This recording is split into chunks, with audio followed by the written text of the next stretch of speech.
these guys are feeling the heat. They lost already yesterday. They don't want to lose today. There's no draw offer on tap. You're going to see them play very quickly, and mistakes are going to creep in. Remember how much more time he had than Fabiano a moment ago? Now he's down to only 2 minutes, 45 seconds and ticking, and he's in a lost position. The world champion in big trouble. God, Fabi, you got to move. You've only got... He's actually down to making only one good move now. He has to play queen to b3 or he's losing. He's got 21 seconds and he left. must find queen b3. He can't make the moves in time. He's got to find queen b3 right now or he loses. He did find it. Can he pull this off? Can he do it without making a blunder? Bishop d5, knight d5, queen f7. More queen c6. Queen c6, knight c3. Knight c3 now. Queen f3.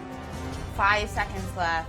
4, 7, 6, 5. Oh my! Look at this! It's insane. 4 seconds, 2 down, and they have they made time control? I don't want to call the result yet because I'm getting contradictory reports, but we're going to get that confirmation as soon as we can.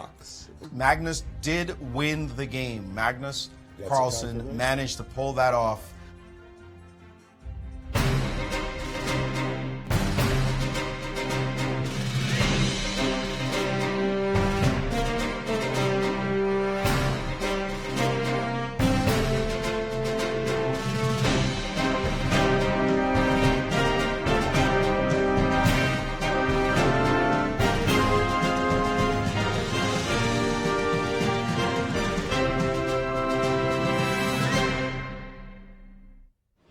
Welcome everybody to the third round of the Sinquefield Cup 2015. We are here in the beautiful Central West End in front of the largest chess piece in the world, part of the chess campus of the World Chess Hall of Fame.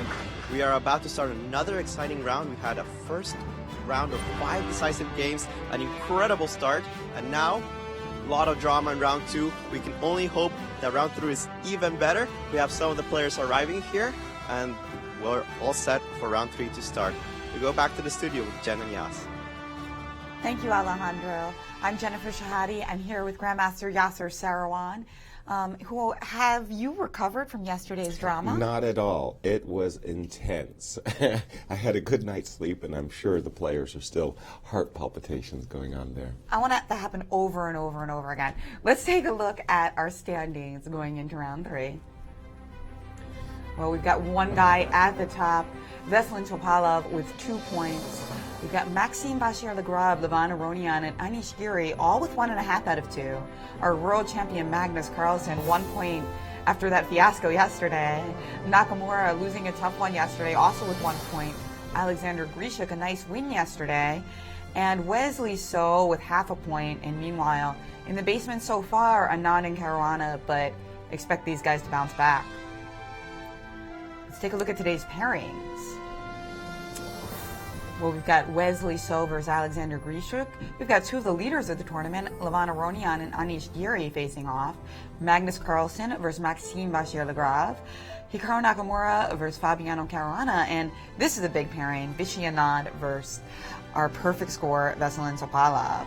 But what are the key matchups according to Maurice? Well, we've had a dramatic beginning so far, and none more riveting than the game yesterday between Caruana and Carlsen, the world champion pulling off a victory while the rest of us were checking our pulses as the games are just getting more and more exciting. One guy, however, who seems extremely cool is the leader of the Grand Chess Tour, Veselin Topalov. I asked him yesterday, what's his secret for winning and continuing to win in this competition as well? How do you not get ahead of yourself? You won the first tournament of the Grand Chess Tour. You're now 2-0. You can see your fans are calling you Unstoppalov. I mean, that's a lot to have to bear and to clear your mind. How do you just focus and say, you know, I've got to play one game at a time? Sometimes, well, I have some old ideas which eventually appear during the games, but I'm not really training. That's true. You know? So what is the secret? How are you doing so well? Even I don't understand. I mean, I shouldn't be playing so well. It's true. I mean, I don't understand. Physically, I'm not fit. I'm not prepared. But it happens, even for me. But I shouldn't complain again.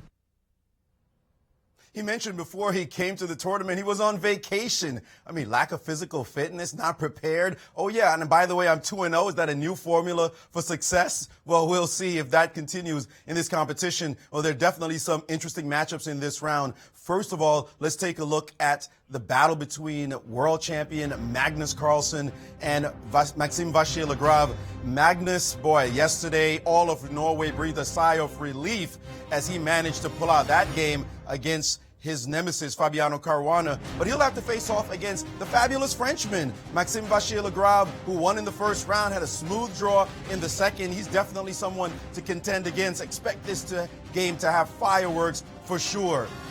But the big matchup, of course, we can't neglect Vasily Topolov's games. Now that he is showing that he is in such fine form, he will have his hands full against the former 5-time champ Viswanathan Anand, who with 2 losses cannot be happy with his position right now in the basement. He's going to look to seek some revenge as we see the players arrive and we begin round 3 of the 2015 Sinquefield Cup. Can't help but mention that in their head-to-head matchup, Anand and Topolov, they have taken the measure of each other for well over 2 decades, and the lifetime score in classical games is 16 wins for Anand, 13 wins for Topolov, so plenty with of many, history many, there. many draws. And history being made here in the Grand Chess Tour. We like that direct look into the camera, Wesley So, rocking the pink. Exactly. And yeah, the Grand Chess Tour, one of the most remarkable things about the Grand Chess Tour, which we saw yesterday, is this unique time control. So we've got 40-2 with no increment at all, and that's what led to that fiasco yesterday with the time scramble. That was a lot of fun, depending on whether or not you were a big fan of Magnus Carlsen or Caruana, indeed. And then, of course, there is a 30-second increment, which starts from move 41. And so that's a big key feature, which we also saw to dramatic effect in Norway Chess 2015. So win by the time control, lose by the time control, that is Magnus Carlsen's theme. Meanwhile, getting points in this Grand Chess Tour, the max you can get in any one tournament is 13 points, and that's what Topolov got in the first leg of the Grand Chess Tour in Norway. You get 12 for first if you win on a playoff. And I have an eerie prediction that we will see a playoff in this tournament, because I think that this is going to be a real tight competition here. Exactly. In St. Louis. I also thought that Norway was going to be a very tight competition until Vesselin decided that it was time to run away with the tournament, and it wasn't close. He got the lead, as you say, from the first game, a gifted point, and everything just fell into place for him. But again, a big test today. And here we see Vishy Anand walking up, that little smile. He might have started 0-2, but he's going to come at them. And Levon, today coming at Veselin Topolov, of course, with the white pieces. Levon Aronian feeling pretty confident in this event. Exactly, 1.5 points. I was going to say he's playing against Giri, also with 1.5 points. Surprisingly, in their individual matchup, Levon Aronian has a 4 wins to none in their games, with many draws, of course. Of course, Anish is the youngest player in the tournament, and so it's not surprising that while he was a junior player, he's been bested at times, but he's really coming on strong. And this is also the second best and the first best trash talker in the tournament. Exactly. Giri versus Aronian. Exactly. So that's an important one to watch. Exactly. Bragging rights. I mean, Aronian is just legendary in Bughouse, and Giri has such an absolute gift for trash talk, which you see in many of his interviews. But for me, I must say the big matchup for American bragging rights is between Hikaru Nakamura and Fabi Caruana. Surprising also to me is Hikaru has actually dominated their head-to-head matchup. 5 wins for Hikaru, only 1 for Fabiano. And of course that win doesn't really count, because who could possibly have stopped Fabiano Caruana last year in the Sinquefield Cup? With the 7-0 streak. Exactly. That was a win with black, actually. Surprisingly, not one of Fabi's most memorable games from last year. It was the one with the 2 rooks versus the queen. Yes. But he had so many beautiful victories in that tournament that I think the Levon game stands out, or the Topolov sacrifice comes out, or the Magnus one. But hey, he also beat this guy right here, Hikaru Exactly. Nakamura. Right. But this time, Nakamura playing with white pieces yet again. And I imagine he's going to play. What do you think? In Norway, he played one knight f3. Mm-hmm. Well, again, Hikaru is a player tough to guess his openings because he can punch with either hand, e4 or d4. And beyond as well. And beyond. I'm not expecting C4. b3. I'm not expecting or g3. He's sometimes so he could toss So he out can punch all with kinds. his 2 feet and his 2 hands. I think I'm only I think it's going to be an e4 game You by think it's going to be Hikaru. e4, so you think Nakamura is going to make a huge error in the first move? Well, not huge. No, I of course think that it's a great move, but Yasser famously yesterday said that it's the 4th best move on move 1. There you have it. And we're about to start, but I also wanted to make one other matchup mention. Wesley Slow and Alexander Grishuk, 2 of the best players in the world, have never met before. So this is their first game ever against one another. Yeah, that's right, that Wesley So is the newcomer in this competition. Everybody seems happy today. I think it's the beautiful sunshiny weather. Gorgeous weather. Wow. Absolutely. Yeah. Even the players who are doing poorly have smiles and grins on their face. And what does this tell you? That you should probably show up and watch the St. Louis Chess Club, this magical event in person. We've all got kinds of special events in the evening. Tomorrow, Aviv Friedman, or actually 2 days from now, is hosting Who Wants to Be a Chess Millionaire? Who's not raising their hand? Come on, guys. Everyone wants to be a chess millionaire. For the good of chess, I should be a chess millionaire. There you have it. Levon, an English opening by Levon and d4 by Hikaru. So you were wrong. I was badly wrong, badly mistaken. And we've got a Fianchetto beginning by Fabiano Caruana, and we're going to see a Grunfeld. He hasn't played it yet. But there it is, d5. You're a happy camper. I am. I think this will be fun. And we've got a Russian attack here. Queen b3. Wow, Yes. on move 4. Okay. Queen b3. So some exciting openings shaping up for us in the Caruana Nakamura game. Meanwhile, our world champion playing c4 and knight f3. G3 is kind of an opening that you like, Yasser. Absolutely. This is kind of one of the anti-Grunfeld approaches that White takes when playing such a fantastic Grunfeld opening player like MBL. Clearly, Magnus is not interested in debating an extremely long theoretical line. Bishop g2, both players fianchettoing and preparing to castle. Let me just take a quick... I only have one move in the Wesley So game, and it's an English opening. English very popular. And Queen b3, this Russian attack. Well, we'll come back to that because it's intriguing why you don't play knight f3 and get in bishop g7. All right. Veselin going for an open Sicilian, but Vichy refusing to play the open Sicilian, play bishop b5 check. This is like a cousin of the Rossolimo against knight c6. Bishop b5 is very common. Bishop b5 check, also common when you don't want to go into those long theoretical disputes in the Sicilian. Let me see. I'm trying to remember it already, but the Magnus Carlsen game, didn't it go something like castles, knight f6, rook e1, a6, bishop drop, d3, back right? to So we d3. were a little surprised by that. We were thinking Bishop a bishop f1.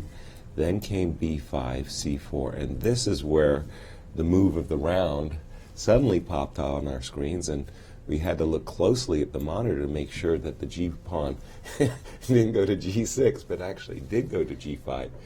And that was quite a combative move by Veselin Topalov. But apparently, Giri and his wife, Sopiko Gorashmivli, we're both very aware of it because G5. it was like, maybe not played, but it was in some theoretical manuals, I believe. Yeah. So I don't think he was joking about that. Right. It sounded like a joke the way that he said it, but it was actually a deadpan seriousness. That his the international master wife did know about this. Yes, exactly.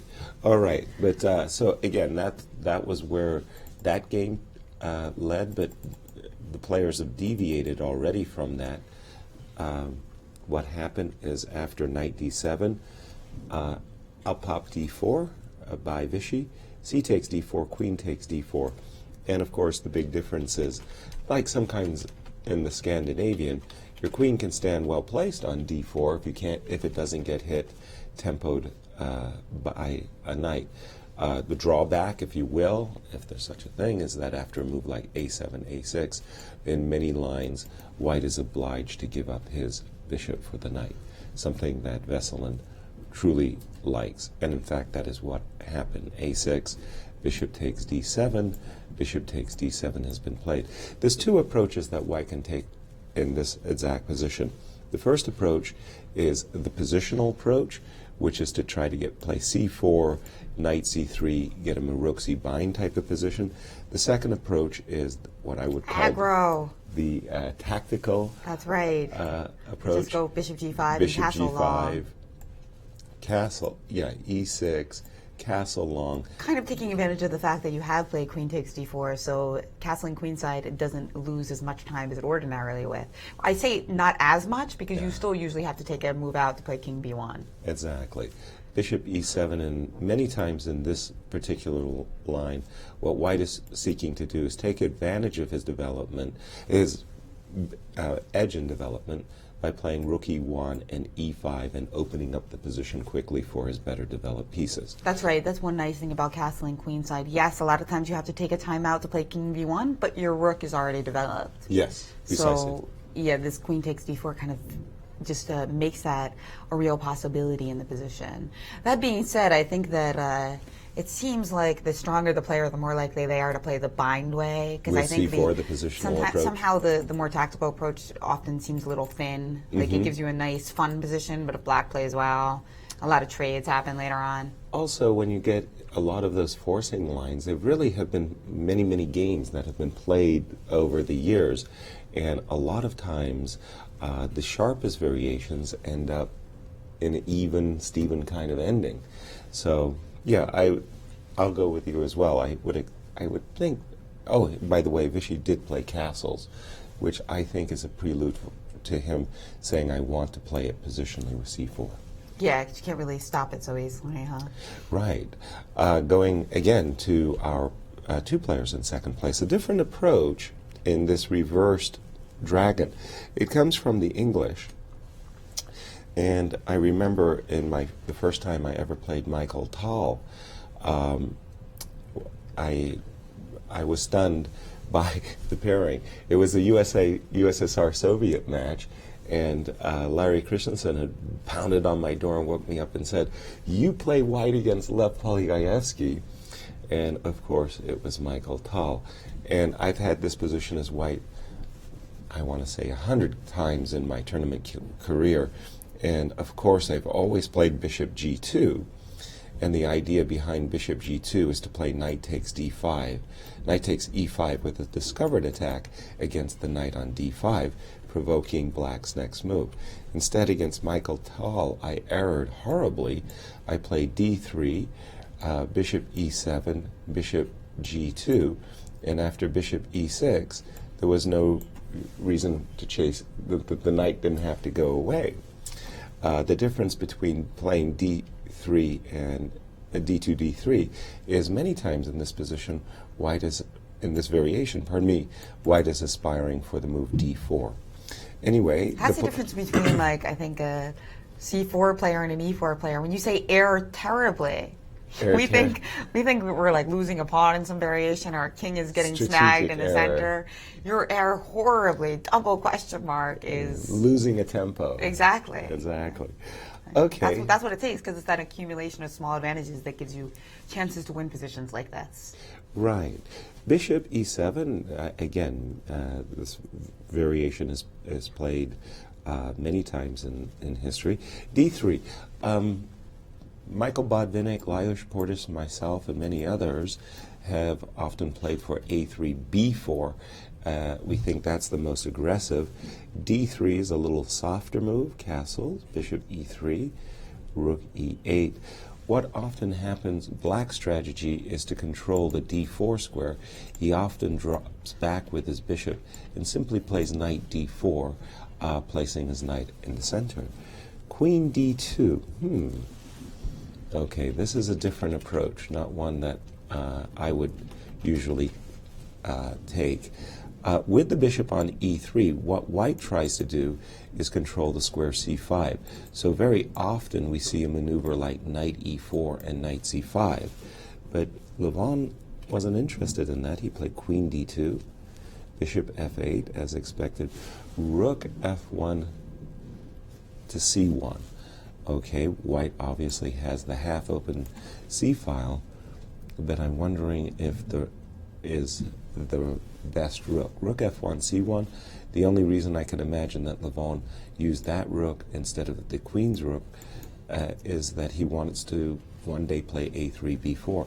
But a big question that white is going to have to answer, I think I can answer it, is on the immediate knight d4. You've got knight b5 for now. Yeah, and then we just continue the line for a second. I think b4. b4, yeah. Yes, certainly. And because you get a tempo in that knight on b6 in the case of a6. Right, precisely. So that's important. a6 takes, and white is doing splendidly. And also in case of takes, then the center collapses, knight takes d4. Exactly, that's why it's important that you have that tempo, yeah. As well as knight c7.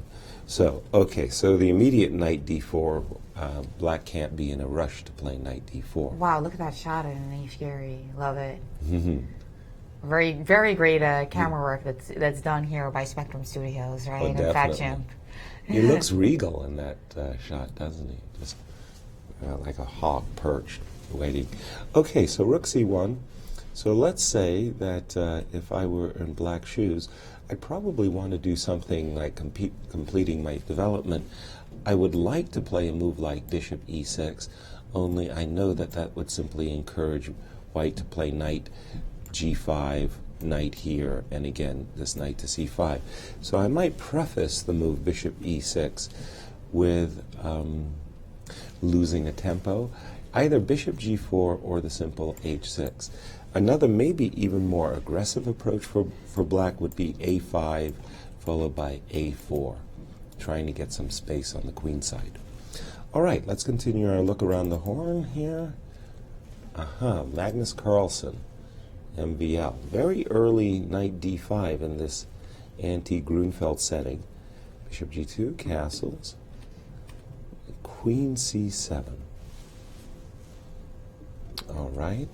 It has something like a Catalan type of air to it. There's the Catalan sacrifice where there's a lines where white purposefully loses the c4 You mean like pawn. at castles or something like that? There are ideas like that, and the black has really spent a lot of tempos to grab this pawn, moving the bishop and playing rook c1, and it could be dangerous. But actually, white chose another option, just to play knight d5, which doesn't allow queen takes c4. Well, you could, but then I'm taking an even more valuable guy on e7 with a check. Exactly. And of course, that's more important because now look at my pawn structure compared to yours. Precisely. So knight d5 is basically forcing knight takes d5. I am assuming that world champion will recapture with this pawn. Exactly, because now you're opening up the c file, making the queen look pretty tender. But you know, a lot of people actually make mistakes when it comes to questions of capture. I mean, in this particular case, there's also a concrete reason. If you take with the bishop, then e6 and the protection of c4. You lose the protection of c4, sure. Exactly. So this is rather forcing. Now, on the one hand, you might think, oh, this is very nice. I've gained space, and like you were saying, Jen, as soon as I move my bishop and move my rook after castling, I'll seize the c-file and kind of embarrass the black queen on c7. On the other hand, the pawn on d5, as good as it is, and it is good, does block the bishop on g2, and black has a fine bishop on the long diagonal. So, for example, let's make a move. Let's say d6. Let's say castles. Yeah. Your bishop on... I mean, one thing is you are a little bit cramped here. It's not clear exactly where you want to put those minors. So what are you thinking, Yasser? I'm thinking that this bishop is going to go to d7. This knight is going to go to a6. And I'm just going to say to white, okay, what do you have? So let's make such a move. Say knight a6, okay? And let's make a move We've for got white. Magnus Carlsen in the confessional. Oh, really? Quieter game, so now I'll have time to speak. Last couple of times I played Maxime with white. He's played b5 on the second move. So today I decided to go to c4 and prevent that move. Now we've got a line which is quite popular. I didn't quite expect him to do this, so we'll see what happens. But yeah, don't expect any fireworks. That's all I can say. He looks like he was having fun. What did he say? He said, "Don't expect any fireworks." Wink, wink. Don't expect any fireworks. But with a wink. With a wink. Because Okay. even yesterday, like who would have expected that, right? Right. I think if you compare it to yesterday, we might not see fireworks like that, but Wow. anything can happen. And I think when Magnus goes into the confessional and winks at us, we've got good prospects. Absolutely, and I must say that I'm sure he had the confessional based on the win. He's feeling very, very good about that result. Without that result of yesterday, I don't think he would have made it to the confessional this early. But wait, aren't the people who sin more supposed to go to the confessional? That should be the idea. It doesn't actually work that way. I like to see winners. It's good to see winners and losers in the confessional because, sometimes you make mistakes and you win the game, even at this level. Oh, sure. Which is really incredible. There's that cliche that you learn so much more from your losses than your wins, but I'm not so sure I actually agree with that cliche because I think especially at the amateur level, people make almost as many mistakes in their wins, and therefore they can learn a lot from that too. Interesting. I always felt that the cliche was valid. So for me, I must say the losses were painful, but I learned a lot from them. H7, H6 by Anish. Let's see. Knight F6 by Veselin Topalov, and now moment of truth for Vichy. Will he play C2, C4 or not? I think he will, based on the fact that he just played, the slow castling move. By the way, if you're going to play the tactical variation, probably, excuse me, you should play the move Bishop G5 at once, in other words, E6. To dissuade Knights- the potential fianchetto. Precisely so. If it's just too toothless if you let black actually play G6 and Bishop G7. That's right.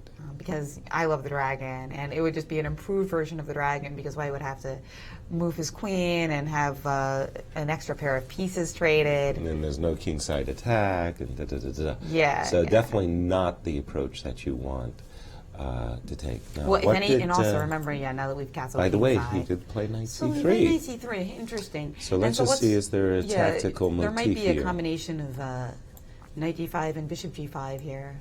Precisely.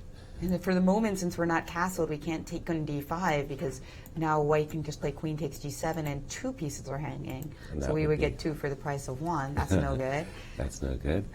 But after castles, knight takes, well, this is the point.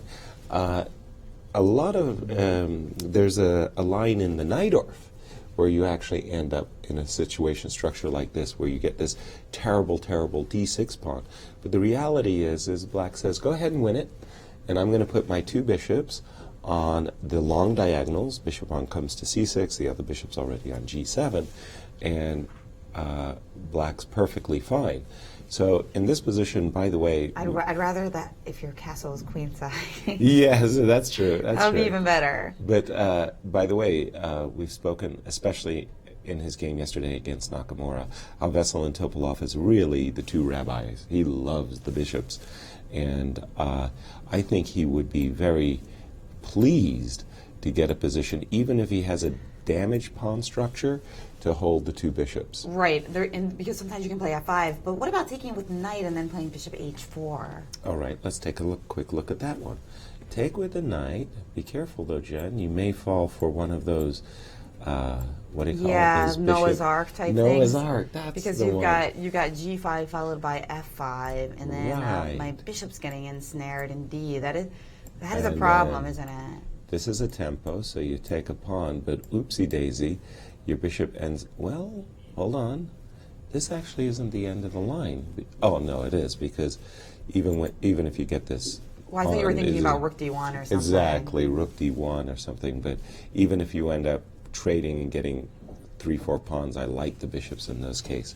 So bishop H4, unfortunately, provokes that variation. Right, and if you have to move the bishop the other way, then F5 is a nice kind of move that not only unleashes the bishop, but we can sometimes snag B2 at the end of the line as well. And you get rid of these double pawns. What a nice benefit that is. Right, and here the bishops are looking quite pretty indeed. Well, we've got an update on one of the lines from Maurice Ashley. Well, I was curious after Magnus said, don't expect any fireworks, taking a look at his line, and there's a line that may actually erupt in fireworks. This line is not as straightforward and quiet as it may seem. There was an important game played in December between Wang Hao and Alexander Grischuk, who's playing in the competition right now. First of all, the move knight c6 is much more popular than the move chosen, queen c7, almost 8 times as popular, in fact. So queen c7, a bit not really off the beaten track. It's the second most popular move, but certainly by a long way. Magnus's move, well, b3 is far more popular, well, a bit more popular than his choice. Knight d5, and now Black does have choices. Black could take this pawn on c4, believe it or not. His results are not bad in that line, allowing knight takes c7. Aronian himself played this way. We know Aronian is in this competition and definitely a theoretician. He took on c4 and was able to draw his game that he played in that line. But the other line that's interesting is knight takes on d5, and after c takes d5, this is the critical moment where Grischuk played the move queen to a5. It is actually the most popular move in the position as well. Queen a5 check. And now you expect bishop to d2. You can't block with the queen because the queen is busy defending this knight. And now dropping the queen back to b6. A very concrete line, hitting this pawn and hitting this knight. Bishop c3 looks forced. And now for the, well, wink, wink fireworks. e5 in this position, hitting the knight, allowing the pawn take en passant, if you will. But if you do, you're going to open up this file for a rook, and that's going to be a lot of tactics in that position. Knight b3 is the more staid move here, not to get crazy. And after d6, suddenly we have this pawn structure where Black has the pawns on this side of the board, while White will try to get pressure on the other half. So an interesting position could erupt immediately. And I think stylistically, this really fits MVL's way he likes to play. However, he must know that the world champion knows this line quite well and has something prepared. So in fact, he has captured, it looks like, on c4. There's a queen sitting on c4. He went for the other line that's extremely sharp as well.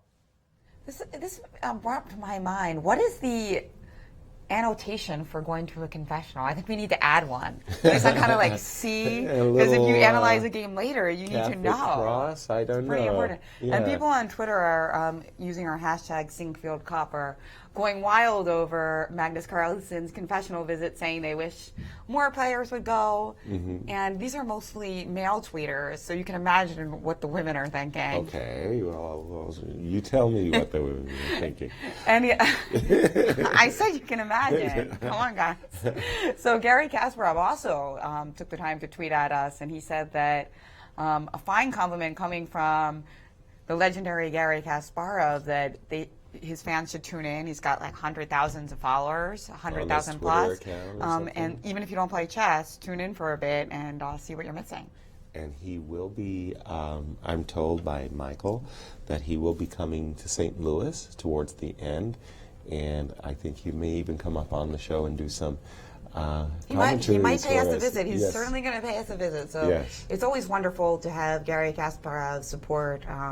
And, you know, he's a guest, even no matter where he is in the world. He comes on and he chats with me and Maurice and you on Skype. Sure. And he's always watching and tweeting, even while dealing with arguably more important things like human rights. Yes, true. and really, by democracy, the way, spreading down democracy across the world. But, you know, the thing about chess is it actually symbolically fits in with all those activities. For sure. Because of its international scope, and it's, you the know, it shows that educational values that it has for the children, too. And that everybody can play from every country and interact, and that there's no violence necessary. So you most vividly see that in something like the Olympiad. Yeah, Sure, the spirit of the Olympics. And by the way, in a greater sense, this whole Grand Chess Tour owes its inspiration to Gary. This was his vision. And He's speaking of making the it Grand happen. Chess Tour, let's take a look at the Grand Chess Tour points and where everybody stands in this competition. Veselin Topalov, of course, is leading not only the Sinquefield Cup right now, but also the Grand Chess Tour. He's got a perfect 13 points. Hey, speaking of Gary Kasparov, isn't that his lucky number? Yes, it is. Anand is right behind with 10, but not doing so well here.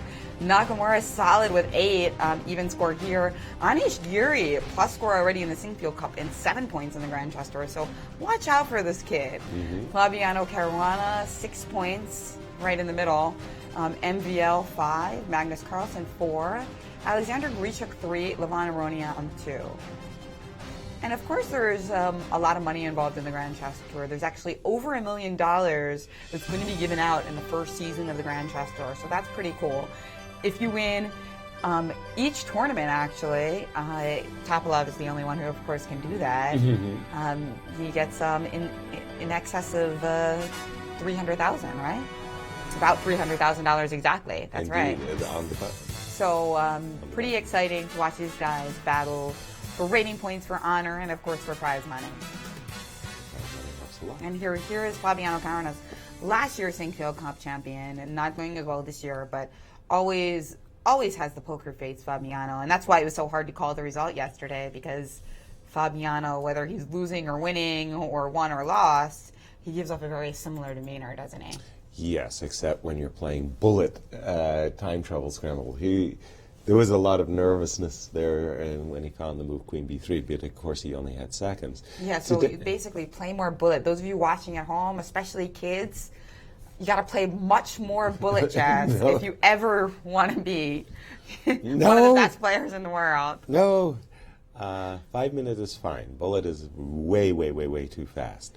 I like 5 minute chess. But, 5 minute chess skills wouldn't help yesterday. Massive aberration, is that your call?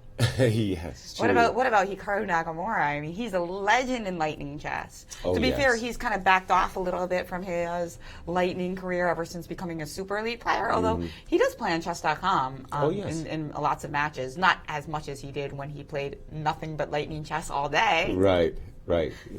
But he's still, he's extraordinary. He would have won with either color yesterday, by the way. In my opinion, if he was Magnus or if he was Caruana, like if you could just tap out for one moment in the game. And let him take your place, there you go. Either one of those guys, if they'd done that, I think Naka would have taken it home. He's a good tag team partner. Fabi has essayed a gambit that I'm not familiar with. I'm not a Grunfeld player. It was all very forcing after the move Queen B3. This is where we left it. Fabi captured the pawn, White recaptured, and then suddenly this bishop E6, a tempo against White's queen. White's play queen check. The bishop dropped back, forcing the queen to move yet again. This time the queen ended up on B3, attacking this pawn on B7. Fabi played C7, C5, inviting White to capture this pawn, which usually, after a move like Knight A6, works out in Black's favor, as it's very hard for White to hold this pawn on C5. If Black succeeds in capturing that pawn, White's queen will be under attack once more. So White played D5, and now B5.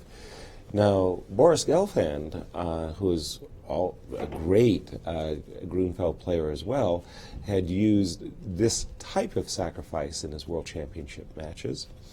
World Championship match, B7, B5. But I don't recall seeing it in this exact position. I think Maurice Ashley has an update for us on that. Okay.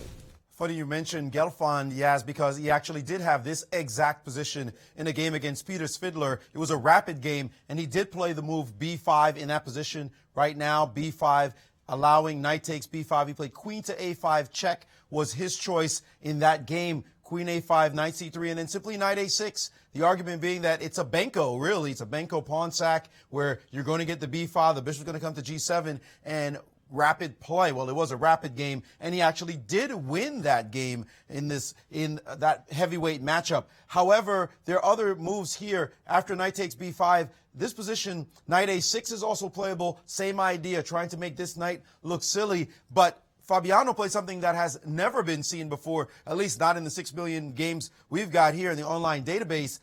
He instead simply took. He played bishop takes on b5. Talk about a counterintuitive move, just donating your bishop right away in the opening. What a surprising shot, allowing this check, and now knight b to d7. This is really an odd-looking way to play for sure, but he does have some play along the b file. He has also a lead in development. As you see here, White's pieces are still on the back row, and in this position, Nakamura played g3, so another tempo loss in order to establish his bishop on this line instead of trying to keep it in this direction. He had to make some kind of move to get that bishop out anyway, so pawn move was going to lose a tempo. Clearly, Caruana had this prepared. There's no way he gives away his move. Bishop takes on b5 for no reason, so he's clearly in his preparation. But after the move g3, it looks like he has been a bit surprised by that choice by Nakamura. He is currently down a pawn as early as move 10. Actually, the pawn was captured on move 9, and he's thinking. I'm not sure that's a good sign right now, and we will have his manager, Lawrence Trent, on a bit later to talk about his state of mind after losing 2 games, particularly that really heartbreaking one yesterday against Magnus Carlsen. But he's sort of looking like he's not his confident self. We can understand it. And right now, I'm very surprised that he is that shocked by the move g3. It looked like one of the normal moves you would study if you came into this position. But let's see what he's got prepared, or what he can figure out anyway. Thank you. Thank you, Maurice. Excuse me.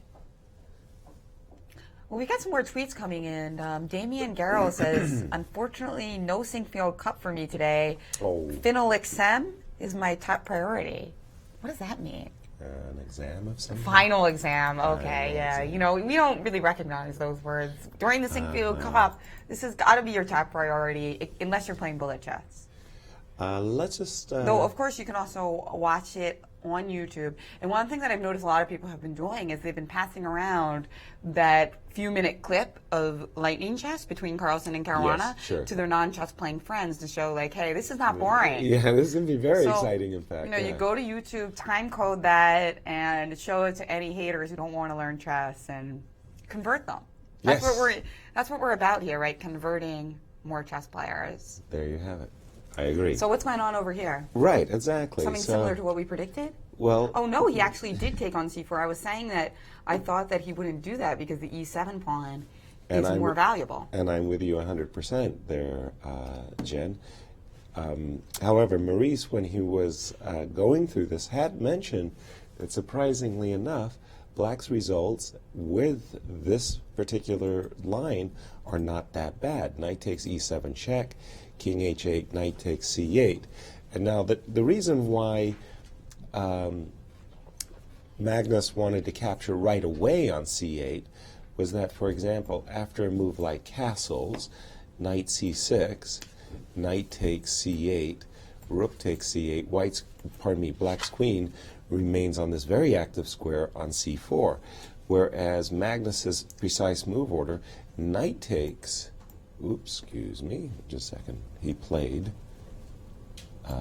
sorry, I have to just do a refresh, knight takes c8, what he, now I'm going to have to correct myself. I wanted to make this wonderful point that rook takes c8 wasn't playable because you had to defend the pawn on b7, when in fact the pawn on b7 is defended because of queen b4 check, and you attack the bishop as well. So we do have a special guest, actually. This man used to be one of my students. I taught him the dragon, No obviously. way. Small Michael world. Lucan. He is a chess club board member. He's the owner of General Marine Services. And importantly, he runs the charity golf tournament. I mean, he's the chair of the charity golf tournament, which I think is so awesome. That I've been a part of that twice. It's How'd you been do? Great. Well, I was covering the blitz hole. And I was the arbiter in blitz golf. What you do is you get a team of people. One guy tees off, one guy is down there, and one guy's on the green, and you have to get the ball in the hole as quickly as possible. Strokes don't matter. What about bullet? Do you have the bullet version yet? We don't have that. But it's amazing. Rex's team won. I heard Rex is the best golfer. Mike Lucan. He's with Maurice Ashley to talk about all of that. Yeah, when you said that, Mike kind of rolled his eyes, so clearly he knows Rex as well as we do. Well, Mike Lucan, first of all, welcome to the show. Well, thank you. So, Mike, how did you get involved in the chess club and the activities here? I know you're a board member. Well, very early on when Rex was still employed and moving back to St. Louis, I had the opportunity to meet him, and over a single malt scotch one night, we were talking about movies, and I said, I really loved Searching for Bobby Fischer. And Rex says, do you play chess? I played a little in high school.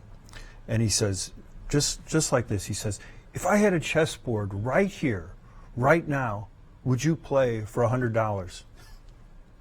So I said, well, I would. There was no chessboard around. We're at the Ritz-Carlton. And he disappears. 45 minutes later, he shows up with a chessboard. To make a long story short, I lost $100. We became friends, and some years down the road when he started the chess club, he was nice enough to ask me to join the board. Well, I can't believe you fell for that one. That was just a sucker's bet. But I hear that now you guys play online, and that to his chagrin, you beat him more games than he wins against you. Fortunately, I've had some good teaching. And but how is this possible? First of all, Jen is his coach as well. So Jennifer is coaching, Rex coaching you. Is there a little money being paid under the table there to make sure the results go the right way? Well, the way that works, Maurice, is Jennifer likes me better. So I'm happy to say I've won 2 out of the last 3, and the earlier record really doesn't count. It's all about right here, right now. I appreciate that. So I know you're president of General Marine Services. Tell us a little bit about your company. Well, General Marine Services, we're a barge service company. We do stevedoring work. We also do co-packaging work. So we handle bulk materials on the inland waterway and provide storage and stevedoring services for a variety of clients. Any chess sets being passed along these barges? Not on. There are a few of our captains that play and enjoy a game, but not while they're on duty. So tell us the benefits of chess as you see it, why you're so involved, how it affects the kids in the community. Well, we're big supporters of Loyola School here in St. Louis, and we've seen the effect that those young people, this is 4th, 5th, 6th graders, what chess does for them. And that's just a small part of what chess has done in this community and across the country. And the club promotes that and makes it available along with teaching, and it's really special. Well, we think it is special. We appreciate the contribution that you make to chess here in St. Louis and to the young people. And thank you very much for joining us. Oh, no problem. Thank you for having me. Mike Lucan, president of General Marine Services, and he owns Rex. That's what we know. I like that. In the last 3 games. That's a great way to look at life. I think you're in a conflict of interest over here, Jen. I mean, 2 students matching up against each other. You can control the outcome, Jen. Like, remember last year when Caruana finally beat Nakamura? Say, I have a Yes. perfect score. Starting now. Starting now. That is the way to look at life, though, isn't it? Exactly.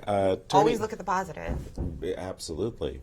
Especially when the latest is very, very positive.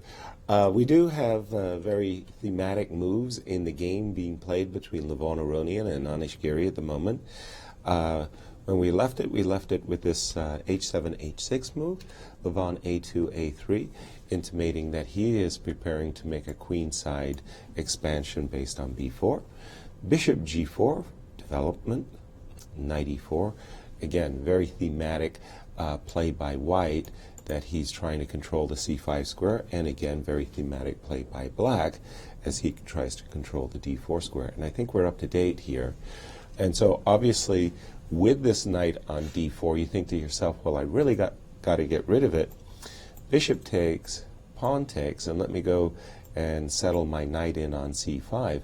Interestingly enough, after bishop takes, rook takes, pawn to c6, black really doesn't have too many problems here. He's got good play down the e-file, and for the moment, the expansion, white's expansionary plans on the queen side, it's going to take him a lot of moves to get there. Right. I'm used to seeing this position with colors reversed. Exactly, having the black pieces.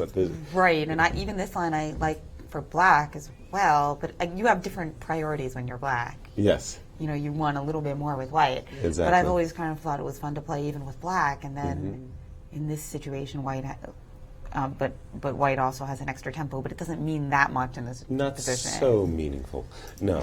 Yeah. Let me go back to that game, our first board game, and see how things have unfolded between five-time world champion Vishy Anand. And again, just to mention... no c4. Right.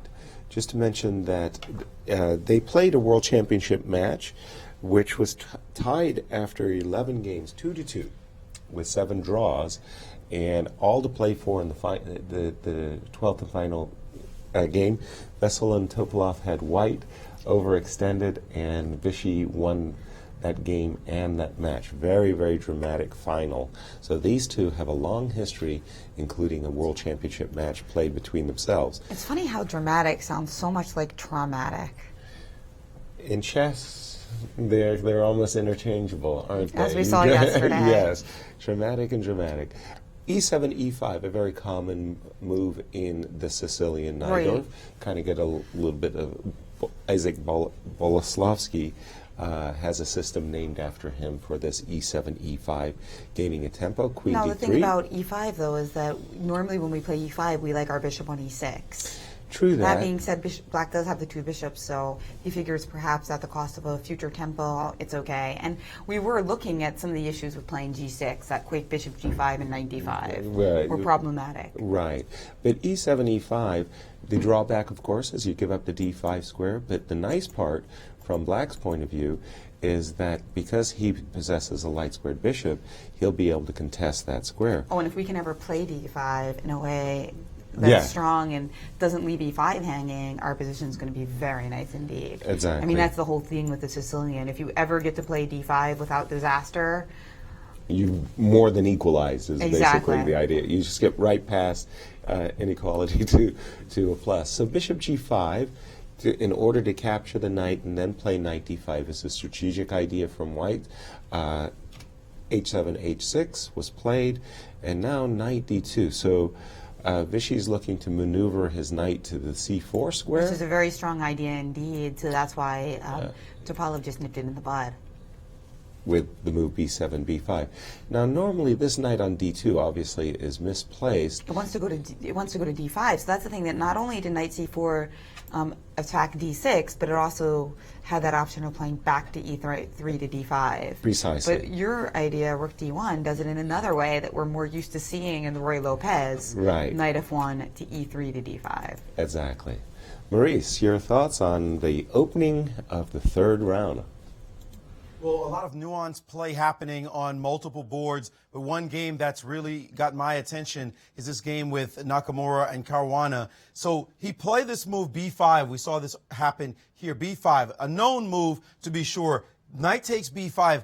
Now, it's surprising that the move bishop takes B5 is a surprising move, first of all, but that it's never been played before, but yet it's the computer's top choice. They're just saying that's the best move on the board, is to actually take this knight, despite the fact that Queen A5 check has been played, Knight A6 has been played. Humans would think, I'm not going to give up the 2 bishops this early, but Caruana no doubt checked this line and took on B5, and after Queen takes B5 check, Knight BD7, now the move G3 gave him pause. Now you wonder if he's prepared this, why it would. Well, G3 does not appear as early. It's the second or third best move actually in the position being shown. Queen D3 is the number 1 choice in this position, defending the pawn.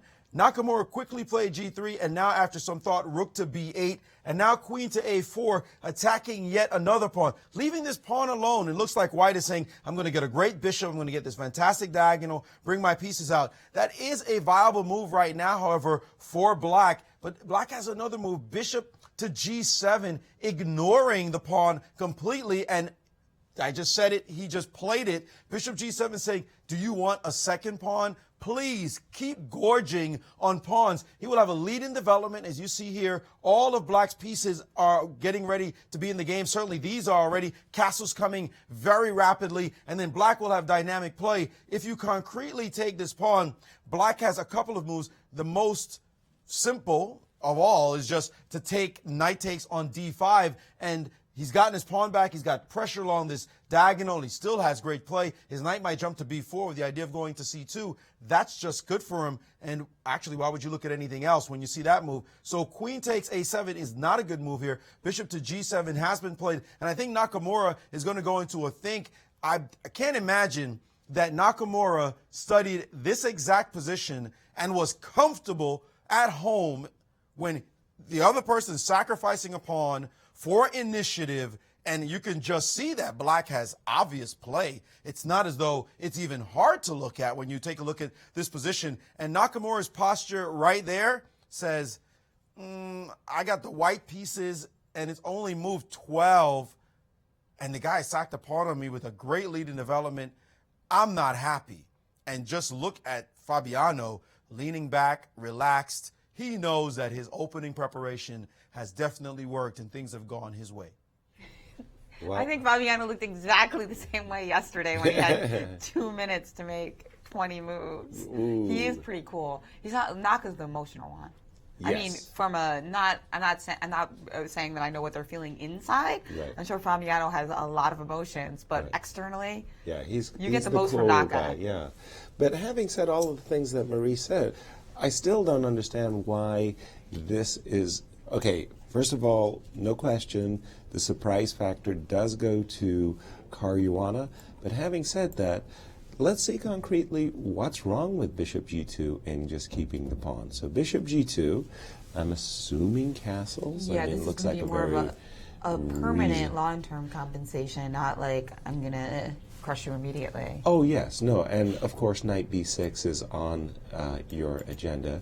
So, for example, if I play a nice positional move like knight h3, anticipating to play knight f4, well, then knight b6, and you've got this kind of very nice Grunfeld bishop and activity, let's say, going for you. So to keep the pawn, you need to play e4. Right? Precisely.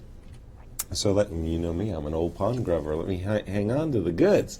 So e2, e4. Now, it's here that Caruana is...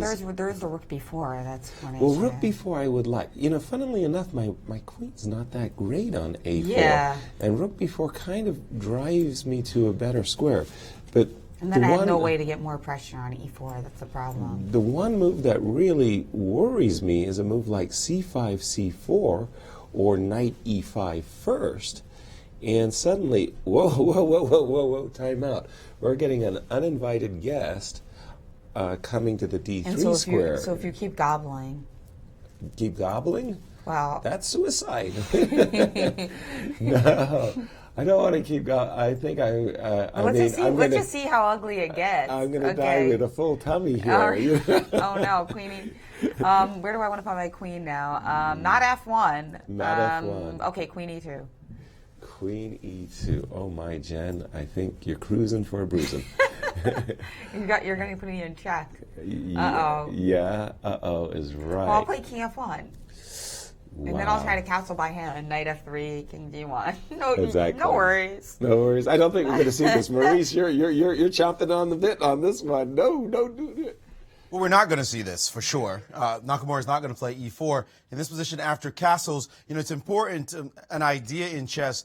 Whenever an opponent makes a move, you try to spot not just the purpose of the move, but also the weakness behind the move. And you saw that in an instant, Yaz, the weakness of the e4 move. Forget about the fact that it defends a pawn. Let's ignore that because we see that's what it did. What did it weaken? And critically, it weakened this square. So your very first move should be target that square. The move knight e5 already threatens this move knight to d3 check. And what can you do about it? You're not going to play bishop f1, completely ridiculous. Your only other move to actually defend the square is some kind of queen move, queen c2 looking to be the most logical one. But suddenly now you play c4, you're not touching my pawn. The knight's going into d3, and that's all she wrote. This is just way too huge compensation for Black. Black is just hitting all cylinders. A knight will land here. The other knight will land on the G4 square, and Black is just sitting pretty. So there's no way he's going to play this line. The move castles is just a solid move, and Nakamura actually played much more solidly with knight to h3. But the engines are saying, no problem. Knight b6, and Black is dead equal. Just a simple position here for him. In fact, White has to be careful. The engine's saying probably queen takes a7 or queen a5. One of these natural moves, I'd be scared to grab pawns. I know you're a pawn grubber, yes. I don't like those kind of pawns. Queen a5 being given, but suddenly Black just has tremendous play. Black doesn't even have to take this pawn, it turns out. Can play knight c4 in a position like this, hitting this guy, hitting everything. And even in endgame, even though he's down a pawn, Black is laughing. Like, look at all of Black's pieces, tremendously placed in this knight, the two rooks, this pawn's hanging still, the bishop on the sweet diagonal. So this opening has certainly gone Fabiano's way. I think that Nakamura is already thinking, how do I get a draw in this position? How do I at least reduce all this initiative, give him everything back? I don't care, because this opening has certainly gone Fabi's way. His preparation has worked out perfectly. There's a game, though, I'd like to take a quick look at. This line, the queen takes on c4, earlier we saw the line knight takes d5 was much more interesting. This one, we didn't like too much for obvious reasons. You know how Magnus rolls. Give me a slight advantage, I'll take it. I don't need anything big. I'll just take the two bishops and the isolated pawn here. Rook takes c8. This has been played. Black has been 50% in the games where this line was played, but White was never Magnus Carlsen. So castles, knight c6, bishop to e3, and now this aggressive move, knight to g4, looking to get a lot of action in the position against this piece. And the only move to maintain the edge, of course, found by Magnus, knight to c2 right now, preparing to defend this bishop on e3. His knight will go to that square. Now the quick question is, why not just take this pawn? Well, very quickly, rook b1, of course, and dropping back. And now we see that White's pieces are gaining in activity, and this bishop, a sweet piece along this diagonal. So Magnus with a slight edge. We know he knows how to work those, and he might be the one starting to come back in the third round of the Sinquefield Cup 2015. Well, interestingly, Magnus has been surprised in this game. I don't think he had expected, first of all, the variation that landed on the board. Secondly, the queen c7, and thirdly, queen takes c4. So this is all preparation from MVL, and I'll give Maxime high marks for his preparation. So for sure, since the move knight d4 to c2 is such a natural one, and I just wanted to follow up with one other line that Maurice was giving.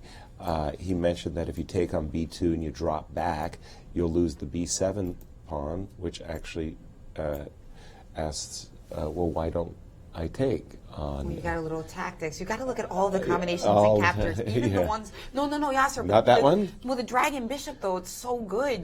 They told me never to take bishop takes c6. Never. Never, except when I'm winning material. I was going to try to win. Of course, bishop takes c6, yeah. Well, but the trick that I had in mind, I just wanted to show you folks, was that I've got this nice little... Right. Usually the king is never on h8 in such positions. It's always on g8. And unfortunately, because of its position at the moment... And we got a confessional. Let's hear from...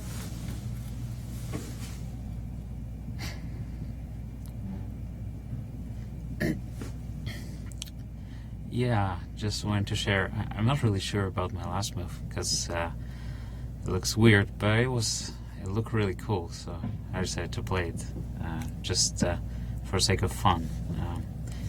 I mean, of course, if I played queen f3 or bishop f3, white is slightly better. With ef, I'm trying to play for more.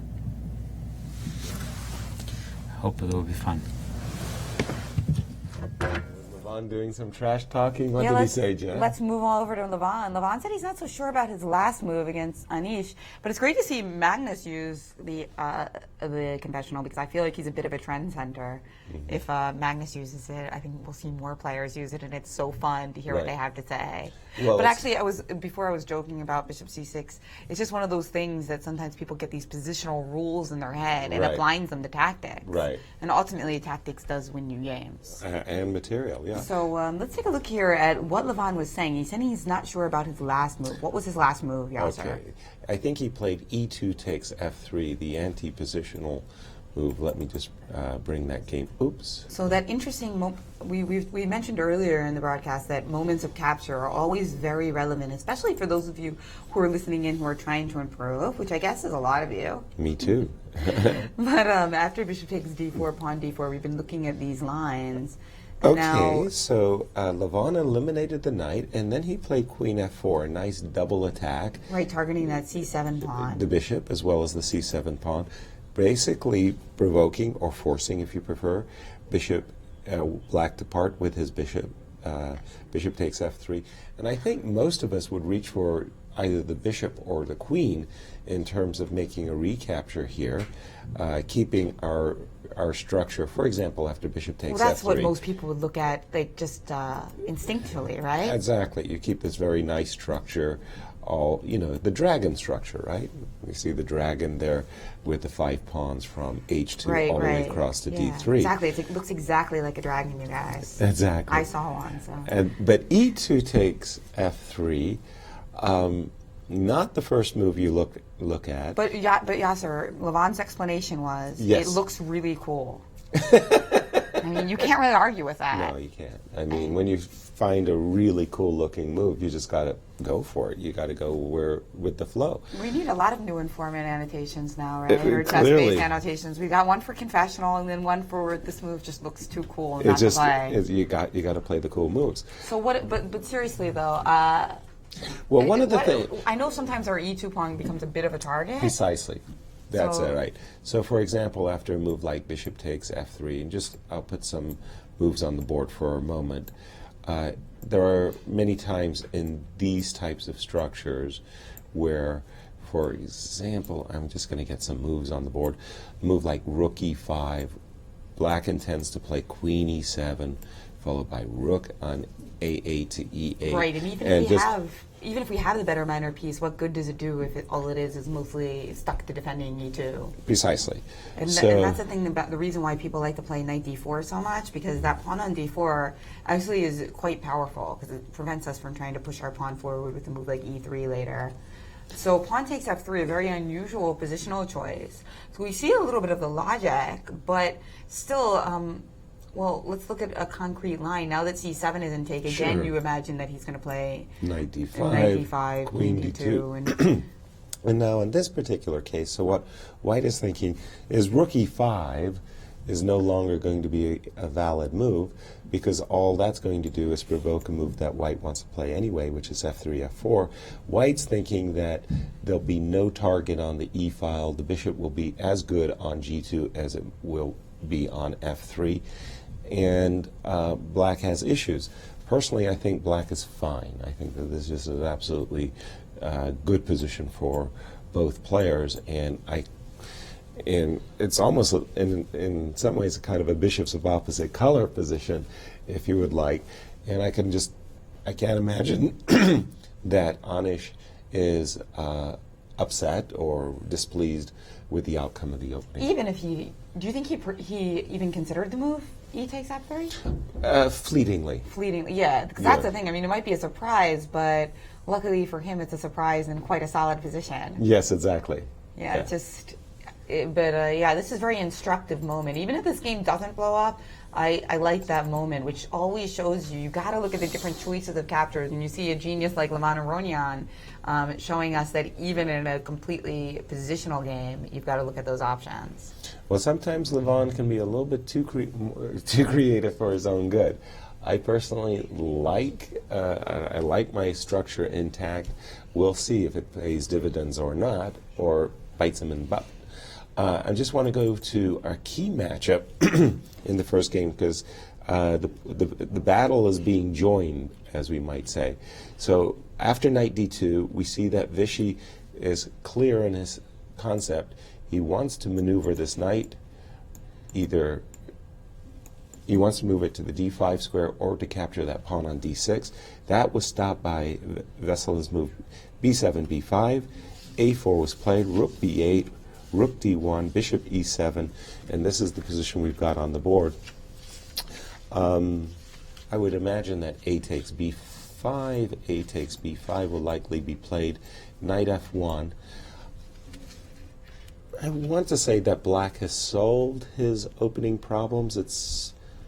Yeah, I'm just going to say he solved his opening problems. I think this position is just simply quite decent, if not fine, for black. Well, of course, we'll keep a close eye on this. Meanwhile, we have another special guest. He actually wrote the own introduction for me, but it was too scandalous, so I had to go with my own. You Sorry, edited guys. it down. Yeah. You carried it away. We've got international master Lawrence Trent. He's also a chess commentator for Millionaire Chess, Chess 24, and he's the manager of Fabiano Caruana, who's now a player for the U.S. So lots to talk about. Maurice and Lawrence. With international master Lawrence Trent, the fourth best commentator in the world. Except when he's doing Millionaire Chess, in which case you jump back to the top I think three. even fourth is being very, very nice, Maurice. But thank you very much for the introduction. Thank you for the introduction, Jen. That was very nice. Good friends, Lawrence. Yeah. So you are now a retired chess player. We know those words. You know, the word retired very rarely refers to chess players, since we can always unretire at any moment. But now you're the manager of Fabiano Caruana. It must be a real interesting ride being a part of the Fabi team. Yeah. Tell us what it's like now, instead of being a player, being a manager. Well, firstly, I'd just like to clarify my retired state. Normally when people retire, they've actually achieved something in chess. I, on the other hand, it's a bit grand of me to say I've retired. No, I'm just taking I'm going to love chess forever, but obviously I'm not the level of these guys, so it didn't really make much sense to continue in that sense. So what I've decided to do is, well, help Fabiano a bit off the board, strictly speaking. And I want to make that absolutely clear. Everybody who thinks, oh, he's helping him with his opening preparation. Have you seen how I play chess? I don't want to jeopardize this guy's career that much, so I stay as far away from the chessboard, let the pros do that, and I take care of the other things that he needs help with, basically. Must be interesting, though, being that close to greatness on a regular basis, on a daily basis. This young man is just one of the stars of chess, the third highest rated player of all time. Well, I mean, it's very rare, you get the opportunity to do this, but also to be with somebody. It's special for me because I'm a chess player. And, you get people who work in this kind of role as manager or agent, but they don't really understand the sport, or they've got, they're not really linked to the sport. But I've been a chess player for all my life. So to be able to actually work with somebody who I truly believe has got the goods to get right to the top. Obviously, this tournament hasn't started so well. Yesterday was a very disappointing day, especially. I don't think we can have any complaints about round one, but yesterday against Magnus was disappointing. But I think it just goes to show, that he's very capable of beating Magnus. Showed it in Norway, showed it on various other occasions, and with a bit more development and a bit more sort of tweaking, he's going to get there. I truly believe that. I really believe he'll become world champion. So what happens when he loses a bad game? Do you take out the baseball bat, or in your case, the cricket bat? Yeah, no, I've just got a very nicely developed whip. That is, it's not as hard as a baseball bat, but it's a bit harder than a slipper. And we use that. No, I mean, look, the good news is I know exactly how it feels losing a chess game. And it's really, as many people will attest to, it's a horrible feeling. And so I can understand, you have to be able to balance it, but also you have to be able to give constructive criticism and be honest. And I think that's what Fabiano needs. But he also needs to know that he's darn good, and with, as I say, with a bit more sort of tweaking of the machine, he's already a well-oiled Lamborghini.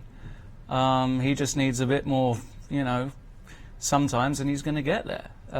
So, yeah, you have to be reasonable, and I'm not an old school Russian sort of mentor. I'm not getting out, as you said, the baseball bat, or... You don't have him doing push-ups after the game? Well, we do have him doing push-ups, actually. That's exactly what we do. Really? Well, yesterday after the game, it was very tense. So I said, let's just go down the gym. I mean, you wouldn't believe, Fabiano's an extremely strong young man.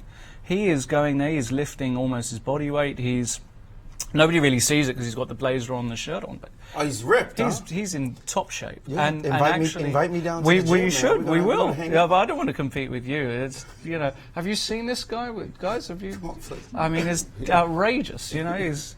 Anyway, Let's get back to the chest. yeah. And not the chest. Another chest. The position on the board now, he looks very comfortable. It looks like he surprised Nakamura in this opening. Looks like he's got a good game. Well, I think Fabiano was probably expecting this today. I don't know. As I said, I'm not involved in the preparation side of things, but judging by the position right now, he's got enough pressure. He's winning the pawn back on d5. He's got pressure on b2. I don't see him having any particular issues. He's a bit down on the clock, but nothing dramatic either, so can't complain. And I think You sound like a commentator, dude. I should try it one day. I just think the important thing today is that he gets off the mark. As he said, I don't think he ever started a tournament in his professional career with 2 losses, which I found amazing, but it may very well be true. So it's important just to get something on the board, and then you can build from that. So. Tell me, you're working as a manager now. There's some opportunities you're finding for him. Tell us a little bit about what you're doing, because chess players, normally, we don't think of chess players as getting endorsements, sneaker contracts, all that. What are you doing that is changing the mold of how professional chess is being viewed and sponsorship for chess players is being viewed today? Well, I think it's very clear to me that this has been something that has been largely untapped in the chess market, and I think it's been an issue of the approach. And I think if you take a professional approach, opportunities will come. So we're delighted to say that we're partnering with the Liberty Science Centre. That's as well as the St. Louis Chess Club for the moment. So that's official, and that's very welcome support. And personally, I'd like to thank Paul Hoffman, who's going to be coming. He's the CEO of the Liberty Science Centre based in New Jersey, who very much believe in the same things we do. There's a great synergy between what they're trying to promote and what Fabiano represents. So he's just a perfect fit for them, and they're a perfect fit for us, and we'll be doing some great events with them. And I do believe that there are opportunities out there, but it's about the approach, and it's about targeting the right people, and it's about doing things the way they should be done. And I think that's something that's lacked in the chess world, unfortunately. And Magnus as well has shown this. I mean, Magnus has got a portfolio of sponsors. Of course, he's the world champion, and he's the darling of his country in Norway, which helps. But that aside, you can find these opportunities. You just got to do it properly. Excellent. Wish you the best with that. Let me ask you one question that's near and dear to my heart. Yes. We've talked about this. How are you going to be a commentator at Millionaire and be objective as you watch Fabiano also play the Millionaire Chess Open? That's I mean, it's got to, just being a manager is going to be one thing. How do you plan to blend that? Yeah, that's something I haven't quite decided how I'm going to do. I think I'm just going to have to be honest and professional.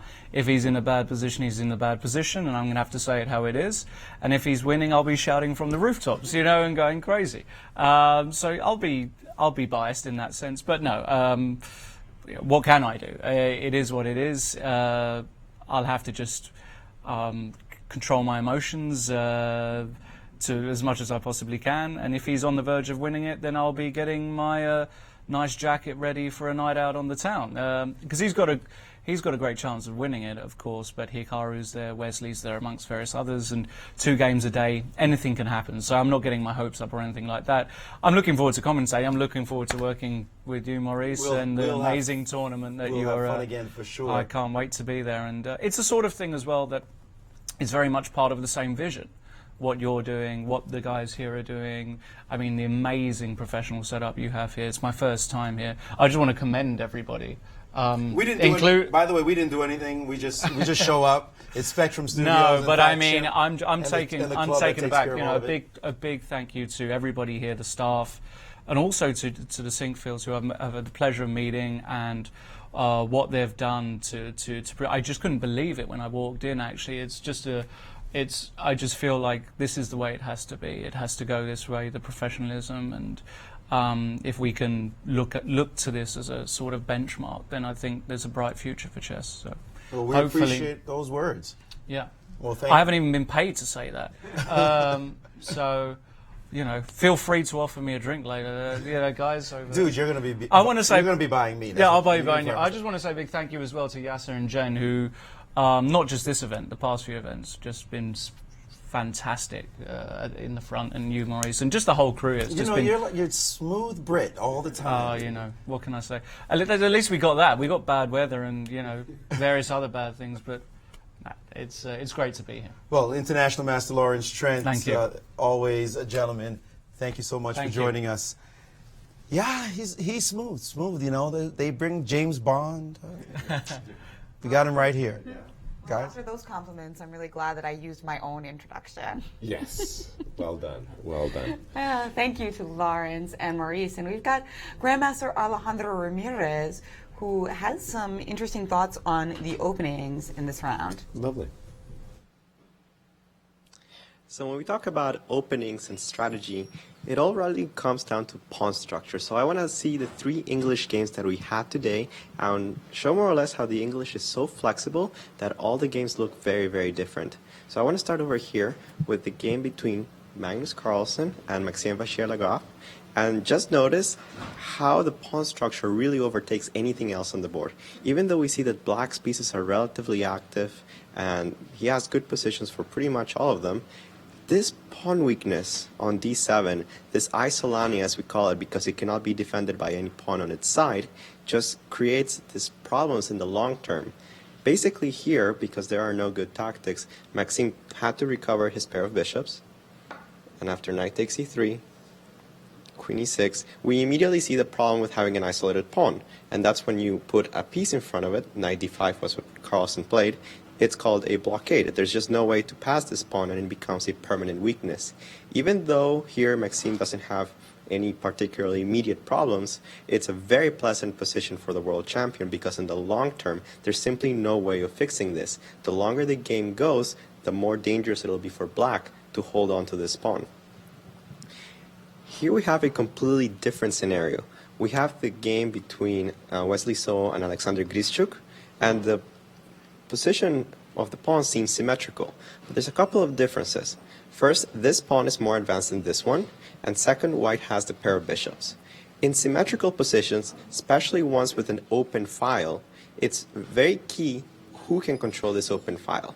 Now, it seems like there should be no problems. White can swing a rook to c1, Black can swing a rook to c8, but in the long-term scenario, there's going to be a problem for Black, and that's because this bishop can easily come to h3 at some point later, control the c8 square, and this will cause problems for Black in the very long term. Notice that if Black ever does this, he has to be careful of this unopposed long diagonal. Therefore, he does want to trade these bishops, but that will leave a knight against a bishop that controls a very important key square, and a knight that doesn't necessarily have a job right now. White basically has a very slight advantage, which is completely risk-free.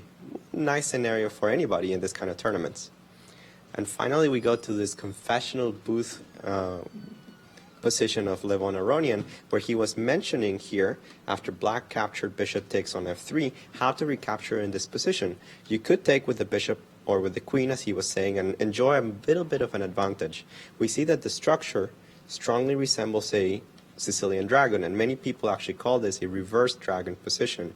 The idea of taking with the pawn is that, first of all, you take the pressure off on the e-file. No longer are you needing to keep the knight on e4 to defend this pawn. Second, you are able to control more squares. It allows more flexibility in the future for this pawn to come forward. But in chess, nothing's free. Here it comes with a certain amount of risk. If Black's ever allowed to play this pawn all the way to c4, it might force White to capture it, and it leaves Black with an extra passed pawn. Also, in the more immediate term, this pawn could be attacked by a queen or by a knight, for example, knight d7, e5 at some point, and it can become a weakness. So definitely pawn takes f3 is riskier, but at the same time, much more ambitious than taking with either one of the pieces. A lot of strategical subtleties in today's games, 3 English openings that are completely different, but all come down to the same thing. The pawn structure dictates the strategy of the game. And we go back to Jen and Yas at the studio. Thank you, Alejandro. Quite instructive indeed. Well, I was going to say, it's really the day of the dragon, isn't it? There's so many dragon-like structures from the Anish game and So game. I actually think that Grishuk actually has a very decent position because his bishop on g2 by Wesley. I like bishops as well, but this one is particularly passive. So I'm going to give Alexander Grishuk the nod and say that he's come out of the opening about as well as anybody, and I do like his position. In the Levon game, I really also like this move by Anish very much. This last move by Anish. Well, you were expecting A7. queen d2, and instead Levon decided to position his queen on g4. G4. A little bit, I'm not exactly sure what the queen is doing on g4. One of the things that, when he made that e2 takes f3 recapture, one of the variations that Levon doubtlessly considered was that his opponent might want to rush his way into a bishops of opposite color position. In this position, funnily enough, black's majority looks great, and especially already with the passed pawn on d4. But in fact, I like this position for white. That is to say, I see that this bishop on g2 is going to come back to f1 and take up a nice blockading role. Wow, that's pretty sneaky, Yasser. I know. And you spent so much time putting your bishop on d2, and then you even played f4, and then you rerouted to c4? Exactly. Who would have thought it? Well, there you go. But I really like this move by Anish very much, a5. What this does, it sets up for a rook lift. What Anish would like to do is advance his pawn one square further, follow it up with rook a5, follow that up with rook b5, and try to press against white's pawn on b2. I think Anish is equalized essentially at this point as well. The game I don't like, by the way, is I don't like Magnus MVL's position. I think after this move, knight d5, all of the strategic pluses belong with white. The structure is just not so good. And Alejandro was talking about this game in particular as well, and that the weakness of that pawn on d7. So we're going to see how a lot of interesting strategic battles play out today at the Sinquefield Cup. So, and I think that just like Magnus Carlsen, no fireworks, wink, wink. Well, no fireworks. Yeah, that's right. Right now he's sitting on him. This is a very nice position for just squeezing an advantage, nurturing an advantage. So stay with us. We'll be right back with more from the 2015 Sinquefield Cup Round 3.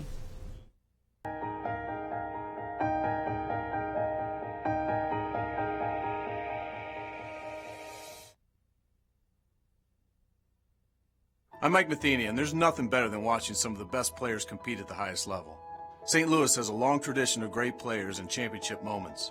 Beginning August 23rd, St. Louis will witness another great sporting event as the 2015 Sinquefield Cup plays host to the 10 top chess players in the world. You can watch in person at the Chess Club and Scholastic Center of St. Louis, or watch online at grandchesstour.com. You won't want to miss a moment of this historic tournament.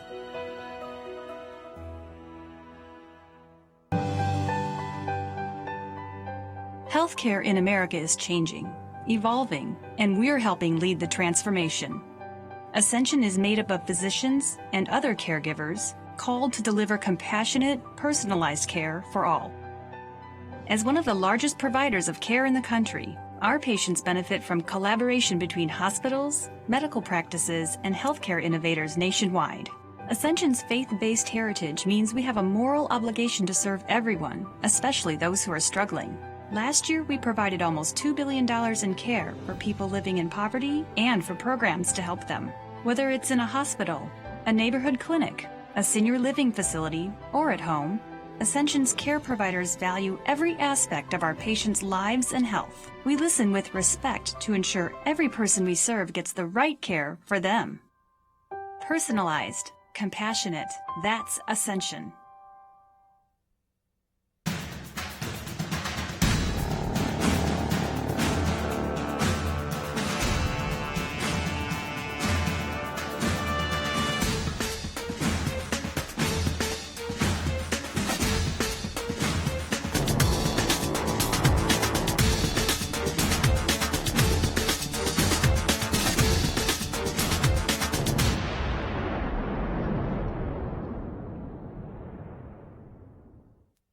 There's a weekend vacation, a one-tank trip in a nearby city you won't want to skip. St. Louis is the stop for non-stop fun. So much fun for your family, infinity plus a ton. There's museums full of art and super fun slides. Upside down concretes, twisty turny rides. Houses full of magic, some with butterflies. Gardens growing flowers, parks with giant eyes. St. Louis is the stop for non-stop fun. So much fun for your family, infinity plus a ton.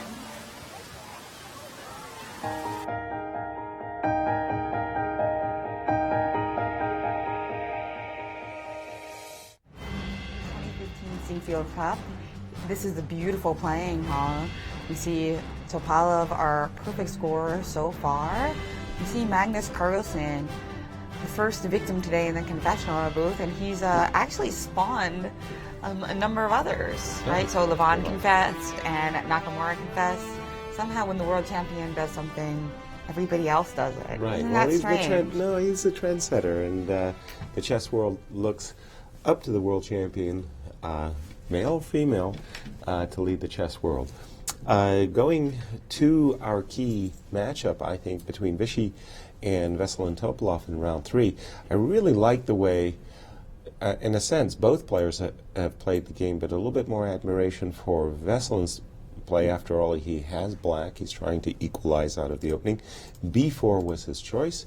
Knight d5 has been played.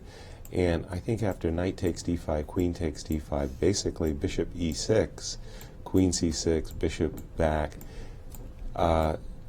is a likely repetition, because if you end up just going back with your queen, queen d3, castles, and you think, okay, knight e3, I'm ready to pressure the square on d5, hold on a second, because after moves like queen c7 and rook c8, Brutal, yeah. yeah, there's And a then backward pawn here. Sometimes there's like a white king on c1 and it ends up even being worse. Yeah.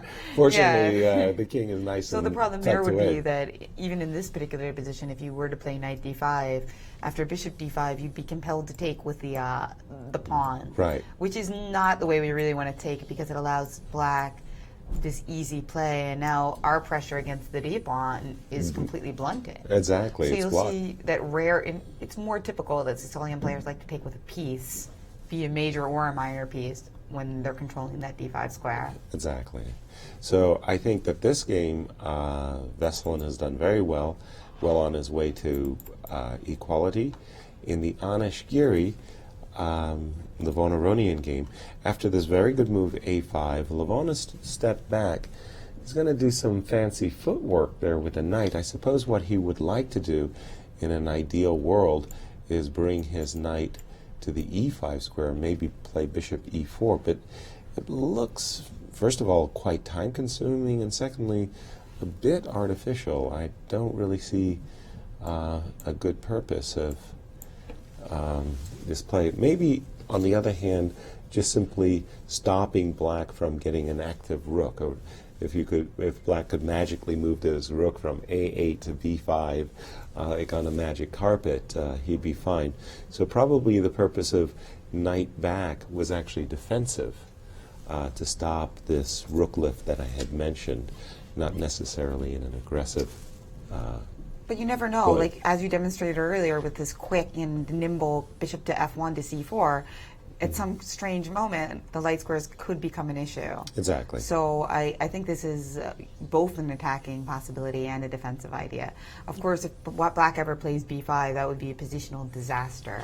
Well, that's the thing. Let's say I fall for it. Let's say I fall for the positional disaster, and I go b5, and you go knight e5. That's really great. As long as you get to play c5, b5. maybe it's not as bad. But here I think there could be some tactical issues, because I'm seeing that f7's a little weak, and d5's a little weak, but can I actually take advantage of it? Let's see. A little if I come in with tactic knight, if I just come in with the problem is queen f5, you can play knight f6. But I block. also have queen h5 check instead, and now king e6. Isn't this a line from the fried liver attack? Yeah, but in the fried liver, it's even better. Right, exactly. No, this works out very, very that nicely. Works out okay. And that's what I meant by the light squares kind of erupting at ugly moments. Exactly.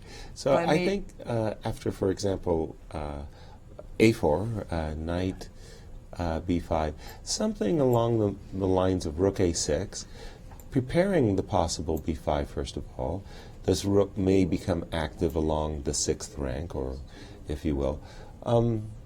Again, I don't really see too many problems for black, and I'm just kind of still questioning what the queen is doing on g4. It's kind of leading. Normally you need and a we've got somebody else in the confessional booth. All right, man. I probably could have handled the opening better, and now I think I'm in for the long game. Against Magnus it's not so pleasant. Nevertheless, I guess I have good chances to hold, but I will have to play very precisely from now on. What has he said, Jen? He says that he has to play very precisely now because he screwed up a little in the opening. So he's looking for absolution. I get it. In fact, he did play the move bishop takes b2, a move I wouldn't have recommended, but there he goes. Only because you've activated your opponent's pieces after rook takes b7. On the other hand, it does give him an opportunity to force some simplification, forcing white to trade rooks. Let's just do it. Rook takes, and let's play a little bit of a move like e2, e3. Maybe that's not actually necessary. Let me just go out here on a queen sally and see if I can't cause some damage. I just want to bring my rook over to the C or D file, follow it up with e2, e3 when necessary, and start to see if I can't attack black's weaknesses. Not an easy position for either player, actually, because black wants to just keep everything safe and solid. King g7, maybe rook b2, to give him some counter-punching chances. But still a nice position for Magnus. And again, what did MBL say? That he just messed up a little bit? that he's in for a long one. He feels that Carlsen's Magnus is going to squeeze him. Going to press. And we got an update from Nakamura Caruana, the battle between our top American players, from Maurice. And it looks like the preparation by Caruana has gone swimmingly. He loves this position. Multiple options for him. Easy equality, despite the fact that he's down a pawn. He's showing that he has full compensation for it. And take a look how the game went after the move knight to b6, looking to win his pawn back. Queen takes a7. Now up 2 pawns temporarily is white. Well, after knight takes d5, again, only a pawn up. But this queen on a7, not that attractive a piece. With white to move, he played castles, and now Caruana had various moves here. He could have played c4, e6. Instead, he played the move queen to c8, making it very clear that this queen is in a bit of trouble. The threat rook to a8, trapping that queen. So it's white on turn right now after seeing this move. The move that is the most natural is just to run out of there to the a3 square so you can get back to safety. But still, this threat exists. Knight to c4. Well, his knight on d5 is hanging, so just going after the b pawn is probably not enough just yet. He has 2 moves here. e6 is the simple one, or even mobilizing yet another piece, rook to d8. The engines think this is just perfectly fine for black. And even if it is okay for white, certainly Nakamura can't be happy with what has transpired here, and Fabiano looking very confident. He's been playing what's just relatively easy moves for him so far, and Nakamura, I'm sure, is thinking, if I get out of here with a draw, it's a good result. Wow, thank you, Maurice. Again, kudos to Fabi for that move, bishop takes b5, which just seems so incredibly counterintuitive to give up that bishop like that.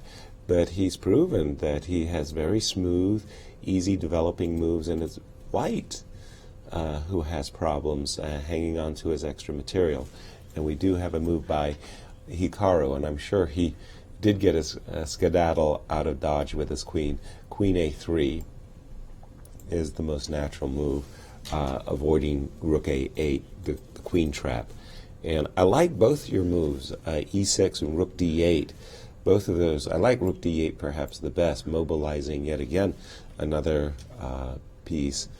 And it's kind of a pity, actually, that this move knight b2, because that looks really attractive, attacking the queen.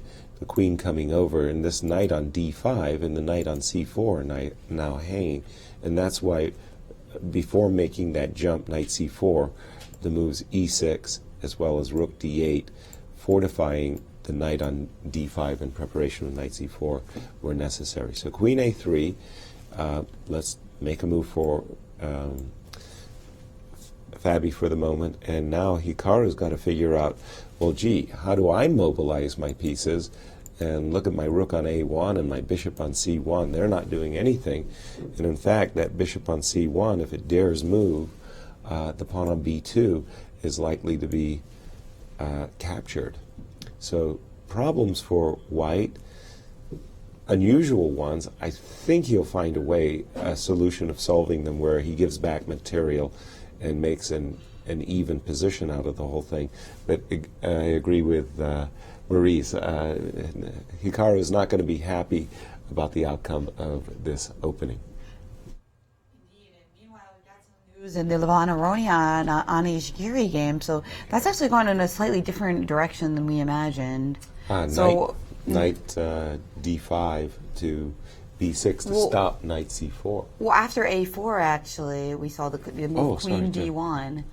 Oh, sorry. So A5? after knight d2, a4, instead of knight c4, we saw queen d1. I see. Queen d1. So with the idea of rook c4, just hammering on that pawn, perhaps. But the thing is, knight b6 is always in the position. So I'm wondering why knight b6 immediately. Maybe he's just thinking knight c4 next anyway, and then preparing to meet knight c4. But again, I think in Anish's shoes, he's really hoping to be able to cement a rook over here on the b file, which will really tie white's pieces over on the queen side. So knight b6 looks like a very decent move. I'm okay with that. Yeah, I'm okay with white as well. So there's a few imbalances here. I'm okay. Yeah, that's one way. I think Nakamura said it one time. It's equal, but I don't like it. Well, let's take a look. I like that. At the very equal time scramble yesterday. Oh, we had to we go. have to relive that one, don't we? Yes. Equal but not dry at all. Let's take a look at the highlights from one of the most dramatic moments I've ever commented on. Okay. Yes, because we've got 10 moves for each player with a minute for Fabi and just over 3 for Magnus, and his clock is ticking away. We might get 1 versus 1. That's how these guys' lightning skills, man. Maurice?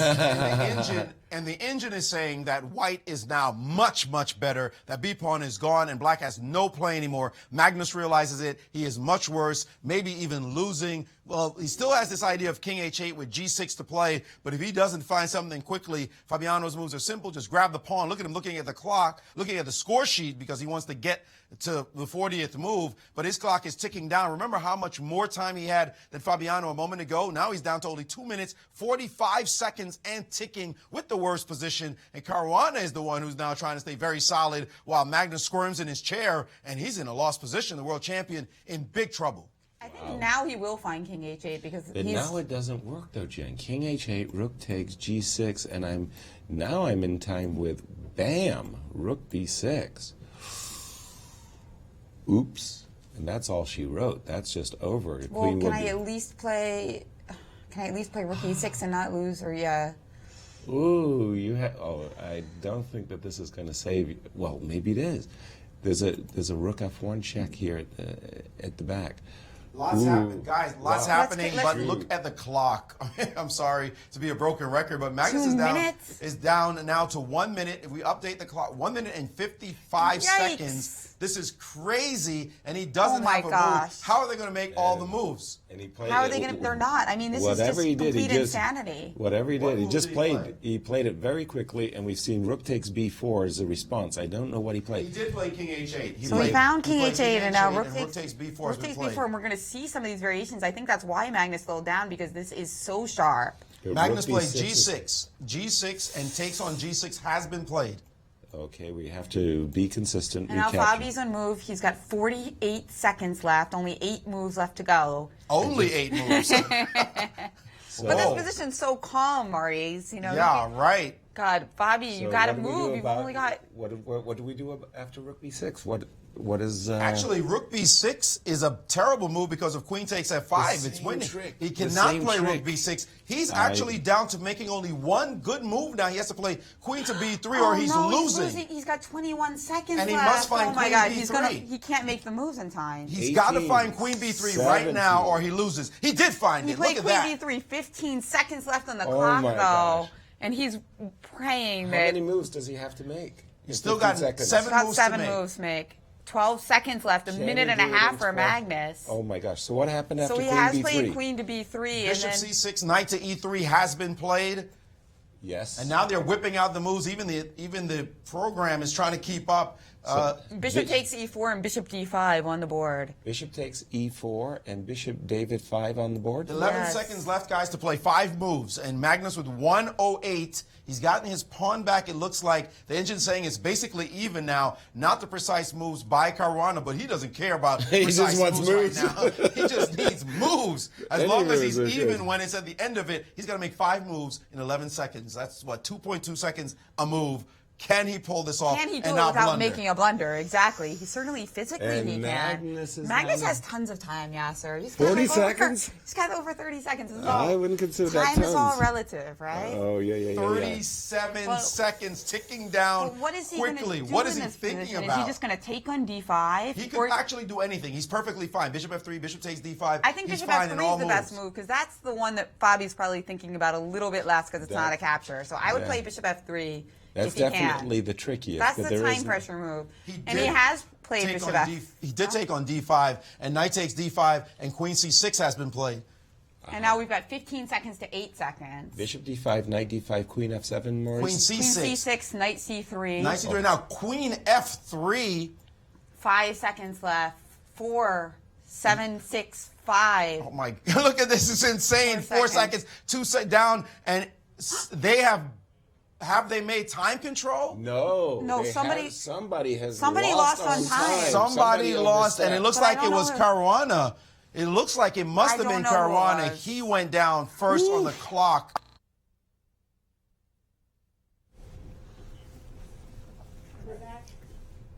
Hello, welcome back to the 2015 Sinquefield Cup. We see Fabiano Caruana while Nakamura is away from the board. We mentioned earlier he's looking relaxed, liking his position out of the opening. Meanwhile, in studio, we have a special guest. Well, actually, 5 special guests. We have Erica Frank, and she is the co-owner of The Cup, which is a cupcake boutique in the Central West End. Yeah, we are right around the corner, just a block or 2 from here. Oh, I've been there. That red velvet. Yeah, that's right. I heard you like the red velvet. But, well, who would have guessed? But tell us about this special cupcake, which is just for the Sinquefield Cup, isn't that right? It is. We developed this cupcake and designed this cupcake specifically for this couple of weeks. And we are really excited about it because we've partnered with the St. Louis Chess Club. And this is the first time we've had a partnership together. And we both feel like it has gone really well. This is actually one of our most popular pairings of flavors. Our dark chocolate cake, which is like devil's food, and then our vanilla buttercream frosting. And we dressed it up and made it look a little more professional for this 2 weeks for the Sinquefield Cup. I like the pawn. I absolutely the chocolate pawn. So We thought that would have universal appeal, and actually it has. People who are not even in the area for the Sinquefield Cup are being drawn to this cupcake and choosing it. Oh yeah, I actually have one on my Instagram feed actually because I have this horrible thing that I actually made a bet with another poker player. I also play poker in addition to chess. That I wouldn't eat bread or cake for like 4 weeks, so I can actually only have the icing in the little pawn. So when does that end? A few weeks, or I can pay $100. Every infraction is $100. It might be worth it. It might be. I know you guys on air. Like, let me know. Should I have $105 cupcake? Right. 103. Maybe you could freeze it for a few weeks. Now or I'm gonna come sound, back. Now I'm gonna sound like a total degenerate, but I actually lost another cupcake bet once. This cupcake bet was somebody's birthday, and I bet that he was gonna prefer. There was these wonderful cupcakes, and I was gonna bet that he would prefer if I bought him a vanilla one. So I bought both, and I mean, Of course, I was wrong. So tell us, chocolate or vanilla? Personally, chocolate. See, she knew. She would have won the bet. And that's why we chose it for this, yeah, because there are chocoholic over lots here. of chocolate lovers out there. Yeah, I'm a huge fish. I mean, in chess, the thing is, white, usually people, especially at the high level, they prefer to start with the white pieces. So if you had a vanilla cupcake chess game versus a chocolate cupcake chess game, which I think is a good idea, by the way. Right. That's a great idea, actually. Yeah, that's a really good idea. You got to eat the opponent's pieces when you catch Right, it. exactly. Yeah, exactly. Wow. That could cost a lot of calories. Well, thank you very much for joining us. And for those of you who are thinking about coming in the Central West End, just Definitely. another reason. Definitely check out the cupcakes. Thank you. Thank you. Grandmaster endorsement over here. Thank you very much. Give me some of that. That is not mine. Back to Maurice Ashley. Chocolate or vanilla, Maurice? Chocolate, of course. Come on, seriously? I can't even believe you bet vanilla.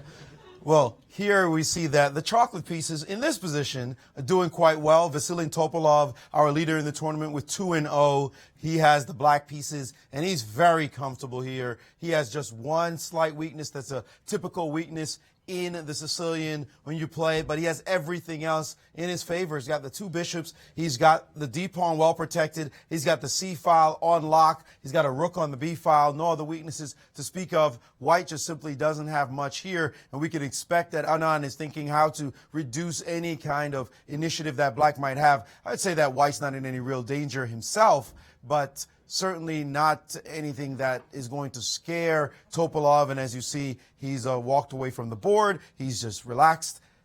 There he is, and it's standing just off to the left of the screen, quite relaxed. Anand knows there's nothing special here and no way to really put any pressure on the black position. In another game where we see no pressure on the black position, Anish Giri is quite comfortable here. Yaz, you mentioned that maneuver A4, rook A5, and the rook ending up on the B5 square. That looks like pressure as well. Very simple, very comfortable, again, for the chocolate pieces. Another position that looks good for black is this one. Although his last move, Queen B5, may not have been the best move. He could have sacrificed on C3. There was this opportunity here to play rook takes on C3 in this position. Looks a little bit tricky, but after it takes the move knight back to D7, getting this nice little skewer with the bishop on the rooks. But the engines are saying, you know what, maybe white would have had a slight edge in this position. Personally, I disagree. I can't see what white has here that could possibly bother black. This looks more or less equal. Another position where black's doing well is this one with Caruana and Nakamura. Caruana with the black pieces, of course. Caruana's been thinking quite some time over one of the two moves. You know, we talk about the famous rook mishap. Which rook? The wrong rook you play here. It looks like just a choice of two moves. He doesn't want to make the wrong one. Is it E6 or is it rook to D8? He has two choices. I'm sure his manager, Lawrence Trent, is sitting there thinking, dude, please just play quickly. As a matter of fact, Lawrence told me before the round, he advised him more than anything else that he advised Caruana, just play quickly, don't get behind on the clock. And here he is thinking quite some time over what looks like a very natural move. I'm sure Lawrence will be upset if rook D8 lands on the board because Caruana would have played that in a blitz game in just 3 seconds. Finally, though, there is one game where white is happy with his position, and it's this one, Magnus Carlsen. He doesn't have too much to write home about, that is, write Norway about, but I'm sure the Norwegian fans know when Magnus has a position where he has a strong knight like this, a weak backward pawn on the D7 square, bad pawn structure, the 3-pawn islands versus only 2 for white, Magnus is in cruise control. And it may not look like he has much, but more than anyone on the planet, Magnus Carlsen knows how to nurse a slight advantage. And MVL told us that himself when he was in the confession booth. He knows he must play very precisely because this is the kind of position Magnus will sit on you and make you suffer. Guys? Thank you, Maurice. Yeah, and I just saw that in the game between Vichy and Veselin, Vichy has played the move C3. So he's allowed black, if he chooses, to dissolve what was potentially a weak pawn on b4. And although he has a passed pawn on b2, that's not going anywhere. And I think a lot of Sicilian players will just be very satisfied that black is actually just fine, no problems at all. Although at least now we can play knight d5, that there's no there's no snafus on either c2 or b2. And I think that this move was really prompted by the fact that in the position there is a somewhat latent threat of playing a move like bishop g5, getting in the bishops of opposite color, as well as going after this pawn on c3. At first I thought that c3 was unplayable because I thought that there would be the move bishop b3, but that trying to push white's rook away from the d file, but that would be answered, I believe, by the move knight d5, and it's not like white's in trouble or anything like that. I just think it's a very sound position for both players. Continuing, the game of a really high-class, I want to say, maneuvering game is going on between Levon, Aronian, and Anish. And with this move, knight c5 by Anish, I think he's really provoking the knight trade, knight takes c5, because if black were able to play knight b3, for example, let's say a move like h5, knight b3, this knight is really anchored beautifully in the position, and suddenly I think Preparing c5, for instance. exactly, and I think that this is the type of position that Levon really would prefer to avoid. That is to say, black is pressing here. Whereas if knight takes c5, white doesn't have any problems there. Exactly. So after knight takes c5, bishop takes c5. Just note that we don't want to pitch our a pawn. Pawns are meaningful, after all. Yeah. Queen takes, so that was why we have to recapture with the bishop on c5. But then again, we've got a bishops of opposite color, and on a very good day, I mean, it'd have to be a very good day indeed, I can imagine this bishop anchoring itself on e4, so for example, bishop e4, playing something like f5 and f6, and imbalancing the position. But I would say overall this game is really heading for a draw. I think it's just too balanced for either side to make hay, to capitalize. Okay, so that's interesting. Magnus did play the move e2, e3.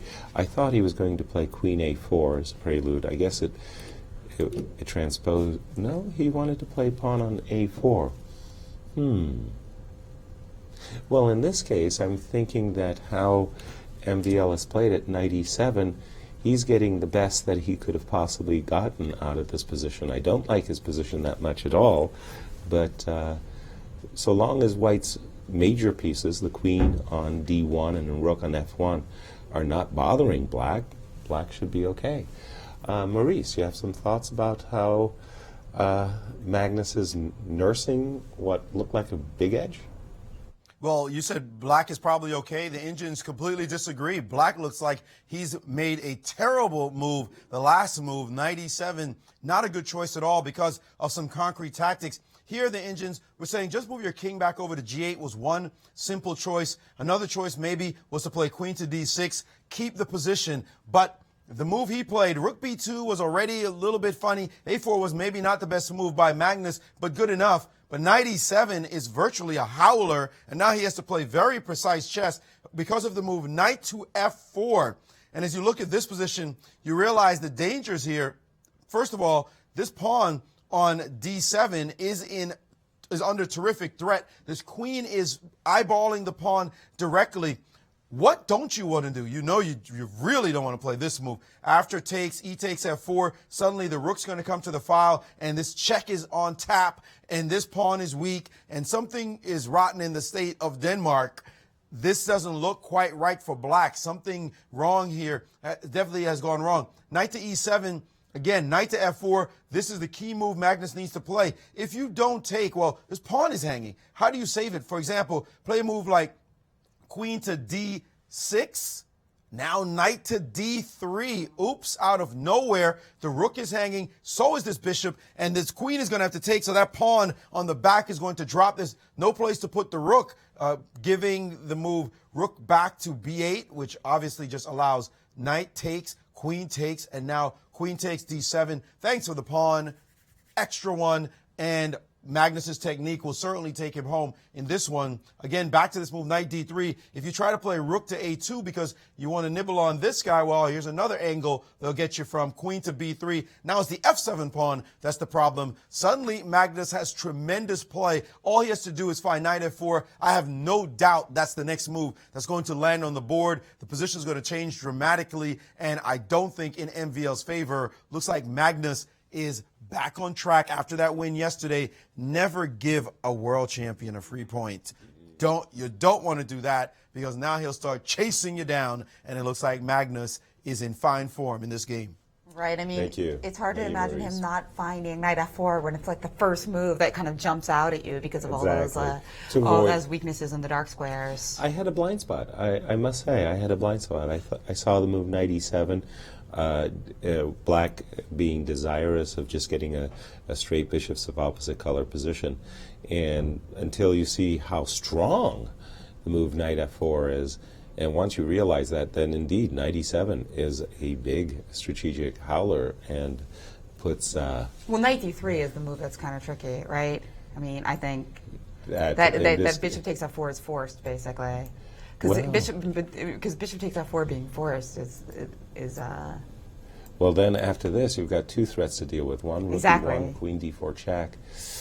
Ooh, not a very happy circumstance. There is one trick, though. After king g8, you don't get to play rook e1 too fast, because, whoops, just a moment, I've got a counter shot against f2. But this move, queen d4, what Maurice pointed out and saying, hey, I'll take this one. Give me this pawn over here on a7. That would really put Black's position. Right, and meanwhile, queen b6 doesn't work because of queen d7, right? And that Precisely. pawn on f2 is actually protected because we haven't moved our rook on f1. So, wow, play more bullet chess. Play moves just because they're cool, and don't develop your rooks because you might need them for defense. Right. So with those killer tips, you're improving your rating by 200 rating points easily. Let's take a quick break, and we'll be back with more action from the 2015 Sinquefield Cup to see if Magnus can win today and really take a stab at this cup. Exactly.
and welcome back to the 2015 Sinquefield Cup. We are in the midst of round 3.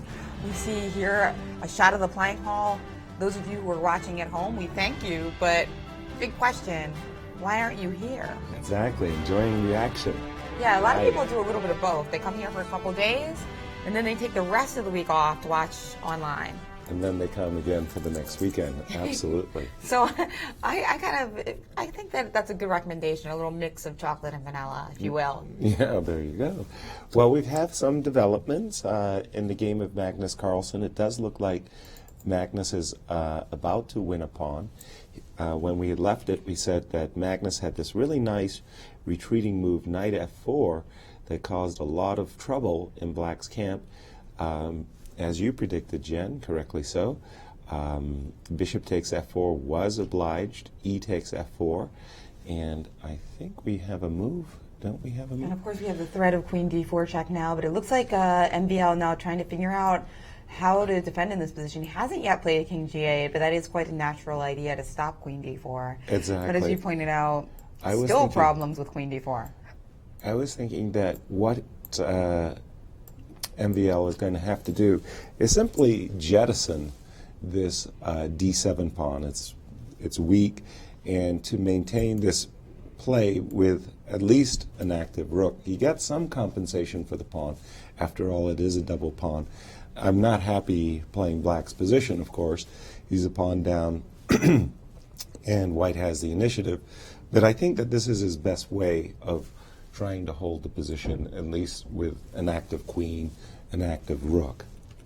And we seem to have this position, or again, I'm thinking that king g8, queen d4, all of these moves look fairly forced from my point of view. From White's point of view, we need to figure out a way to untangle here. Right. The problem is our rook on f1. Well, one of the things I always like to do when I have such positions is I really love advancing my pawn for what it's worth to a6. Sometimes I can put my bishop on b7, controlling the diagonal that way. Another plan for White might be to play bishop e4 in order to advance f5 one day. And once in a while we can play f5 unprovoked because Black has some of these like loose pieces hanging around. Exactly. So always worth checking. Right. Meanwhile, Maurice Ashley with some news on another game. You know, it often happens in Grischuk's games, as I have not had the opportunity to do commentary on too many of his games, but now with Norway 2015, we got several games there, 9 games there, and now in this tournament, this is the 3rd game. And one thing I notice is we generally ignore his games until later in the time control. Why? Because he plays so slowly. It takes forever to get out of the opening alone. Take a look at this situation. 17 moves in. 116 for Wesley, 38 minutes for Grischuk. That just means that Wesley needs to make a couple of interesting moves, nothing too dramatic, and probably Grischuk will waste 20 minutes on the clock just to play 2 or 3 more moves, and then things will get fun again. So it's weird, his time control, addiction, neurosis, whatever you want to call it, somehow he always gets there. And even in a decent position like this one, where he's perfectly fine, he somehow finds a way to always get into time pressure and keep the game interesting, even if, as yesterday, he was able to manage to win the game. Other positions where we see now something did happen here, queen b6, as you predicted, Yaz, a very solid move, saving the A pawn and the rook, but giving away the D pawn.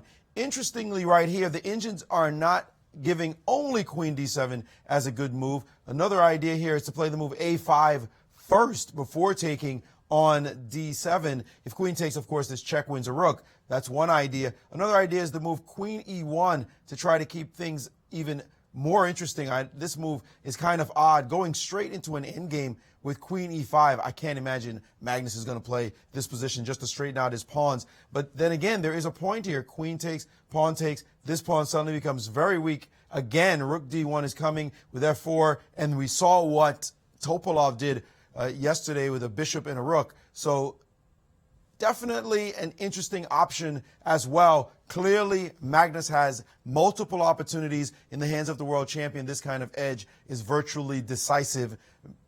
MVL would have to hope that Magnus just, I don't know, gets bored maybe? I don't think so. This is Magnus's most exciting types of games where he has that big edge, and he just has to keep pressing and torturing. In fact, a lot of those torturing games, he has much less of an advantage than this. Right. But this is a little bit different than what we looked at, because we looked at King G8, Queen D4, Right. Queen B6, where that was actually a little bit better for black than I think looking at this immediately, because the king on H8 is obviously weaker than the king on G8. Right. So white actually lost a move in the variations we were looking at. Right. So, Or black. this Yeah. is kind of a better version of it for white. Yes. Because The king on G8 is a better square. Tactically avoid some lines. I didn't. That's a nice line actually by the computer. I wasn't. just play A5 right away, Yeah. or Queen E1. Well, A5, Queen E, with or without A5. This position, it's going to be tough to break down black's defenses, because this is a very annoying source of counterplay on F2. And I must say that this move, Queen E1, is actually quite attractive, because Queen C5 looks more or less forced, and you get this very nice position of rook and bishop versus rook and knight, but with a very big weakness sitting right there. It's a plum on D7, and this looks like a better ending than the middle game with the queens for white. In other words, I give white a greater edge here so the question is, than when he's a pawn ahead. The question is, can we hammer on that, on white's weak pawns before he gets a chance to develop here? You mean rook A1, rook A2, pardon me, going after the A pawn? Yeah. Well, then I'm just going to swoop down, and I'm assuming you want to toss in a rook A1 just exactly, to get try to get a my knight bishop to a less a lesser square indeed. Yeah. Now I really wish I had that move King G8 interpolated, don't I? Yeah, well, you still got knight C6, F4, but this is the type of a position where when white gets to play king F2 and king E3 and bishop C4, you're going to be crying. That rook and bishop combination really work very well with one another. This is not an easy position. Black's just suffering. I mean, it's not, you can't just solve the problems here. It's a long-term issue. That's right. So, Grandmaster Maurice Ashley with some news on our All-American game. Well, I'd like to do a pop quiz, right? You look at this position, which knight started on C6, which knight started on B8, and which knight started on G8? Well, obviously, if I'm asking the question, you know it's a trick question. But normally in the Grunfeld, a knight goes from F6 to D5 to B6, very natural. This knight from B8, of course, goes to C6, easy, 3 moves. But not in this game. This was an unusual Grunfeld, because back here, after bishop takes B5, queen takes B5, the knight from B8 actually went to D7, and after G3, rook B8, queen A7, bishop G7, bishop D2, castles, king, knight to H3. Now we jump to this position where the knight went to B6, so it was the B8 knight going to D7, now to B6, and then after queen takes, this knight went to D5, and it's now, because its brethren is on the B6 square, it's going to have to get there a different route. After castles, queen C8, queen A3, now knight to B4. Now this move the engines really didn't think was the best one. We were talking about E6 and the move rook to D8, but knight B4 threatening knight C2. Rook B1 seemed to be the finest point to defend against knight C2, but Nakamura chose this move, queen B3. The engines immediately say that looks suspicious because of the move Caruana played, knight back to C6, and now we see that the knight actually rerouted itself all the way to that C6 square. It's threatening to go into D4, and also this B file, because the queen is sitting on it, is under some pressure. White is still supposed to be a smidgen better here. I find that very hard to believe, but then again, this bishop on G2 is strong. But it seems as though black should be in control of the position, still down a pawn. And I think that's why the engines are arguing that, yeah, white's still better, just a little tiny bit, hundredths of a percentage point. But because of knight d4, because of the activity on the b file, because of the bishop on the long diagonal, and white still has not completed development as yet, you've got to feel like white does not have full control of the position, and that black will have more than enough counterplay. there is Nakamura looking fairly relaxed in the position. He's got a lot of time on his clock. He still has over an hour to play the rest of the game, and it's a move 18, so no problem for him. Caruana not really in any real danger with 47 minutes on the clock, but he's going to have to watch that as well. So the game's developing interestingly, and we should also point out this game here, again, I want to get back, this game, the one between Topalov and Anand. Anand played this move H3. The Indians thought G3 was a bit better, but H3 still giving love to his king. And after Rook E8, the Indians are saying that black is now slightly better. Now, again, not by much, but the leader in the tournament, Topalov, just showing great form so far and why it is that he is, in fact, the leader of the Grand Chess Tour. Thank you, Maurice. And also, I just want to say that all these great players are really, really universal. I mean, they can play so many positions very well. But in particular, just because he's in such fantastic form, we see that Topalov is playing a lot of different positions, and he's finding the accurate moves each and every time.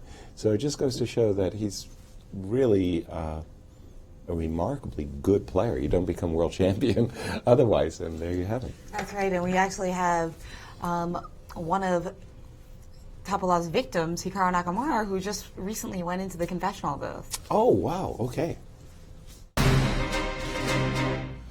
Yeah, all right, so I'm pretty happy with my opening. I think I'm quite a bit better, most likely. Either I'm much better or I'm not doing anything at all, so I'm feeling pretty good at the moment, better than I felt the past 2 days at least, so looking forward to seeing how the game plays out because I'm feeling good right now. I think before the round there was a question about what did you eat for breakfast, and so this morning I chose to eat some Scottish smoked salmon with a bagel, and it was just delicious, and maybe that's contributing to why I feel so happy about everything right now. What did he say, Jen? Well, that's what a did he great say? selection. There was a little quiz about what he ate for breakfast, and apparently he had a Scottish smoked salmon with a bagel, which gives you that protein, those carbs. Bagel and cream cheese. Wait, can you get protein and carbs from a cupcake? You've got the protein and the icing, right? I'm sure. You know, all that eggs in there. Oh, yeah, sure. So that's another way. Exactly. At the Kingside Diner next door, they have a great bagel. Maybe he and lox of bagels. The Kingside Diner, just adding to the chess campus that we here have in St. Louis, right? We've got the chess club here, the museum across the street, the World Chess Hall of Fame, the beautiful Q Boutique where I always end up buying something. And the cupcakes. and of course, the Kingside Diner. Right. Yeah, so all the more reasons. Beautiful. It just keeps expanding. Yeah. It's great to see. And here we actually see a shot of the second floor of the chess club. And we see Topalov, he traditionally paces a lot during the game, so don't make too much of that. Some players, as we also mentioned yesterday, have this so-called Sitzfleisch, where they like to sit at the game the whole time. And some players are a little bit more pacey. Topalov falling into that latter category. And in the game between Wesley So and Alexander Grishuk, Wesley finally picked up the baton, and he did play this very committal move, E2, E4, and he did it with purpose. There are going to be some variations where Black's queen could find himself misplaced. For example, Knight D7, one such line. I'll just put down what I want to show. Bishop, sorry, that wasn't the move I wanted to play. I wanted to play bishop back first, bishop back to D7, bishop back to F1 first, attacking Black's queen. If Black's queen drops back to the B6 square, now the bishop is now the queen is no longer defending the knight on D7, and there might be just a little bit of awkwardness, although this happens a lot in this particular line of play that we see in the Maroczy bind. The knight stands very well on the square C5 thanks to this pawn on A5. Not easy to boot it out.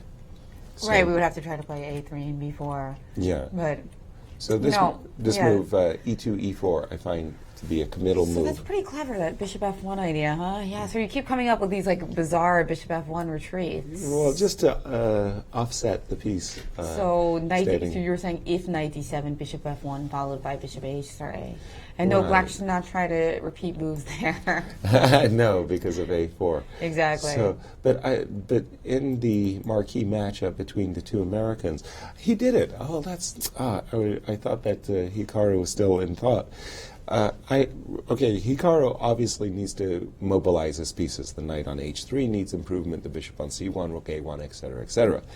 But I was thinking that with this bishop on g2 on this unencumbered diagonal, one of the things I would really like if I was in white shoes is I would love to provoke black to play the move e7, e5.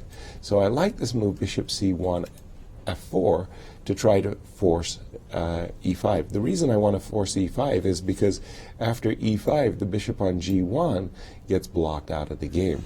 And in case of knight d4, then to drop back, drop back with the queen, knight d4, drop back with the queen, and now the problem is the rook on b8 has no move. I mean, it's the bishops are sweeping down the board, and you're forced to play the move e5.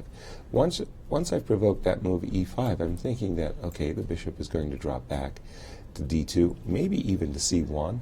I'm going to go bishop c3, knight g5, and this bishop on g1, bishop on g7, I beg your pardon, is not a happy camper anymore. So bishop f4 really can take the sting out of Fabi's compensation if he's forced to play the move e5. I'm not sure what I've seen a move, but I'm not sure what was made. Let me refresh the board, and by the way, Grishuk did play knight d7. So he did go ahead and say, okay, I've got a knight d4, queen d1, e5.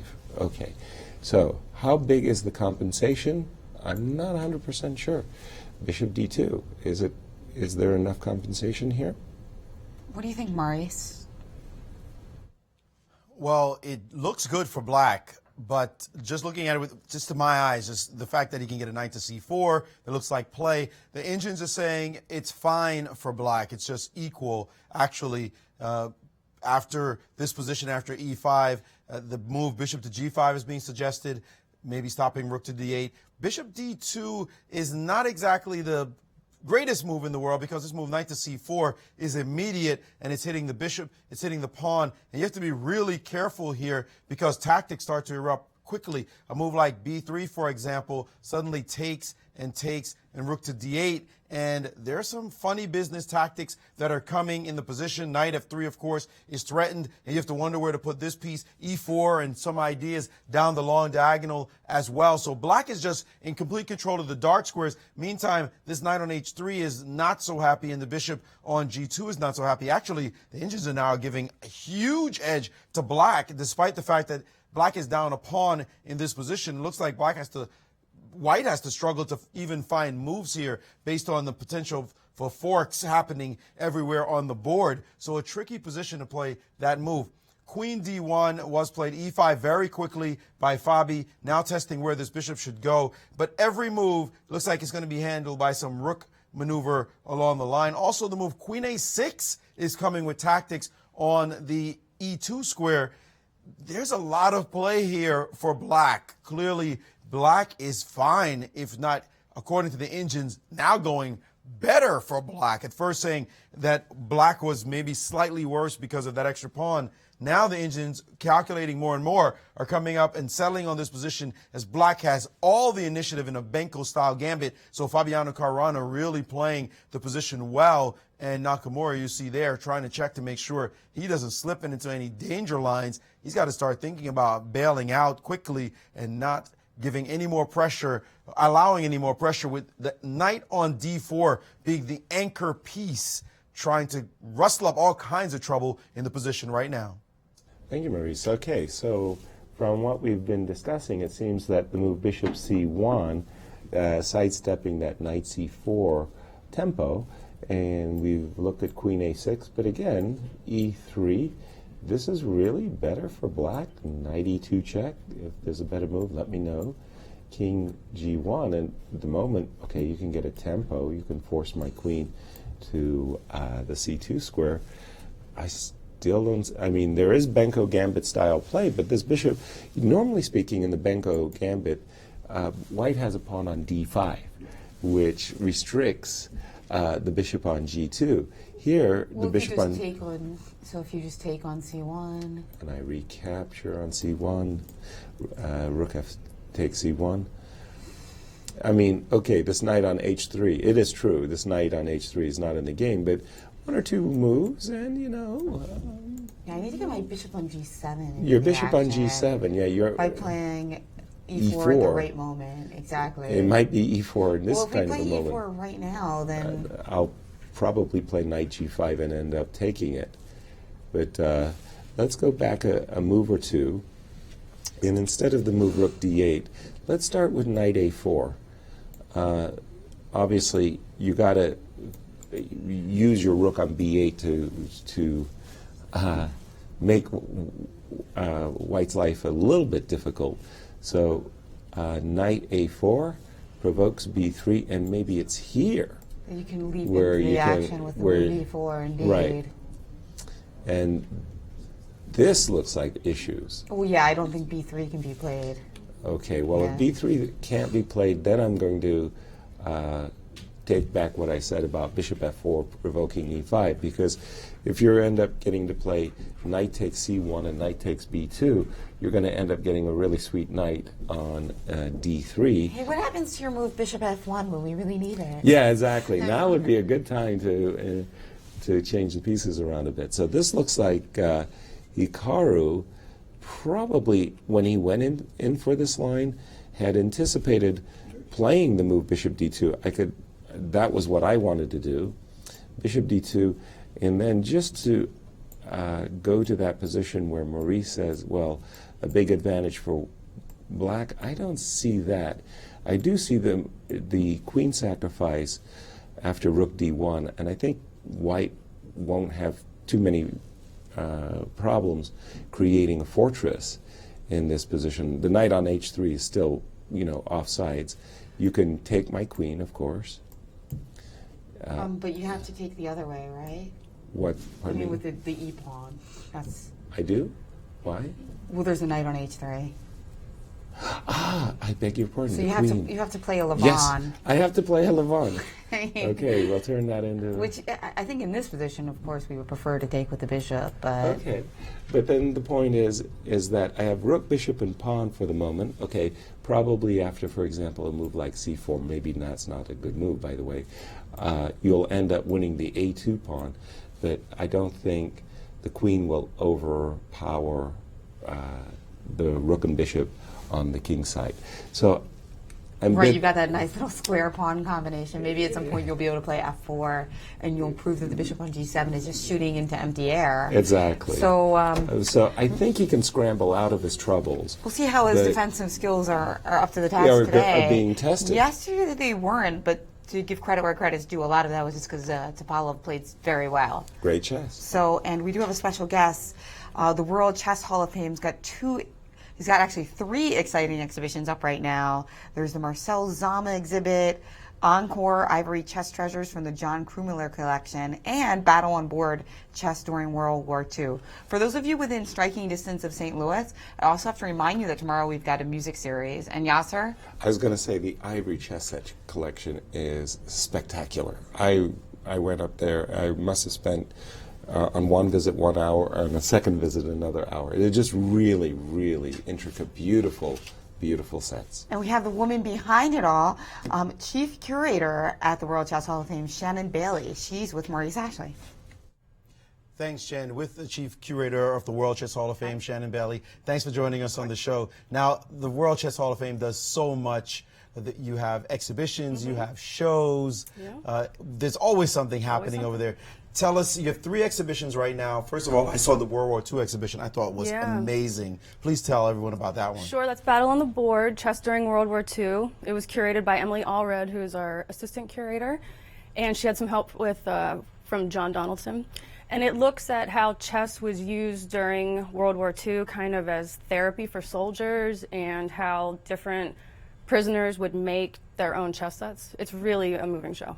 Pretty incredible that during war you can be playing chess and being having that therapy, and a lot of soldiers got injured during the war and were able to use these chess sets. Which I know there's some interesting stories behind that one. There are, and like even the Red Cross would give them out, like it was part of their rations packets in prisoner of war camps. Pretty incredible. So tell us now, there's one ivory chess sets that from the John Crow Miller collection. It's called Encore, and he'll be here this weekend giving a lecture about that. He'll be here with the Chess Collectors International Group, which is having their annual conference here in St. Louis to coincide with the Sinquefield Cup, which will be great.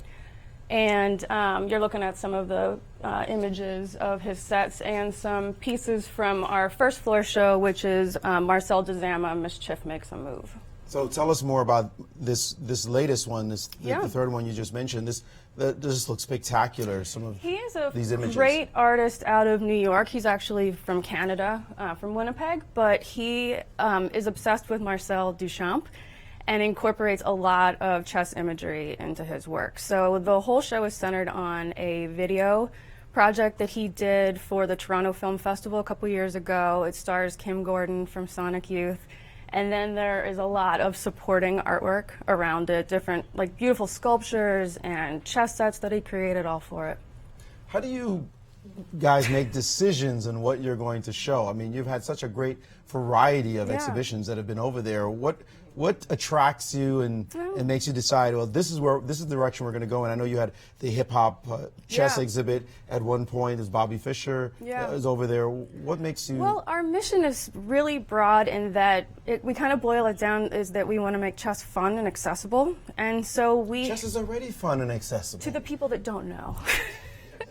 And so we really hit chess history hard, for sure. You know, we celebrate the Hall of Famers. We do really intense chess history shows.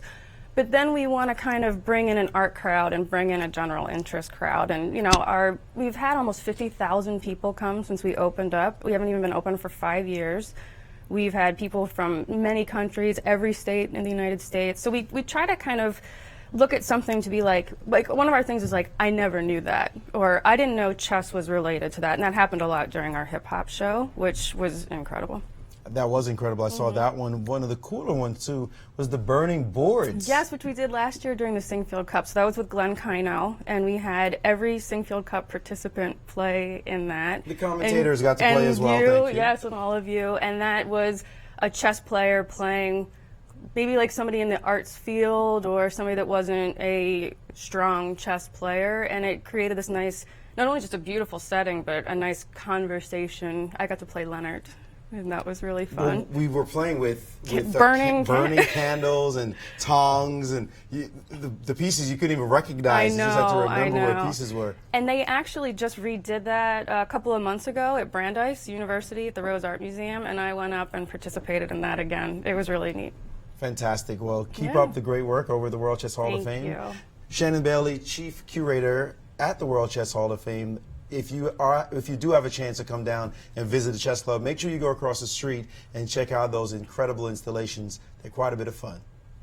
Absolutely. Yeah, we got Bring some back killers burning right now. boards. Bring back burning boards. That's what I got to say. Oh, I You have just want to light me on fire. Yeah. We do have one result in, by the way. We do have a draw. Anand and Topalov have made a draw, so now Vesselin has 2.5 points and will at least be tied for the lead in the Sinquefield Cup after this round.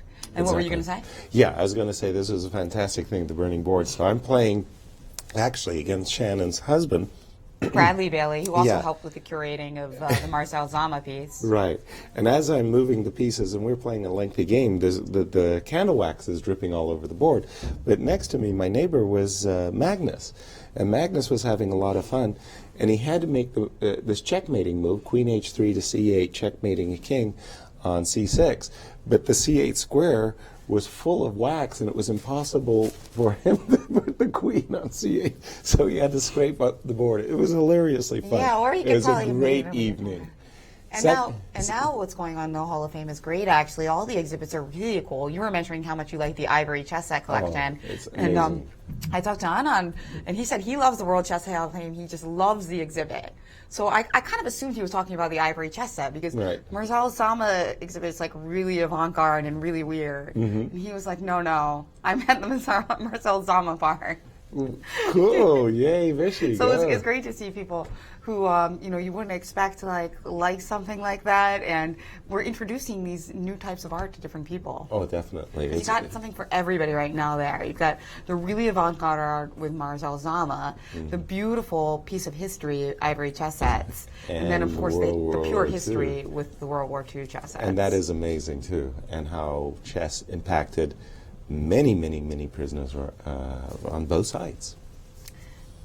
Yes, indeed, and we are getting our leader of the Sinquefield Cup set up for an interview, Veselin Topalov. He was one of the participants. In fact, she had to mention every single participant from the Sinquefield Cup last year played. And the funny part was it was actually Fabiano Caruana's first draw of the competition. Really? Yeah. Yeah, was that Stanley? Lilia Lifanova, who was also a curator. And he actually had a, how should we say, gentlemanly draw. A wink, wink. I like that. And here he is. Veselin Topalov is with Maurice Ashley. He's leading the Sinquefield Cup.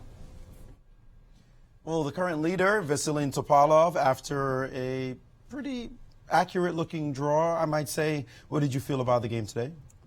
Well, opening was a bit of a surprise for me. I somehow didn't expect Vishy to go like this at the beginning. And then I was hesitating if I should repeat what I did against Magnus or not.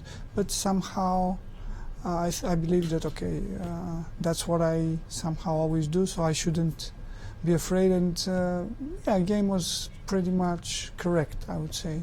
Not very spectacular, but it was very positional, and maybe he was pushing a little bit, but finally I could somehow exchange all the pieces. And the two bishops always gave me some counterplay, and it was enough to hold the balance.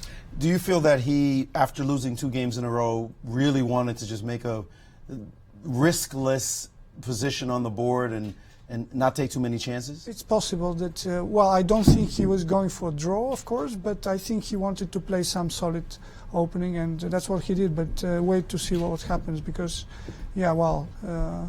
starting with 2 losses, not fun, but,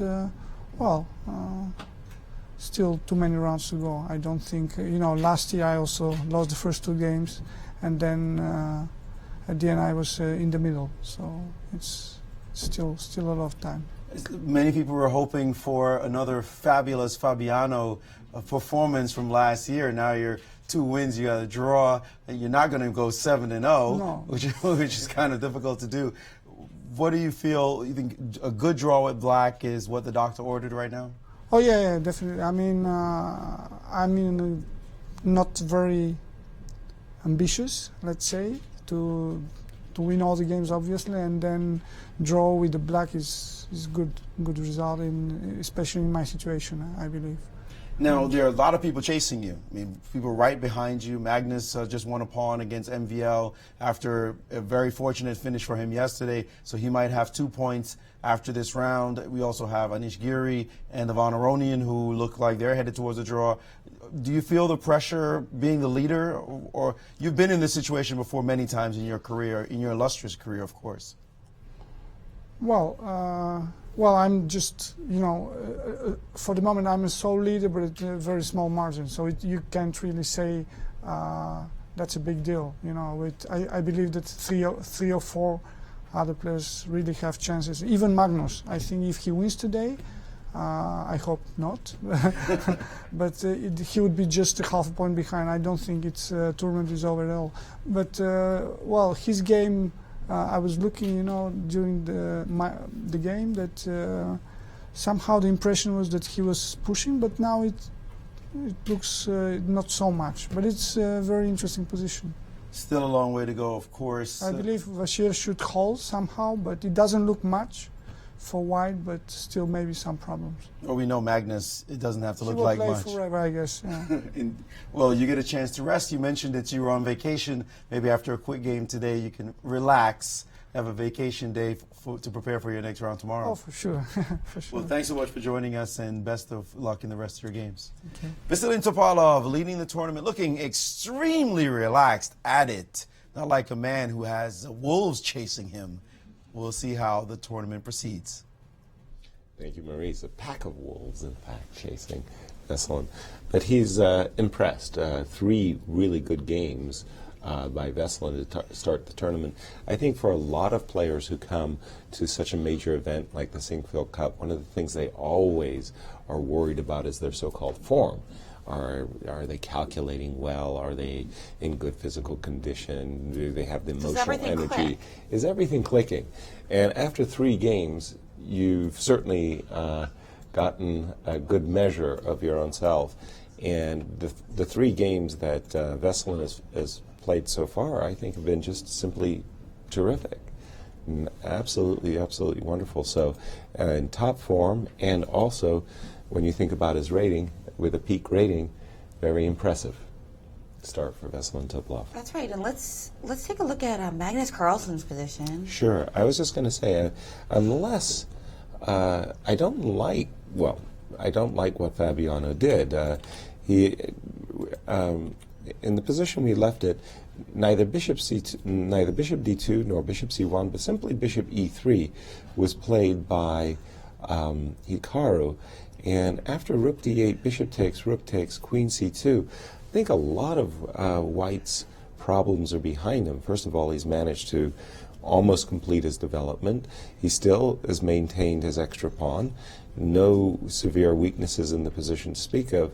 And unless there's something based on rook c4 that is annoying, White looks like he's ready to play moves like e3, rook d1, b3, and take over.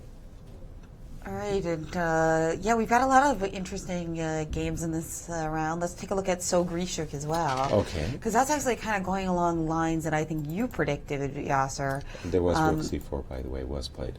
Yes. So we saw this knight d7 move occur. Now, instead of playing bishop f1 immediately, Grishuk actually decided to throw in this bishop g7, king g7, queen d4 check. But Wesley did. Wesley, sorry. Yes. Yeah, and okay. there was a point to this, though, because now when he plays bishop f1. Yes, bishop f1. I mean, before I think we were looking at something a little different, but here... the queen's wrong-footed. But on the other hand, well, after queen b6, I can make a case for White having the advantage because the knight's no longer on c5. We can just play bishop h3 and I can and wrest control of the file. Bingo. And then we're getting into c7, aren't we? But the question for me is queen b4. So if you play queen b4, then suppose I make a bunch of captures and take on c8 and then play bishop h3. At the end of the... Same thing. And then if you play rook c7, well, you better. to save the piece. If I capture and then I just take control... well, rook c1's one possibility, right? I mean, but the thing is, after b5, you stop me from coming there. Well, so what about rook d1 with the idea of rook d4? That's another idea. Yeah, you still have... True. But getting him from behind. And that's right, and now I could go rook a7, right? Right, but that's an extra pawn for Wesley. I mean... Right, okay, at the end of the day. Yeah, it may not... At the end of the day, rook b4, you end up being... I had one pawn. Question is, can a quick king e6, king e5 restore the balance? Or maybe even... Or starting with, yeah. And you've got an active king, it's true. This is not going to be by no means easy for White to rope home the whole point here. But White has a couple of other possibilities sure. within that variation as well. So I think, in general, though, Wesley So looking for an edge, has an edge, looking for a big edge. Exactly. There you go. Nicely put. And let me just go up to the game of Magnus again. Magnus Carlsen, indeed. Oops, I've got last time we checked that, you thought that maybe Maxime chose the best option to just jettison that pawn and try to get complete dark square control. So Magnus's response to that was something you mentioned earlier. I know. Push the pawn to a6. I'd like to push the pawn to a6, anchor the bishop on b7, and... Well, this is just very, very nice. I mean, poor Max Yeah. is going to be suffering for a long time to come. And one of the things about your preparatory moves of A6 and bishop to B7 is if we get queen E3 in at the right time now, that's going to be... That ending we looked at. Right. With all those extra tempos that we've gained, this is going to be quite nice because you can have that active rook, but... So I can't force queen E5 check like I could in the other variation, but even queen E3 wresting that control of F2 from you. Mm-hmm. And it's nice. It's yeah, just simply nice. It's a good extra pawn, no question. because all I have to do is get my rook on A8 and you resign, right? Right. So you're constantly on the lookout for any move that approaches that pawn. Exactly. And that's the danger with getting that bishop stuck in your throat, basically. Magnus Carlsen proving why he's the world champion. Wink, wink. Wink, wink. No, he's just going to try to squeeze his opponent off the board here. So this bishop f1, I wanted to say there was one other trick in the position for Alexander Grishuk that we didn't look at because I didn't see it at the time that we were chit-chatting, was the move knight e5. This is a kind of a funny little move. If you take my knight with the anticipating to take my queen, well, I'll take your bishop with a check, and that's a fairly even-looking ending. If after knight e5 you address the threat of knight, if you take my queen, pardon me, I've got this knight f3 check, forking king and queen, and I've got that ending. Although here again, bishop d7 is still play. This is not an easy equality still. This knight on d4 for the moment is kind of hanging in midair. Although there is rook c5. I beg my... Wow. This seems to be okay. So something to keep a close eye on. So maybe knight e5 is another move, though. We've got some updates on our All-American game.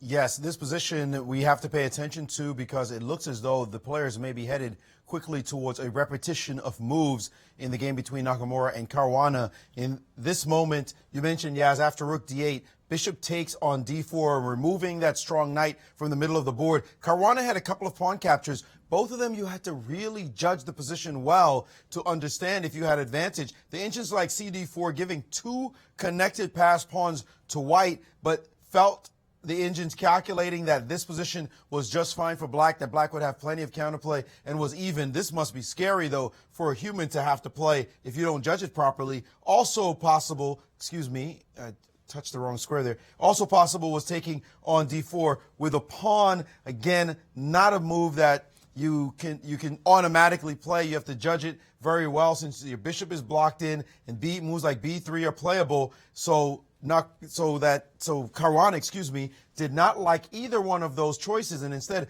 opted for rook takes d4, maintaining activity, curtailing this b pawn so it's no longer passed, and dreaming of the day when he could play e4. Nakamura played the move queen to c2, however, and it's very clear that Nakamura is going to be able to bring his rook to the d file.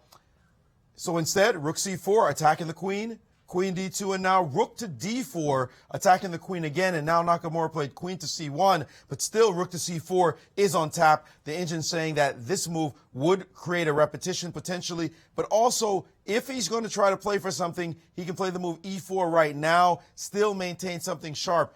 Well, what frame of mind is he in, Caruana? He has 0 points in the competition. He's a little bit behind on the clock with 31 minutes.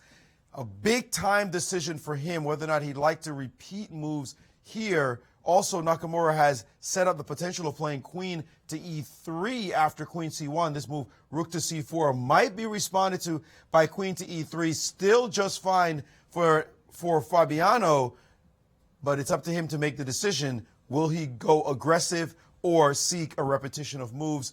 The most important thing, though, is don't waste time on the clock.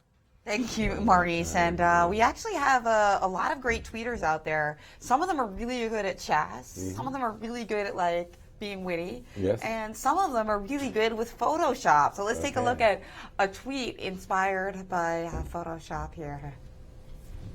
I'm sure Nakamura is distracted because Caruana looks like It's breakfast. That's a massive bagel head on Fabiano Caruana. Okay. I love it. You have to be Poor an artist. You have to be an artist to appreciate that. Yeah, that's going up in the next Come world. on, cheer up, Jen. It's not all bad. That's going up in the next World Chess Hall of Fame exhibit, right? You think? Yeah, I know. Mr. Breakfast Head. But yeah, you can get that, by the way, at the Kingside Diner.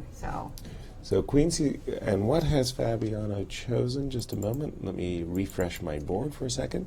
He played E5, E4. Well, opening up the bishop and eschewing the repetition, or maybe not repetition because of Queen E3, but E4. Despite the lack of points he has in the tournament, he's willing to play on. Let's play E4. You gotta love it. That's the way to do it. So using that rook, we were trying to get E4 in earlier, but it was hard for us to do. Yeah. Well, sometimes, valor is not rewarded. I appreciate that it's a great aggressive move and all of that good stuff. But let me play devil's advocate here for a second. And if I go E3 to kick your rook away, where would you like to go? Yeah, rook C4. Rook C4, Queen D2. Now maybe rook B4 so that you can... You can just play knight C4 indeed. Exactly. That was my mainline idea. So I'll play rook B1. So my dream move, of course, is to play B3 and then keep everything under control. If you play knight C4, which I thought was the intention, it's kind of got a flow to it, if you will. I was going to go Queen D5, centralizing the queen, and suddenly things are shaping up nicely for white, as he's got a counterattack of knight G5 and the pawn on E4. It looks like it's going to fall.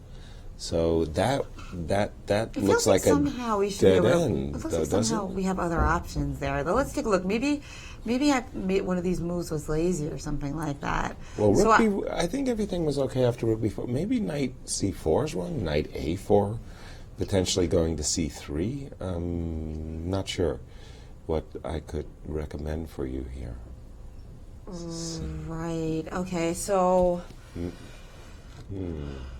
But again, this all the moves look like they had flow to them, but this counterattack against F7 and E4 after Queen D5, I think, is working out very well for white.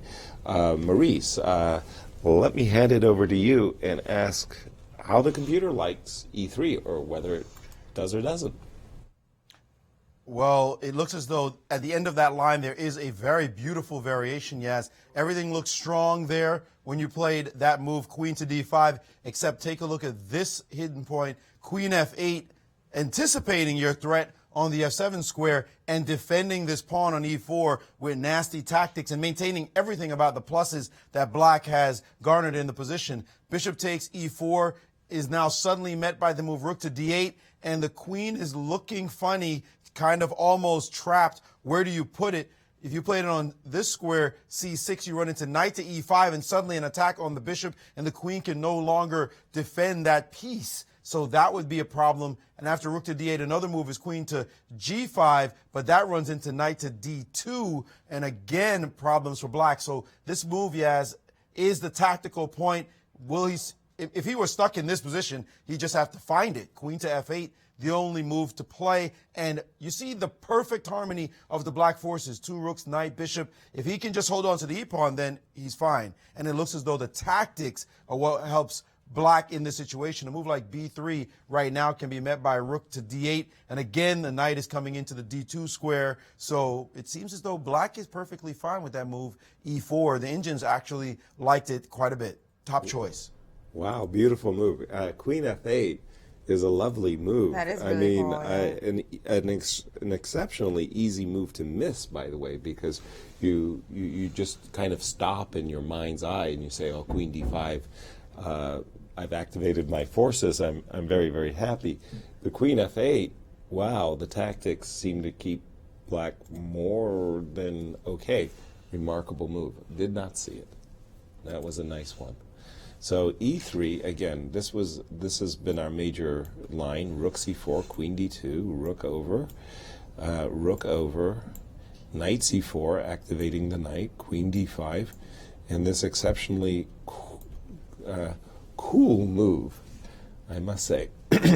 Queen f8, preparing to dislodge the queen and embarrass me in terms of a shortage of squares. Maybe I should try to sacrifice the exchange in some way. I really despise my knight sitting over here. Let me do something like this. Knight g5, rook d8. Maybe my queen's ending up in deep trouble anyway after queen c6.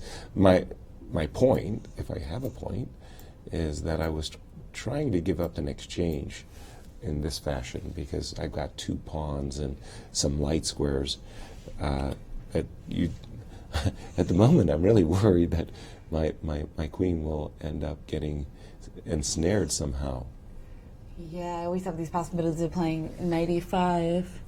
Exactly. I've got a6. I think I can run away. I think I've got enough squares. How do, Maurice, if I can ask you, how does the computer judge the position in case of an exchange sacrifice, the kind of thing I'm trying to set up? Well, in this position, I was looking at another game that had some real intrigue, so I wasn't looking at this line. Take me through it here. Is it queen d2? Yes. Rook b4? Rook b1? Knight c4, queen d5, queen f8.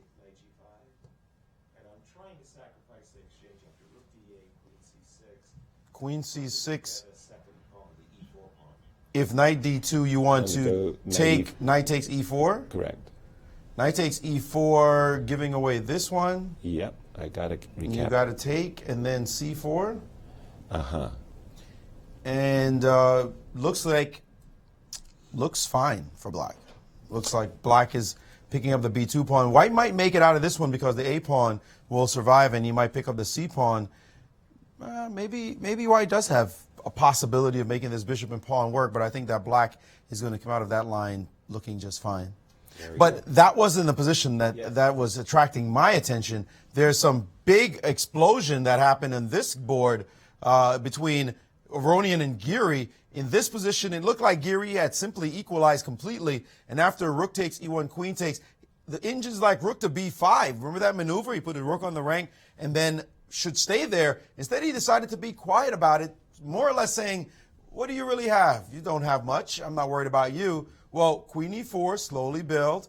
Let me take over the e-file, total dominance. And one thing we do know, opposite colored bishops with major pieces on the board are not drawn. I mean, those are usually challenged for the side who's passive. If this one side can go active, then it's like having an extra piece because you can't compete against the other bishop. So not a drawish position at all. And look how calmly Aronian built his position, put everything on white squares, essentially saying to this dark square bishop, you got nothing to shoot at now. And after the move bishop to d6, he continued with the move f5. And after bishop back to f8, no plan for you.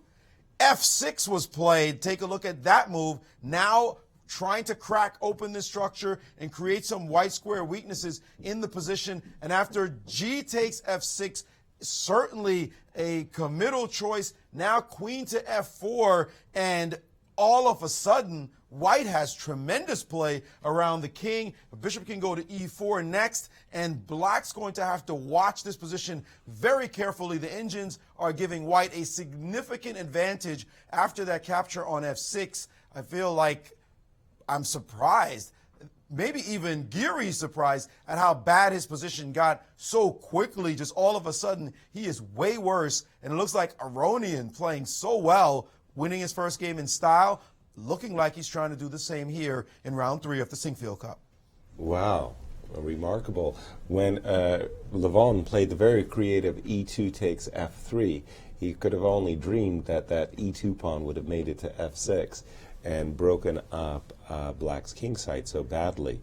Is it really, really that bad, though? Let's take a look. So we're looking at the position after queen f4, and of course, if I were in black shoes, I would be doing my very best to trade off queen, so I might play a move like queen d6. The idea, I think, from Levon's side is he wants to play queen f5, dominate these light squares so that in case of bishop g7, he's got bishop e4 trying to make it inroads. But once the queen gets to h7, how do you follow it up? In other words, if I play a move like rook e8 and say, go ahead, give me a check, I've got you covered. There's no real follow-up unless you could magically move this rook from e2 to g4. So white has to do a little bit more preparation to get his attack fully off the ground. So again, I was just looking at queen d6, queen f5, bishop g7, with this idea of any trades of rooks or queens. I think black is going to embrace king f8, rook e8, king f8, queen d7. Full high marks for the pawn sacrifice. I get it. White's doing good, but where's the beef, Maurice? Where's the beef? Well, there's stake in there actually. So what's beautiful about this position is just black is frozen. So white doesn't have to commit to this kingside attack. In this position, after queen to f5, bishop g7, white can actually say, okay, you think you're holding over here, that's fine. Let's switch sides and play on the other side of the board. Queen a5, pick up this pawn, create some more dynamic opportunities after this pawn drops off the board, and then just play around. The reality is that black doesn't have much to do. Black's going to stay passive for a long time, and this bishop is probably going to find itself on some great square, and this bishop's going to be ugly forever. Now, it's not over, definitely by far not over, but there's so much pressure on black's position, and he's just passive, passive, passive forever. No counterplay. This is what 2800s dream of. They salivate over. There's only two results, they call it. Either I win or it's a draw, or the third result is you lose, but that meant I won. So that's what Levon is looking for right now, to just keep pressuring his young opponent, and this one could maybe last 40 more moves, but it'll be 40 more suffering moves for the player with the black pieces. Lovely. That's a great switch to the other side of the board. One of the great difficulties when you're in attacking mode is to recognize that sometimes the attack is leading to a dead end. You can switch your attack because you're better mobilized, and a move like queen a5 is a beautiful example of that, breaking off the attack just to pick up a pawn. And by the way, a very good one. That pawn on a4 is a very good pawn. So Levon Aronian putting pressure on Hikaru. Right, and if he wins this game, tied for the lead with Veselin Topalov. And let's go to our world champion, Magnus Carlsen, and check in on that position. Continuing to press against Maxime Vachier-Lagrave after... We had left it more or less around these parts, right, and we were saying that Magnus, with his extra pawn, was doing a good job at improving his position. And indeed that he might try to play queen e3 at some moment.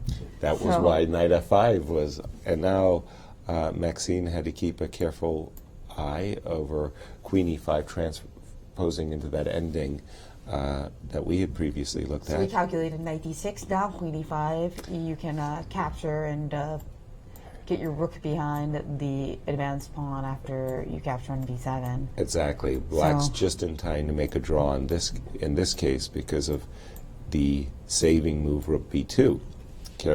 Clear. So instead of queen e5 check, Magnus had to try queen b1, tempo against this rook on a2. The rook on a2 moved to d2, check. Uncomfortable, make a choice of where you want to move your king, and king g8 was Max's choice. Well, again, give Maxime credit that f2 pawn, white's being tied down. He's not getting to really have a lot of fun. Now I'll probably drop back with my bishop. Not too sure where. Bishop f3. I still like everything that Magnus has done. Yeah, we just need to figure out the right move order to be able to get in queen e5. Exactly. And try to get that queen trade in, and then without the bishop on b7, that could be very promising for white indeed. And meanwhile, another update for another white player who is pressing. Well, Wesley So fans are excited right now without question because Wesley is definitely in the driver's seat in this game, but he has to figure out whether or not it's enough, exactly which way should he go, because it looks like he is going to win a pawn. Well, his opponent just gave it to him. In fact, in this position, you see Grishchuk have it after king g7, queen d4, check, king g8, bishop f1, hitting that queen, rook c1, and offering a queen trade. No, thank you. Rook c4, queen to e1, some aggressive demonstration on the back row. Well, let's us attack you on the 7th, and after 95, looking for the cheapo, king g2, stopping that move. And now the Indians were giving queen b1 with essentially a slight edge for white. However, queen to b4, and the Indians like, wait a minute, what is this about? Because there is the opportunity here to capture on b4 and now play rook takes on e7. And notice the b pawns are weak and under attack. Now, if you play rook takes on a2, it is possible to just simply capture here. White has to calculate this move, knight to g4, with a threat to this pawn. He's going to win this one, but this one is hanging too. Check out this nice little move. h3, attacking the knight, making sure it's not the rook that takes on f2. Why not? Because if you play rook takes, and looks like I've lost my, just as a beautiful variation, rook takes, then king goes back. Just trust that. King goes back, and the rook is sitting here, and the knight is hanging as well, so you lose a piece. So this move, h3, forcing the knight to take, and then bringing the king up. This b-pawn is still hanging, and black doesn't have enough counterplay. So there are variations now, and you guys should expect this. Wesley So fans have got to be excited because Wesley might win his first game here at the Sinquefield Cup. And let us point out as well, what is the most obvious thing we do know when there's a Grishchuk game? Yep, he's only got 16 minutes left to make all his moves, and he's only at move 25. So he's definitely in his normal place in time pressure with potentially worse position. Ooh. Another rook and bishop versus normal. rook. I think this is a massive improvement for Alexander Grishchuk. He's pat himself on the back, but the position, unfortunately, not so great. Well, exactly, and again, it's all very forcing too. Queen takes b4, a takes b4. I can actually show the line Maurice wanted. Rook takes e7, taking a crucial pawn, and really that pawn on e7 shatters the loss of that pawn. Shatters black's structure. Now, after rook takes, if I didn't see that line that Maurice was pointing out, which went once more, rook takes b7, knight g4, this move, knight g4, would cause some trepidation until you notice that after h3, knight takes f2, king f3, it's one of those, the threat is stronger than the execution, and, well, maybe there's still some groveling chances here with knight d1.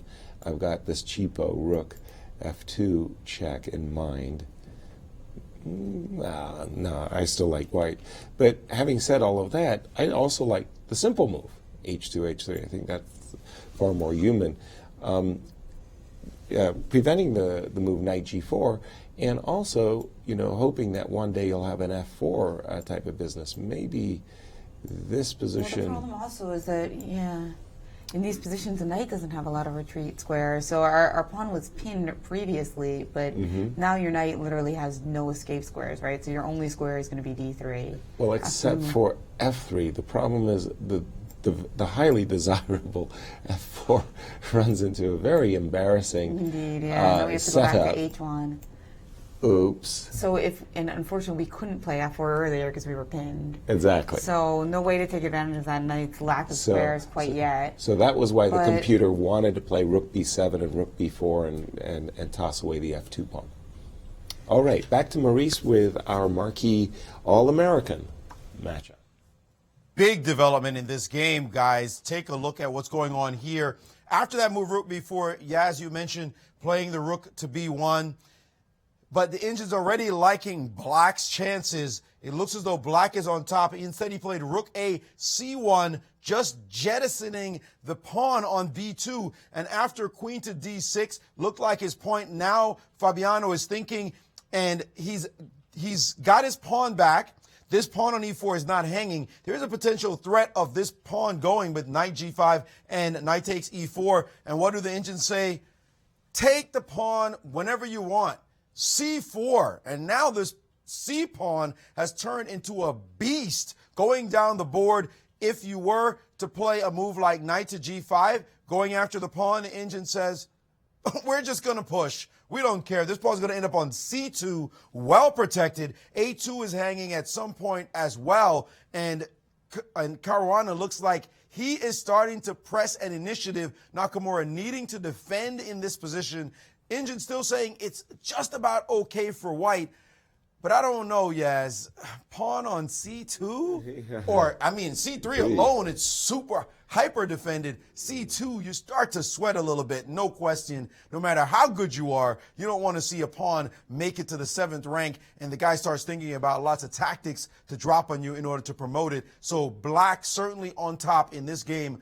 Caruana feeling pretty good about his situation, and Nakamura deep in thought, trying to make sure that he doesn't screw this one up because he might go down to a second loss in a row here at the Sinquefield Cup. Wow. So no matter what, some American fans today will be happy and some will be disappointed.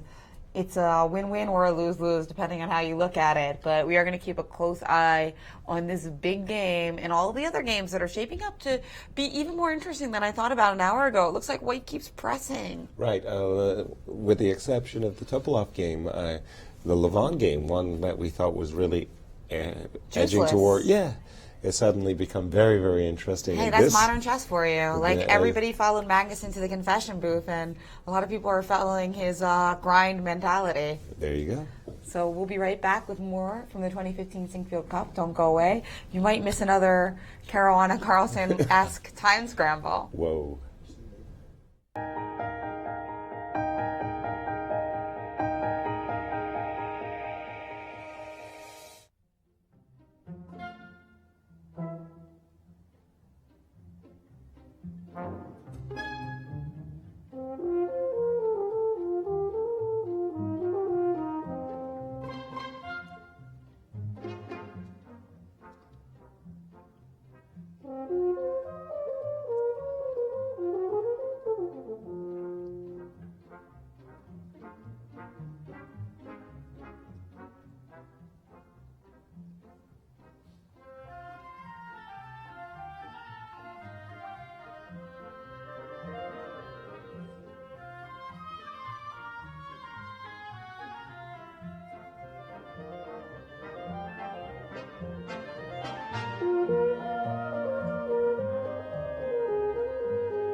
Hello and welcome back to the 2015 Sinquefield Cup. We are here in round 3 where it looks like Magnus, our world champion, is showing us why he's been the dominated player for so long, right? He had a terrible tournament in Norway chess, continued the terrible tournament in Norway chess in round 1 of this event, but now it looks like he's really on top and he's managed to find a way to trade queens and occupy that open file. Is this just totally busted for Maxime Bachir-Lacroft? And we talked about advancing this pawn to a6, right, with the idea that if we ever get access to the a7 pawn, it's going to be completely over. Well, exactly. And if we play rook b8 check and then come after that pawn, well, let's go see what happened. Well, when we can see we how it all developed. But that was that check. We left it about these parts. And by the way, Magnus did play that move, bishop back to g2. Queen to e5. We talked about this going into this ending. But the big difference is favorable, especially for white, because he's advanced his pawn to a6, and he's about to reap the rewards of that early advance. There was a queen trade on e5. The rook slid over to b1. Rook takes e5. Magnus to play. No, you could play rook b8 check and then try to get a bishop on b7 and then just go rook a8 and capture on a7. I mean, isn't it just kaput? Yeah, okay, that's the kind of a long way of doing it. Rook b8 and bishop. I get it. I was just thinking that, well, why not just grab it right away? And that is what he did. But I guess I was thinking maybe we could slow things down a little bit by playing rook e1 check and then rook e7. Okay, rook e1 check forces my bishop to block. Rook back to e7. I'll bring my bishop, excuse me, to d3. That'll force you to play king f8. You've got to defend. But now I'll wreck your pawns, and I'm going to get into a straight rook ending. Oops, sorry, king g2. Well, you're just totally paralyzed. You can never, so this simplification is just good for white. There was many ways for Magnus to reach a winning improve, endgame. to improve. But to show what you had suggested, which is also very, very good, I think, for white, you had suggested, well, why not just go the other way and put your bishop on b7, and it's virtually impossible to prevent rook coming to a8 and rook capturing this pawn. Maybe Magnus saw some potential saving grace here with knight d6 and knight b5. Probably there's some good lines there for white anyway. Yeah. But at least it leaves you hanging around for a minute. I mean, even here, just you can just play bishop c6, right? Right. With a similar idea in both lines, notice how it's all about using that bishop to attack the knight at the right moment. But this one, a little bit more work because, you know, it's very important to note that you don't want to play rook a8 and a7 and race that pawn down. In this particular case, patience is a major virtue. Instead, you want to slowly creep your king towards that a7 square. Exactly. But a lot more work. Exactly. Yeah, a lot more that's work. the reason. And of course, white probably had better... some other options, too, to keep the pressure. But in any case, by the way, rook b7... sorry, let me go back. Rook b7, bishop f1, h4 was played. Ooh, now that's a kind of a funky move. So basically with this move h3, what Maxime wants to do is keep white's pieces frozen on the first rank so that after, for example, rook takes, but does he have the time for this? I don't think he does. If you try to play h3, I'll just play rook over, and you've got to get here, here. And then you must and play. Then I'll play f4. And you must play king g7 now. Well, it's black's move, so you must play king g7 to prevent rook b8 checking queen. Exactly. And then I think I just play g4 and f4. So you just wanted to stop knight e3. Yes. Although I imagine even that would be fine because you could just play. I mean, even knight e3, you could just play. I think. Yeah, well, it's better to stop it. Exactly, just better to stop it. And, well, okay, so h4, an interesting try but I don't believe that, I think that Magnus is just going to... Yeah, Magnus seems like he just needs to make some accurate calculations here and he should be crushing it. What about playing g4 right away? g4 right, oops, sorry, back here. After h4, g4 right away, there's an issue with that, Jen. I got knight here, so I'm threatening some combination of h3 and knight e2. So you got to be careful that you don't end up dropping a bishop somehow. Right, but how dangerous is it actually? The desirable king g2 walks into h3. Right, and if I move my f pawn here... Okay, let's get up the board just to give us as much space as we can. So now knight e2 checks off the menu because I can just play king f2, forking you with my king. Fair point, very good point. I'll have to end up moving my rook, I suppose, behind the pawn.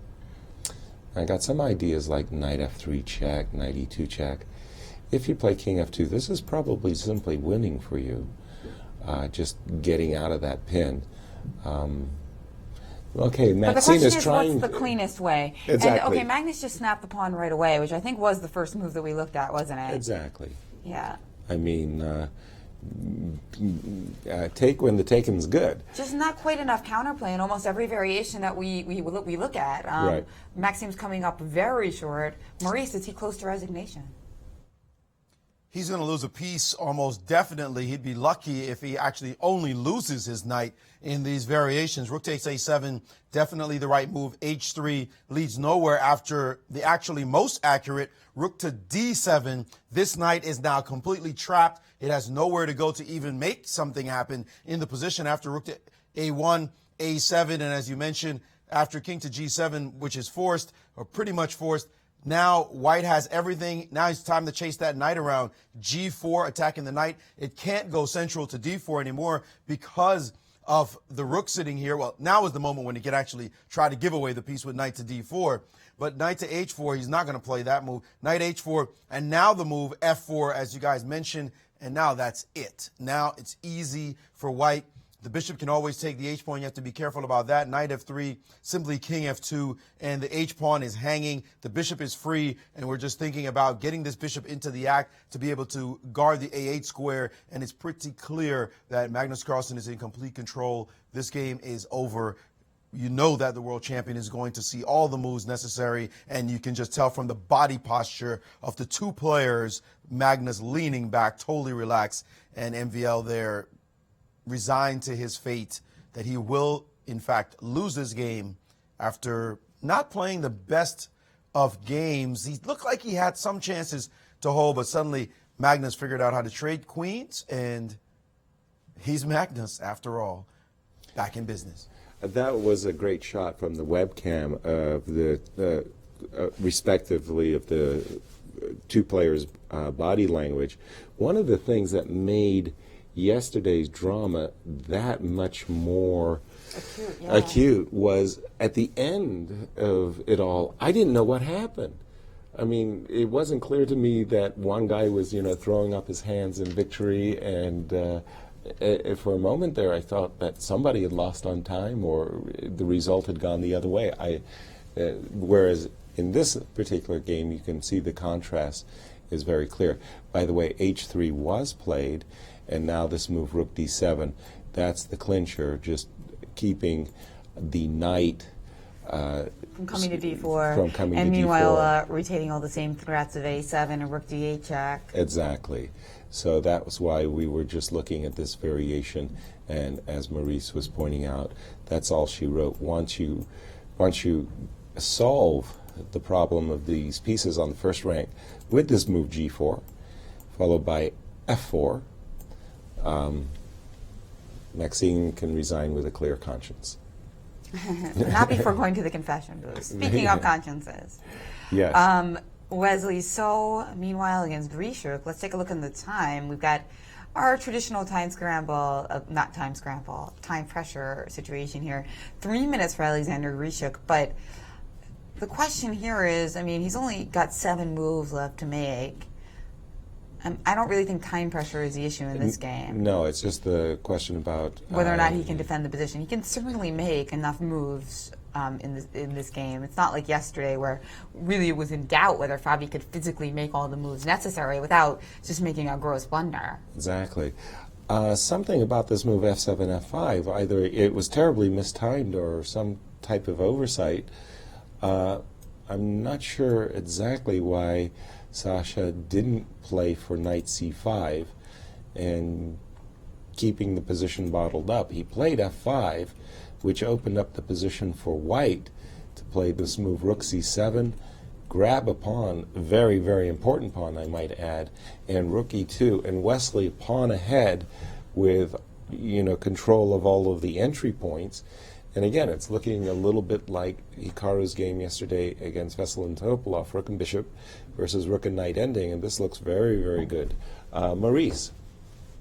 Something shocking has transpired in the game between Magnus and MVL, and I don't know if Magnus has tricked himself. Take a look at this. We were all looking at the simple walk in the park ending, play a7, and that's all she wrote. Instead, Magnus opted to play right now the move g4 instead.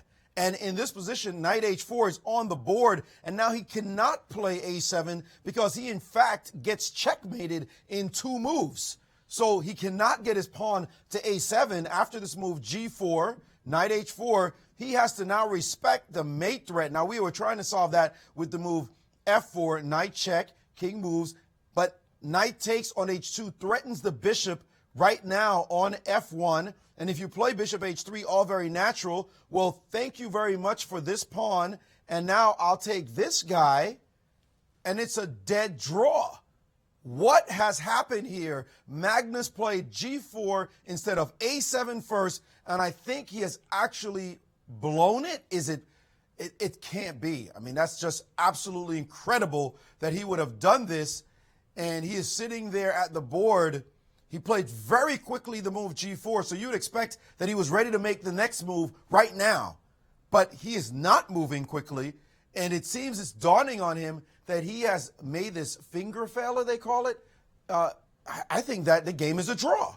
How shocking is this? It is very shocking indeed. Stunning.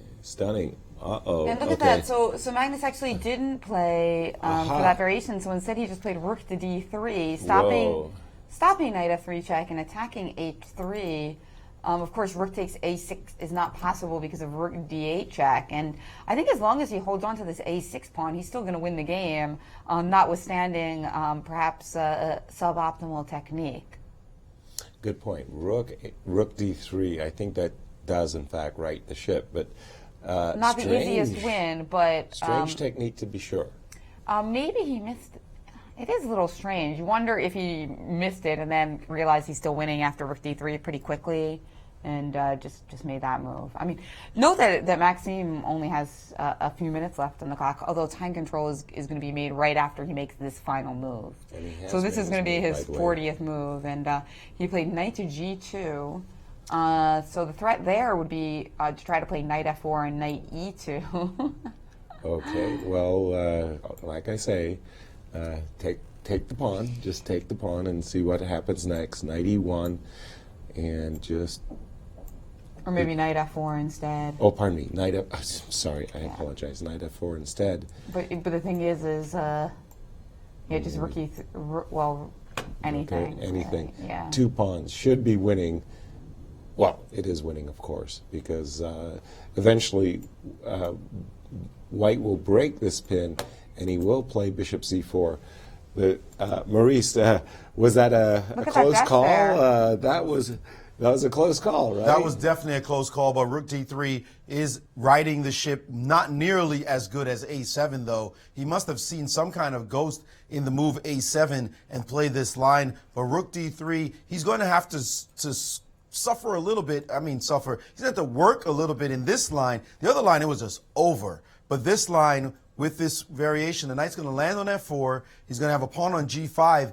And it's not as easy to get that bishop to get off the back rank. The rook can go to a2 and restrict the white king. So there's going to be some tricks that black will have, but it looks like white should be able to improve the position. It seems like sooner or later he should be able to improve the position, but it's a far cry from what he had before. But here, this critical position is certainly in white's favor, though. 2 pawns, definitely. I'm glad, because if he had played to a draw, that would have been most shocking. But it looks as though Magnus is definitely in control of the position. All right. That was a... Woo, that would have been a stunning failure. Stunning fortress idea, but Magnus luckily had a lot of different ways to play. Yeah. And he found one of them. And it does look like Wesley is doing very nicely. Well, first of all, he's material ahead, but he's also activated his king, and he's going straight for this black pawn on b4. So, for example, after rook g8, if Wesley wanted, he would play rook g2 in order to defend the pawn. And then after, for example, a move like rook e8, he could go king c4. And after rook e4, White just burrows his king into b5, followed by bishop coming to c4, and then capturing a pawn and breaking up Black's pieces on the queen side. And that looks lost. Wow, it is lost. And poor Grishik, no time to try to find some miracle defenses here. So it's unfortunate for Alexander, because that knight on c5 looks so attractive and it's so well positioned, but not enough to create a fortress like it is in some such situations. Like, just structurally, it looks like maybe black could, but unfortunately, just no way to really stop this king infiltration, right? Precisely. Because if you try to play the move b5 to just prevent the king from coming, it's too weak. Yeah. Bishop won't be able to capture it later. We'll just snap it right off, in fact. So it's like we're going to get you one way or the other. Right. Either, well, and when white wins the b4 pawn, he'll be releasing his own b3 pawn in order to drive the knight away. So it looks like Wesley So can crawl his way back to 50% if he manages to reel the point home. Let's see. Again, this is the Magnus Carlsen like game. Two pawns up. Yeah, so that looks very strong for Magnus. I wanted to go to that Levon Aronian game for a second against Anish Giri. We're going to go back. Remember that moment where it was like queen d6, queen f5. I played bishop g7, and then came queen a5. Well, Anish spied that opportunity for white, and he played the move rook a8, a very good defensive move, stopping that maneuver of queen going to a5 and grabbing this pawn on a4. The game continued. Rook c2, bishop g7, rook c4, queen e6. Anish, let's trade queens, please. No, I don't want to trade. Let's trade queens, please. Rook b4. So Anish is going to get the queen trade, and I think that that's going to be sufficient to allow him to hold the position. Maurice, is that true? It looks like it is. The problem for white is a long time ago he made a really committal decision right here after rook to a8. Remember, we were talking about this pawn going down on bishop g7. Giri played a much better move with rook to a8, and this was the moment when white played poorly. He needed to keep this file. Rook e4 made sense. Even rook e1, just keep the e file. Instead, this move, moving the rook off and going to the queen side, that was the big decision that cost him any advantage he might have had, and it looks as though Giri is going to make a draw pretty comfortably. All right. Meanwhile, in our all-U.S. battle, yes, it looks like Nakamura is doing a bit better than the last time we checked against Fabiano Caruana. Well, let's see. So we really thought there was quite a lot of positional pressure and more than enough compensation for Fabi, but what has happened? Well, what happened, we left it around these parts. We knew that black was going to lose the e4 pawn, but the biggest danger in the position was this runaway passer, the c pawn. And we had expected c3 by Fabi at this moment to really hammer the pawn home. Instead, rook takes a2. He paused to snack on a pawn, and that tempo may have cost him his advantage. Knight takes, queen came to f8, rook to d1. So white has activated his rook very nicely and also preparing to station his rook behind the pass pawn. Wow, rook a1. That somehow feels helpful to Hikaru's cause, and there you go. Rook to c4, and that pass pawn has been neutralized, and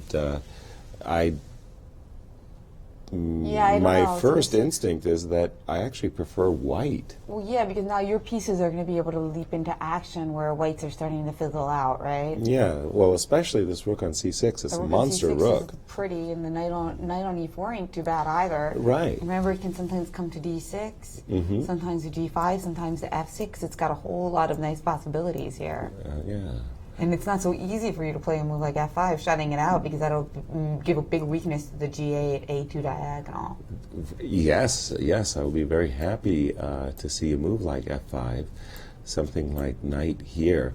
And in case of a move like c3, you got to be a little bit careful that maybe your king doesn't end up getting, getting very uncomfortable. I don't have to play rook c7 right away. Probably I would play a move instead like maybe, I don't know, bishop back. And black's king is definitely... Everything's tied down for black here, basically. Exactly. No, the knight can't move because bishop c4 check looks very strong. And rook can't move because the knight is protected by it. So, yeah, just not a very pleasant position for Fabi. Exactly. And you point out this little nibbling move h4. Now, of course, Fabi doesn't have to play the move f5. But it seems that somehow the activity has now swayed towards the other American. Exactly. I think fault lies in two moves, Rook A2 and Queen F8. Queen F8, Rook A2 may just have lost the tempo. The big question is, I wonder why Fabiano didn't play C4, C3, because it's really clear this knight desperately needs to get himself into the game and open up his rook on the B file. He didn't play that. That was very surprising. And trading and allowing, and this trade too, I mean, the rook on A2, aggressive rook versus a passive rook on C1. Several loss of tempi, and I think the tide has turned. Not that Fabi is losing or anything like that, but just that if I had a choice, I think I prefer white. Although he did just play an interesting move, a very committal move, very tactical. He played Rook C8 with the idea that after Rook takes B6, he's just going to run his C pawn down the board. And how's that looking out tactically? White, of course, can simply just take on C3 and be up a pawn in this endgame, but enough for a win? Yeah, I remember there was a fantastic article written by Grandmaster Palbenko many, many years ago in the Chess Life magazine, the magazine of the United States Chess Federation, and he talked specifically about this ending and how very often it's actually winning for white. Bishop takes, you go like, for example, rook here, bishop here, bishop here, rook C, bishop D5, rook C7. And this ending really is tough. You would think it's an easy draw or something like that. No. One of the things that white tries to do, and what Palbenko showed, is you play F4 and G5, and you just freeze black's entire structure. And he showed some really classical examples, and I was very upset with myself. I got a position like this against Anatoly Karpov in a very important Grandmasters Association GMA event, where I let Anatoly escape when I had just this type of situation. Again, you're playing for two results, as we like to say, and you'd be surprised how often white wins these positions. Or is there something even better for white in any of those variations? Maurice?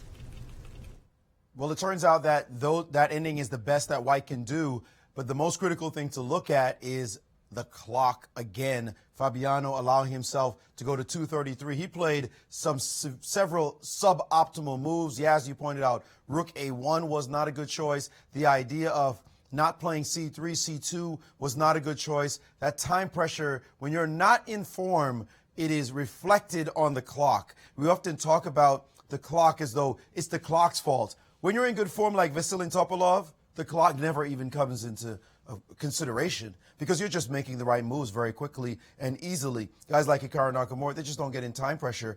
The clock doesn't enter the consideration at all. But someone like Fabiano, not in good form, not playing all the right moves and just coming out of his fingertips, suddenly you look over and, oh, the clock's a factor. Clearly, he is not at his peak here. Look at Nakamura, the way he's handling it, even though he has plenty of time on the clock and he could instantly take on B6. Definitely his best move. Take the pawn and go into that endgame you talked about, Yaz. He's letting the pressure stay. That's another technique that I often like to do. If my opponent is in time pressure, I'll sit even longer than I have to, especially if I have plenty of time on the clock. I want you to feel the weight of your own time pressure. Psychologically, there's a little bit of a burden on you, especially if I can calculate a few moves and look at my options on every move. You want the guy to suffer a little bit. You shouldn't have gotten into time pressure. Now let you suffer in it a little bit, even though it looks like he'll be able to come up with moves. The longer you think, the more you might come up with a surprising idea that he didn't see, and just one of those could win the game to a blunder. So Nakamura, a great expert in blitz, understands the psychology of it, calculating deeply. You can see he sees his eyes just dip down a little bit to check out that pawn moving down the board. He senses that this could be a real moment for him, although mathematically he probably just should take on B6 and take the pawn on C3 and keep it going. Thank you, Maurice. Yeah, there was a trick that I was trying to make work, that after rook takes, pawn here. You notice that if the knight was not on the e4 square, you'd stop that pawn with a great move, bishop g2 to e4.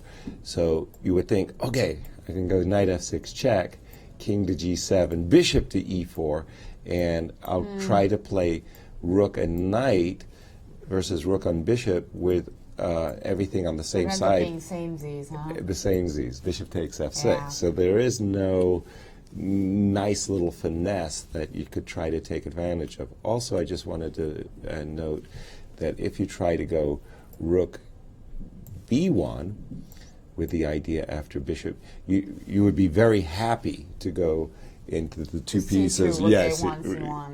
That's lost. But in this particular those two case, pieces are going to hammer on f7 ASAP.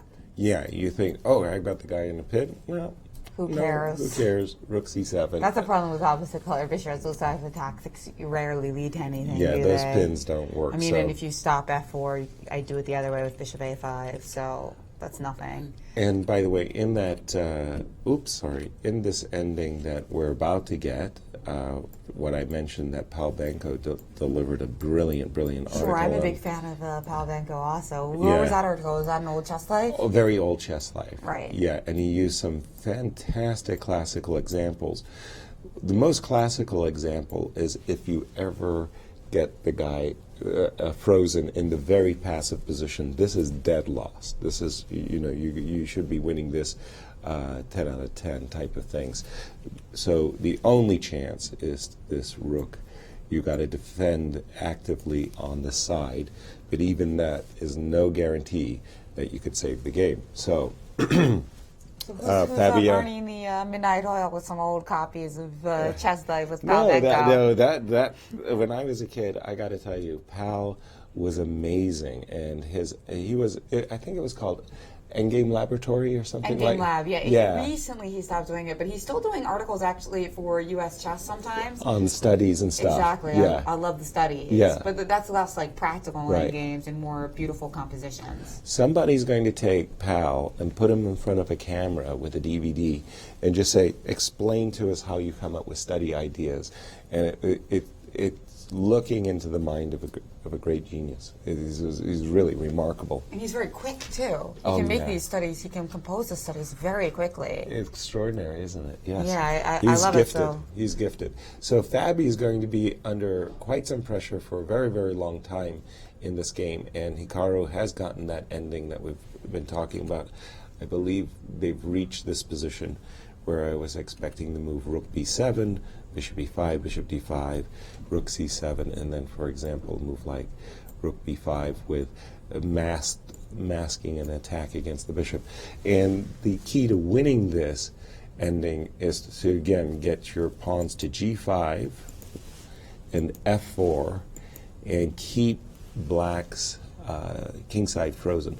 Of course, again, Anatoly Karpov saved this position against me, this type of position against me, and others have saved it, but it's two results, of course. And you'd be surprised, there are more victories than you would think.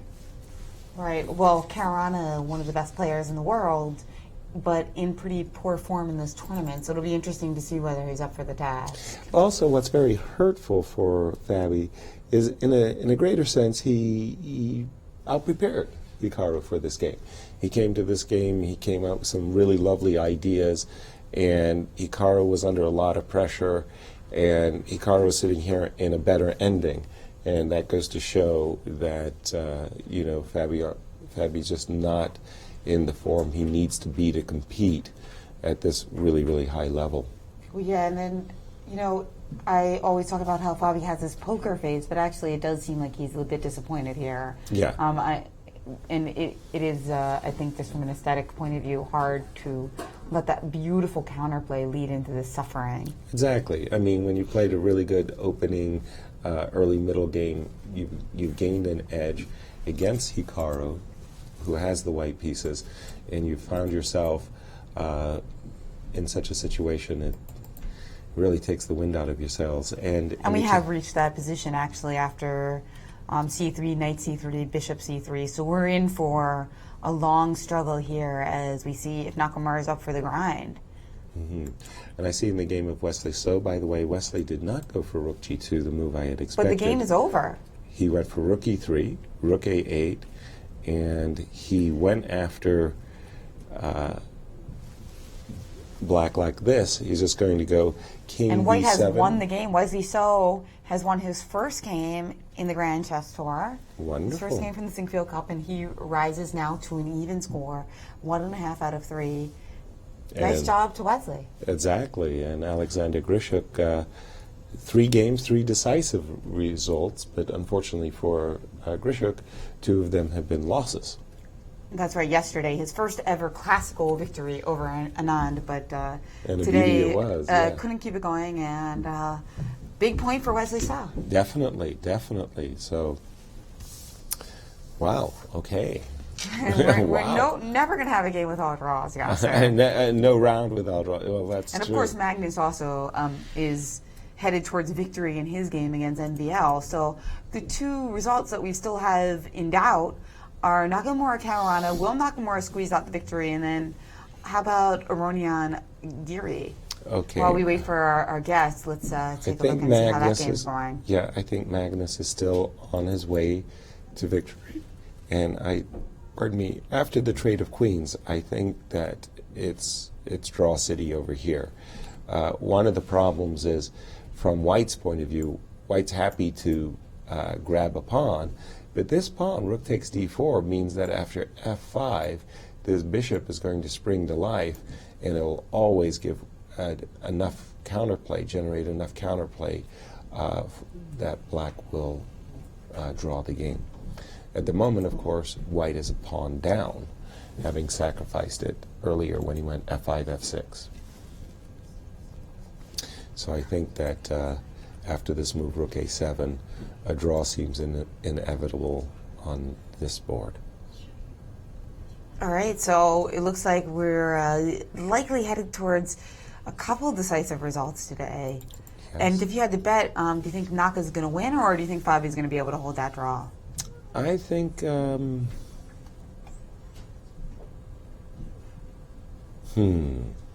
going to say that Naka's chances are 60%.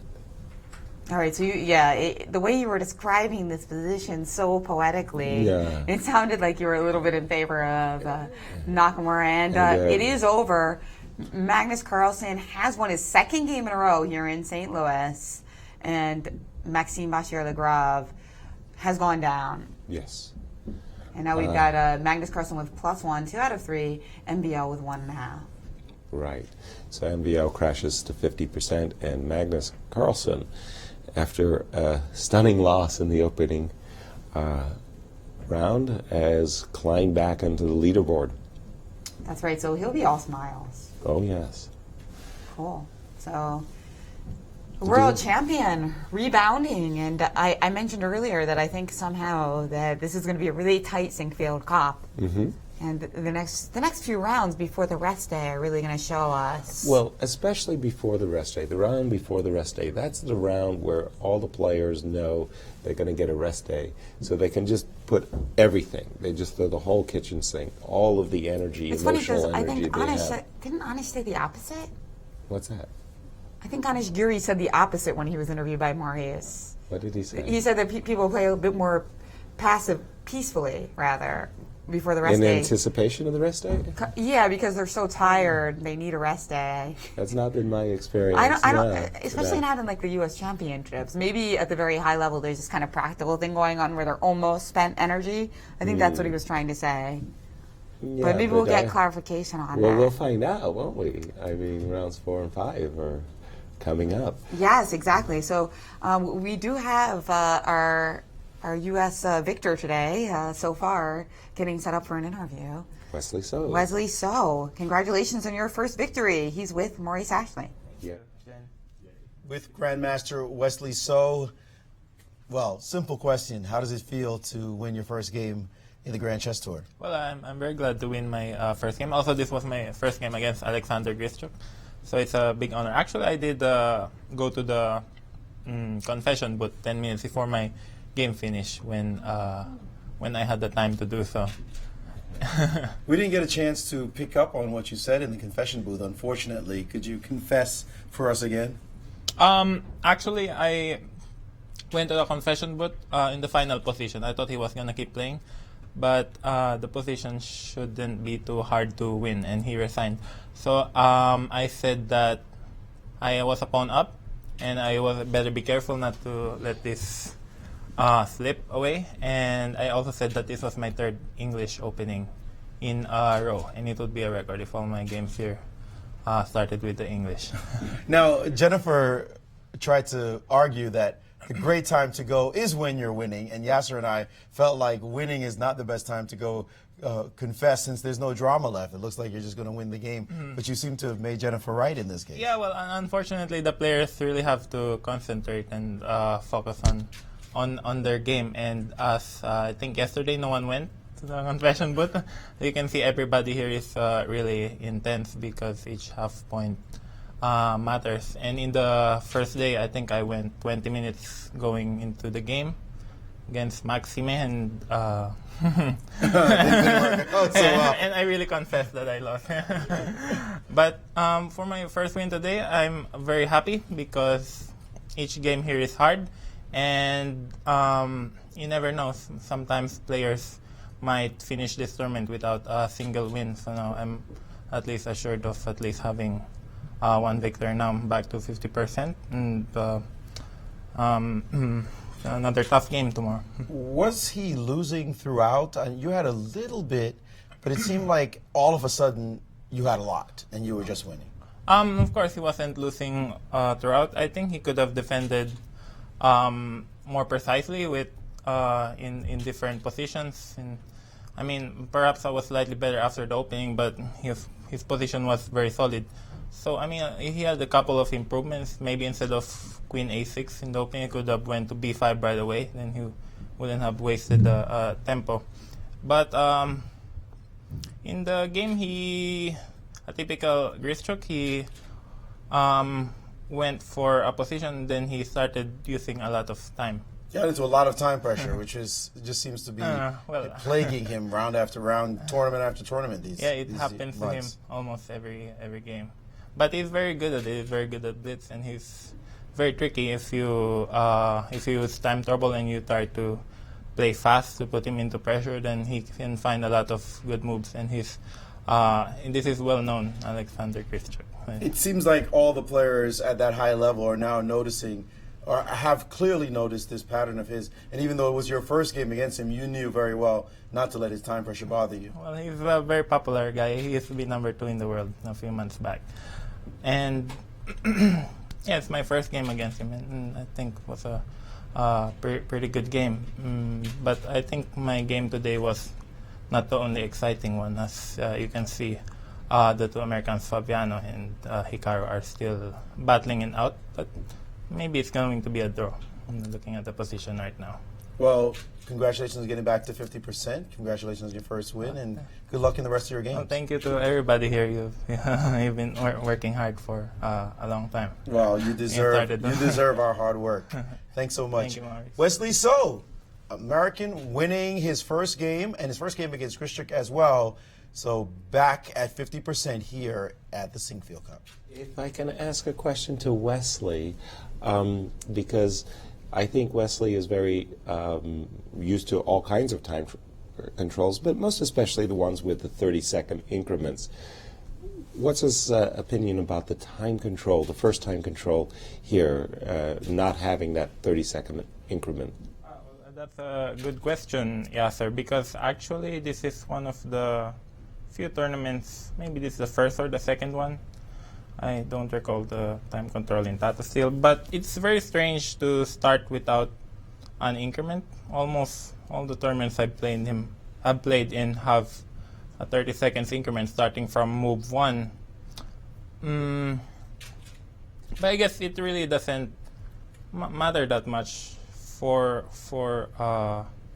me. I mean, it might happen in one or a few of my games where the 30-second increment is really valuable. But I think if you manage your time well and make sure that you still have a couple of minutes left while going to move 40, then you will be fine. Of course, for some players it matters more, like what happened to Fabiano yesterday.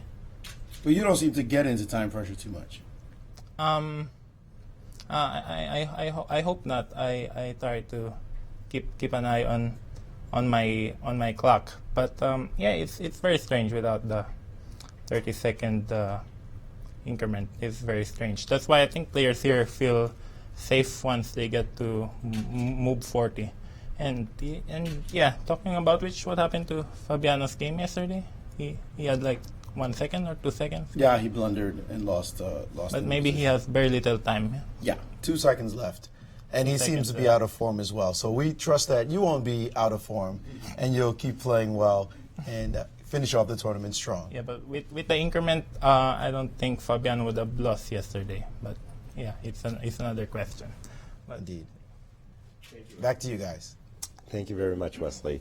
Yes, because again, in Wesley's tournament career in his last few years, he's been getting the increments, and this time control in the Grand Chess Tour is so different that the players are a little bit unused to it. And for sure, he's absolutely right that had there been an increment, I just don't see Fabiano as losing that. And then we would have missed all the wonderful drama. Exactly. So it really is hard to say. Mm-hmm. I do love that Wesley's using the confessional booth. Yeah. Yeah. Any time is a good time. It's good to get an insight on what the players are thinking. Bringing the game between Fabi and Naka to our So screens. Wesley thinks this is more likely to be a draw. He's betting on draw. Yes. And you're betting on win.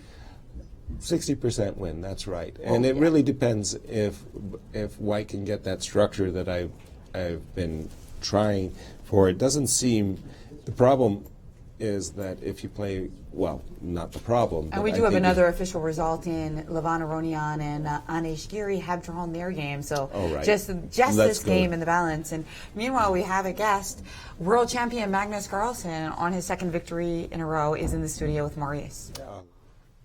We are with world champion Magnus Carlsen after another victory. A little less drama than the last one you had in yesterday's game. But this game, it looked like you got a small advantage out of the opening. Were you surprised when he took on C4 and gave you this little bit of edge to play with coming out of the opening? Yeah, sure. I was surprised that he played kind of submissively, just accepting a slightly worse position, and he's kind of done that against me before and held slightly difficult positions, but you cannot hold these positions every time. Today I think I made a slight inaccuracy at first when I allowed him to exchange the B pawns. That wasn't necessary. Then the game was kind of drawish. So he sacrificed the pawn quite resourcefully, actually. Since with his active pieces it should be a draw, then I tried sort of to trick him by playing this A5, A6 stuff.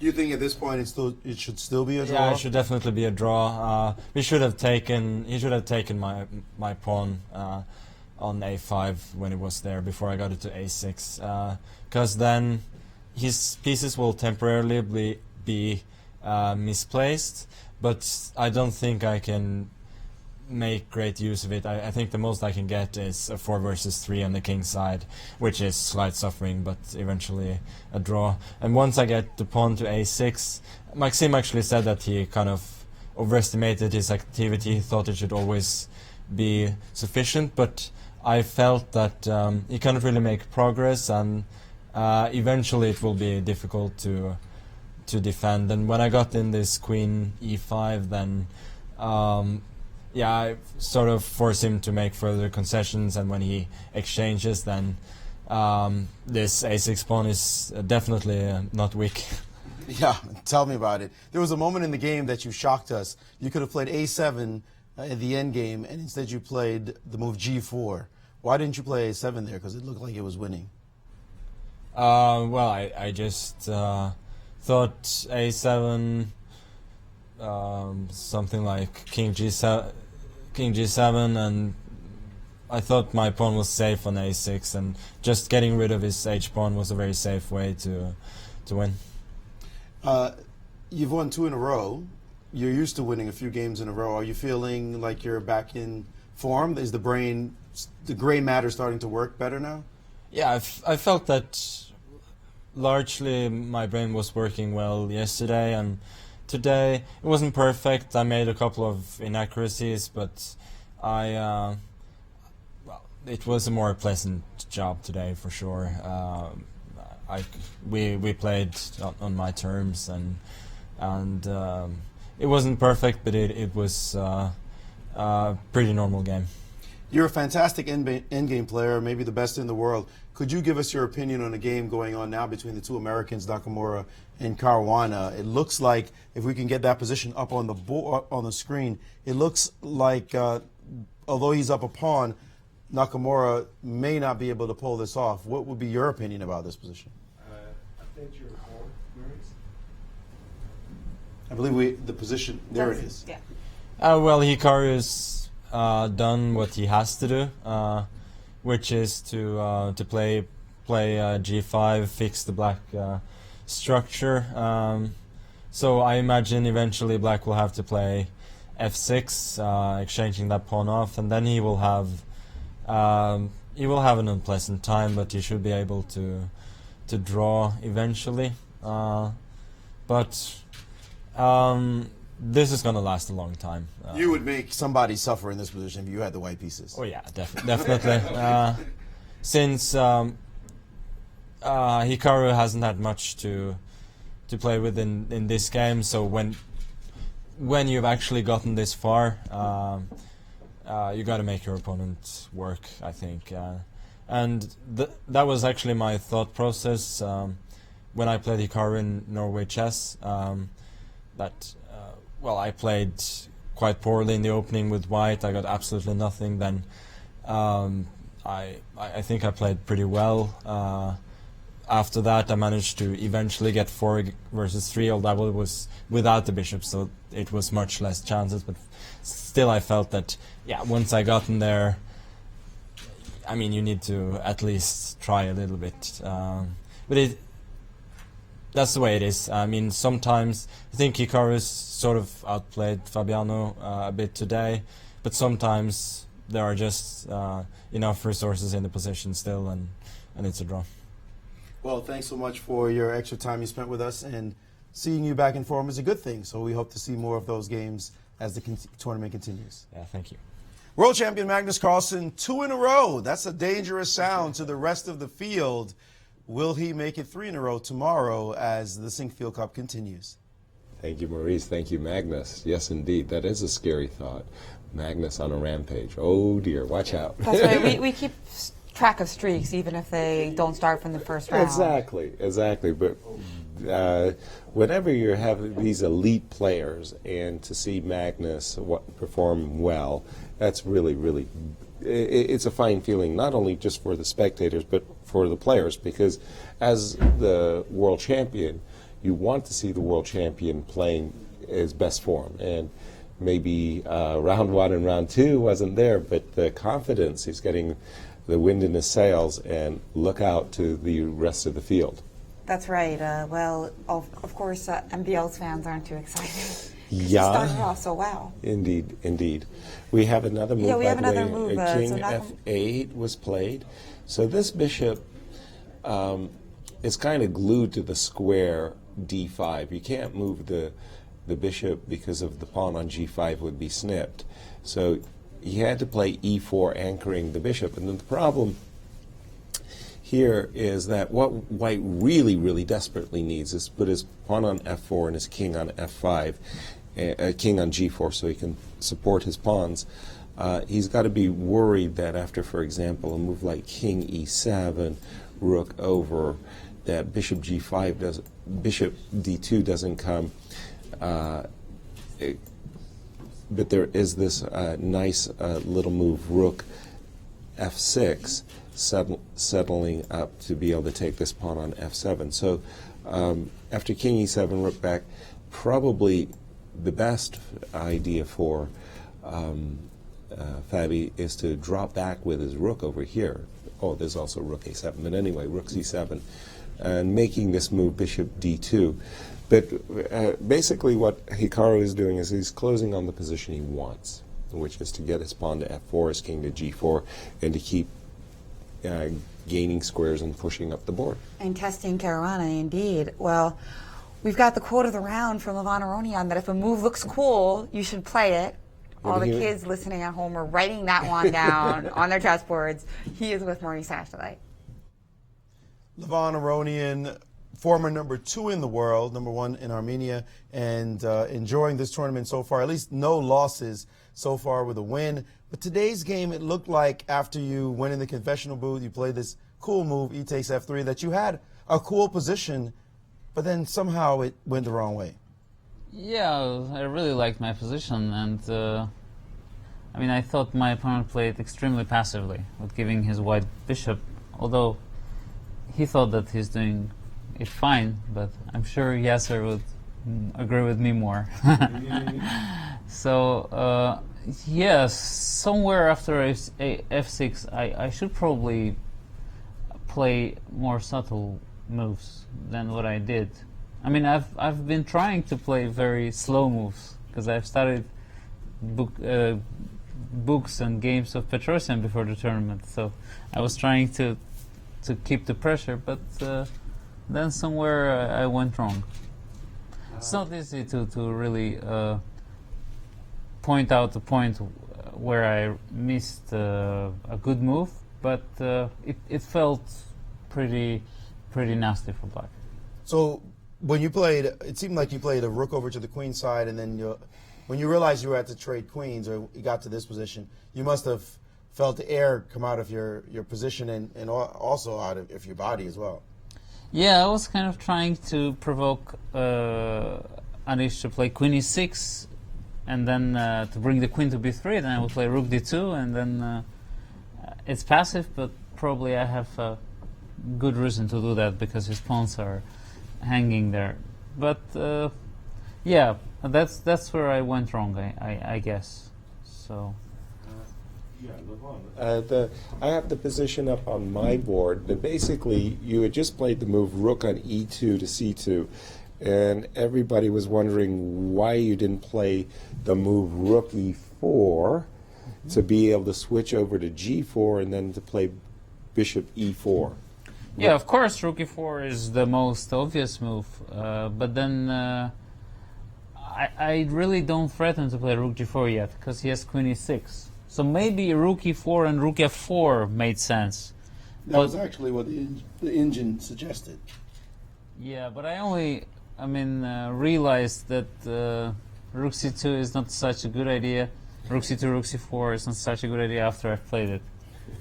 Because it seems that after queen e6 I can go queen c5 at that moment when he played queen e6. But then he has this... Well, we don't have the position on the board. Yasser, maybe you want to pull it up sure. so that he can show that analysis to us. Yeah, queen e6, queen so c5. Here you said you thought you could play queen c5? Yeah. Yeah. f5. Yeah. Queen b6. Yeah. And it seems that he's losing something. But then he goes queen c8.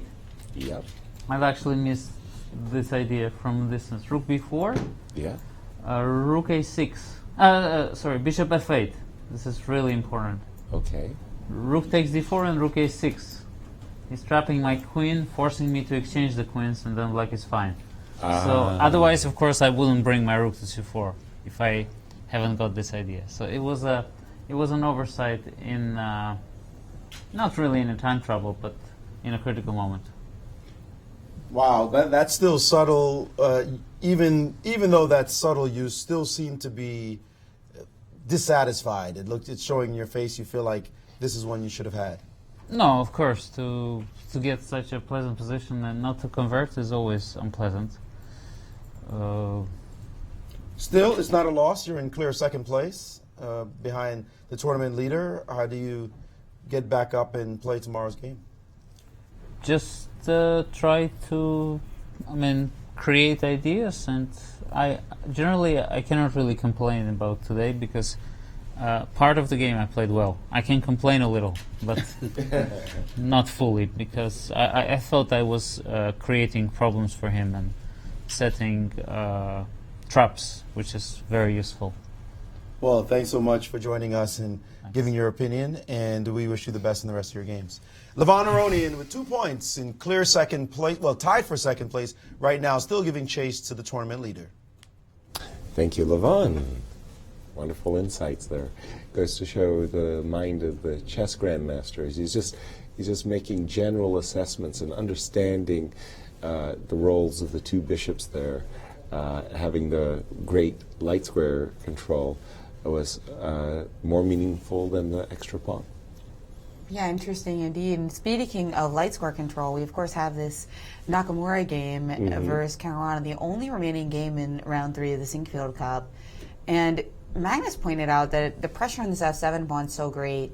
At some point, Fabi's going to have to play F6 or even F5.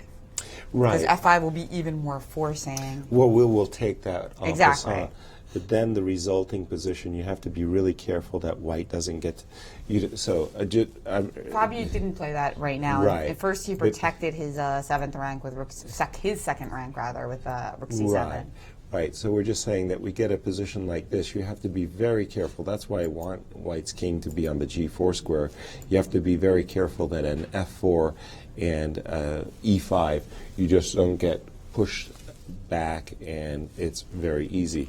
So, but instead, I was actually a little bit surprised by this move, Rook D8 check by Hikaru. For some reason, I was really expecting him to move his rook to the side. He did it. Oops, that wasn't the move. So he played Rook C7. Yes, this is the Rook C7, and so we now have this current position. So again, he's got to be watchful for Bishop F4, Bishop takes G5, and the rook is going to end up on the 6th rank anyway, because now his white's intention is to meet the Bishop F4 threat with Rook F6, okay? And we'll get to trade the G-pawn off the board. So, otherwise, Bishop F4, Bishop takes G5 is a dead draw. And that makes all the difference. So, Nakamura's on move now after Rook to C7. Right, and again, I'm expecting, unless I'm missing some wonderful little trickies, I'm expecting Rook A6, and if you don't go for Bishop F4 takes G5, well, I am coming. King G2, F3, G4, and F2, F4. And that is a position that I think is very close to winning if you achieve that. So why don't you try defending for Fabi in that line? How? Sorry? But Bishop F4, you don't think he has to play it, did you?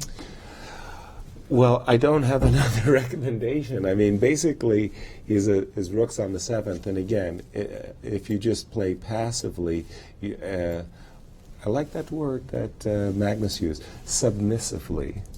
If you play submissively and give white everything he wants, I think you're just going to lose the game. Okay, so that's why I think you're going to have to go for these Bishop F4 type of ideas, because again, I just think that you could try playing Rook D6 there and then trying to play Bishop F4. Okay, Rook D6. Oh, sorry. We're going to go back. Oh, because if we do it there, you just check us and grab an F7, right? Yes. And then we don't have time to grab an F4. I was wondering if I could play Bishop F4 at the end and get a drawn bishop endgame. But those aren't always drawn. Right. You very. Well, you want to check that? Yes, sure. So what Jennifer is saying is she's willing to give up 2 pawns to get 1. And that is to take this guy and to take this guy. This is, I'm going to say winning. Yeah. I'm going to say winning. Not 100% sure about that, by the way. But probably Fabi has my better first chances. The problem is he's probably got better chances to draw the rook endgame than this one. Exactly. It's like if you have to make a practical decision. You're not going to embrace this position. I mean, it's totally different, of course, if you've got King D6 and King E5. Well, yeah, that's the whole key here. You need to trick white into doing a blockade, or allowing you a blockade. It's the perfect blockade, easy draw. But the problem, of course, is white's going to play F4, and he's going to try to nurse his pawns up the board by going king here and E5 check, and that's not going to be a lot of fun. No, it requires a delicate hand, though, to be fair by white. You don't want to get overconfident in these positions. Exactly. There are some drawn positions. Even when the pawns are very advanced, if black can get a blockade, you could find yourself falling into a draw. Exactly. So all these types of like simplifications, tactics are something that Fabi's always going to be looking at for easy ways to try to draw. And because certainly this is not going to be easy. We do have an King so G2. He just played King to G2. Okay, let's imagine what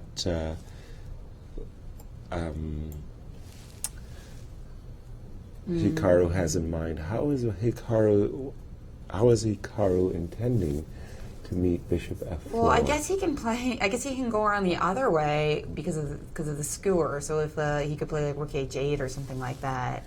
Okay, so let's see. Rook H8, Bishop takes G5. My idea is just that I can snap on F7 immediately F7. here because of the little skewer. Okay, give me your rook. Okay, well I have to play Rook H7. Clear. And now, because you're in that mess you're in, I'm wondering about King D6. Okay, so we have a similar endgame as before, but then now I get the blockade position. But do I have to take on G6 right away? Not at all. I can play F4 first, running E5. Right. And then how's this? A rook and bishop versus a rook. That's a draw. We understand. It's a book draw, but grandmasters have both won and lost that book draw ending. So that's a strange. I was thinking that Hikaru might do something else, Rook A5, but this looks like it's going to be a drawn ending. Rook and 2 versus Rook and 1. Right. This looks less juicy than some of the other things we were looking at. Indeed. Less juicy. So, any other possibilities besides Rook H8? Does it matter? No, we can't. Rook I wonder if we want to try. Mm-hmm. Rook H8, Bishop G5. Let's see it again. Yes. So there's no Rook difference. H8, Bishop G5. We kind of have to take on F7 here because Rook H7 would just allow you to defend the pawn adequately, and then it's just even Steven. Exactly. Dead so draw. You pretty much have to do it that way, right? Right. We're obliged to take. To use this more precise move order. But Bishop F6, and this looks pretty. I'm not even sure about King D6. Maybe I can just get away with G5, but King D6 looked like it was going to be hard for white to win. Here, this looks more drawing. Maurice, has Hikaru messed up his position, or maybe it wasn't enough? Well, I'm sitting here doing my taxes, payroll taxes for St. Louis, and may check some emails because this is drawn. It was drawn. Magnus said it was drawn. Levon said it was drawn. I'm sure that Hikaru knows that it is drawn, but he has to try to make a few more moves and see what it looks like, especially the way Fabiano screwed up this position. I mean, the way he played this game, it's almost like he was on a death wish, in some moments. It wasn't totally like that, but he didn't play with that verve, that elan we saw in the Sinquefield Cup from last year. Just giving away so much from such a great position coming out the opening, and it just seems like this fantastic player is not quite in form, just out of sorts. But a half a point is a half a point. Put that in the pocket, get it. Right now he's a lonely man, suffering. You know how that feels when you're the last guy in the tournament hall and your opponent is trying to make you suffer and suffer and suffer. We have all been in that situation before, but boy, if you come out of that with a draw, you're happy. And it looks like it looks like Nakamura knows, all right, it's a draw, but I'm going to keep making moves. And even the psychological edge of I make you suffer, that lasts into the next game, right? This is what I want you to remember when we play next. And if it ever comes close again, you're going to be somehow psychologically burdened by, yeah, you remember the last time I made you suffer? It's going to happen again. And maybe you'll screw up the next time. So this is what Nakamura has to do. They all play the psychological game with each other. Fabiano knows that. He knows he should be drawing now, and he's going to walk out maybe even feeling a little bit dejected, even though he gets to draw, feeling a little bit more dejection. And another thing you might do is make him not feel like he can come back in this tournament. You want that. You want him to feel psychologically suppressed a little bit because he's still a competitor against you in the competition. So if you can just play with his mind a little bit and say, okay, maybe I didn't beat you this game, but I won the overall battle, make you think I'm not really in good form. You want him thinking those kind of negative thoughts as you try to play for the overall competition. Nakamura, of course, is only going to be at 50% after this draw, having lost yesterday. So he's going to see a bunch of players ahead of him suddenly. Wasn't a situation he's used to, but that's what's going to happen after this round. He's not going to be in the driver's seat or even in second place. So he's going to have to get his psychology back as well to continue the rest of the tournament. Thank you, Maurice. No, I mean, as Magnus said, when you get your opponent in a position where you have the edge, you've got to make them suffer. And he has gone for that Rook game, by the way. With Rook A5. Yeah, and I didn't... If Fabi decides to go that route. Yeah, and I didn't like that, per se, that Rook ending. I think if I had been in Hikaru's shoes, I would have chosen this line of play, Rook A6, Bishop F4, Rook F6, and done something, I'm trying to take that pawn, done something of this nature, or keeping the rooks on the board, trying to get in these F4, bring my king up. I think there was a little E5 check there, too. Have I missed something? I beg your pardon. Oh, after Rook F7. Ooh, that's even, well, there you go, E5 check. Dope. Nice one. That ends it right there. So I think I would have gone for Rook A6 in the position that he played King G2, and now the best he can get is this Rook ending. If, as you say, Fabi wants to, this is pretty dead draw.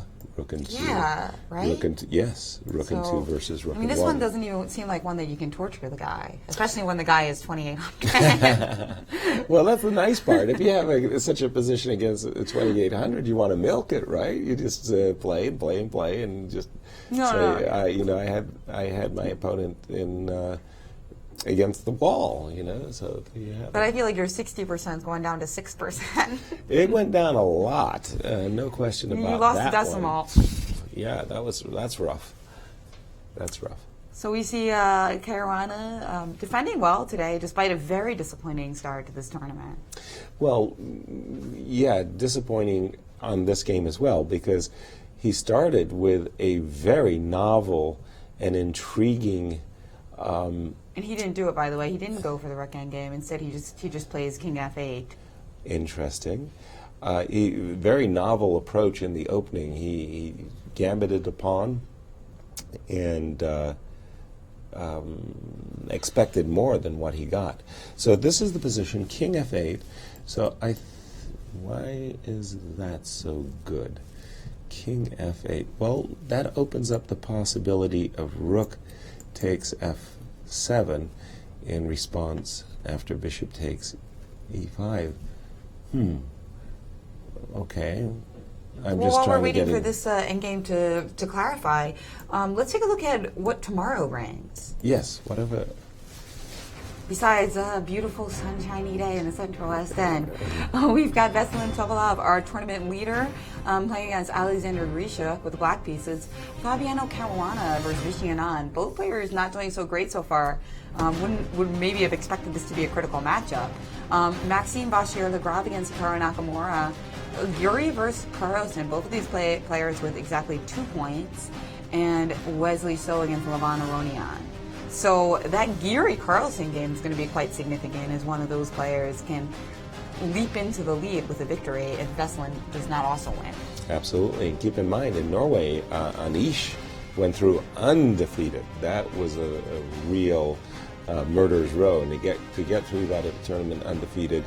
And so far, he's undefeated in this event. He's in our leaderboard, and he'll be up against world champion Magnus Carlsen. So that, I agree, that's going to be a biggie. Going back to the game at hand, by the way, I'm not 100% sure I like the decisions that either player have been making in this ending. King e7 f8 was the choice of Fabi, and I'm thinking, okay, if I could play bishop a2, and again, I'm dreaming. On a good day, I get to play king f3 and king g4 followed by f4. I've got that winning position that I want. So Fabi has to come up with something that prevents me from getting the situation I want, and I don't know what he has in mind. Maybe something with rook e7 in this particular position. I'm thinking about... Okay. So that you could go rook e5 and or also something like I'm that. keeping an eye on e4 guy. Gotcha. Yeah, So king comes so up to... unfortunately, I don't have time to play rook e5 here because of rook a8 check. Your bishop will That be lost. nice little yeah. in-between move, yeah, and I'll lose my bishop. So instead, I'm going to have to just move it to, let's say, d2. Okay, and then I'll kind of, let's say, harass And so you. the idea here is that after... Oh, I thought you were going to check me. No, I like that the doesn't rook. really make a lot of sense, actually. I like the rook defending this pawn. What I really want to do somehow is to get my king to g4 so I can advance. Right. But I have to do that while defending. Right, that's why I was thinking when our rook is on e7, you can't easily play king g4 because if rook takes e4 check. So Right. So let me chase your bishop away from the g5 pawn if I can. In other words, if you go bishop c1, which is fine, I'll go rook c5, attacking your bishop. And now this is where I don't want to give up the f4 square. I want everything. Everything. I was going to go king e2, but bishop f4. So here I'll go bishop to b1. So bishop d5, the problem is g5 hangs. That's why you're using the b1 square instead. Exactly. I want to go king g4 and follow it up very quickly. Oops, sorry. With king g4 and f4 is my dream. Can I just start harassing your bishop now, though, in b1? It seems like it's kind of... Sure, you mean something like this, yeah? Just kind of switch up the plans a little bit. Mix it up. I get it.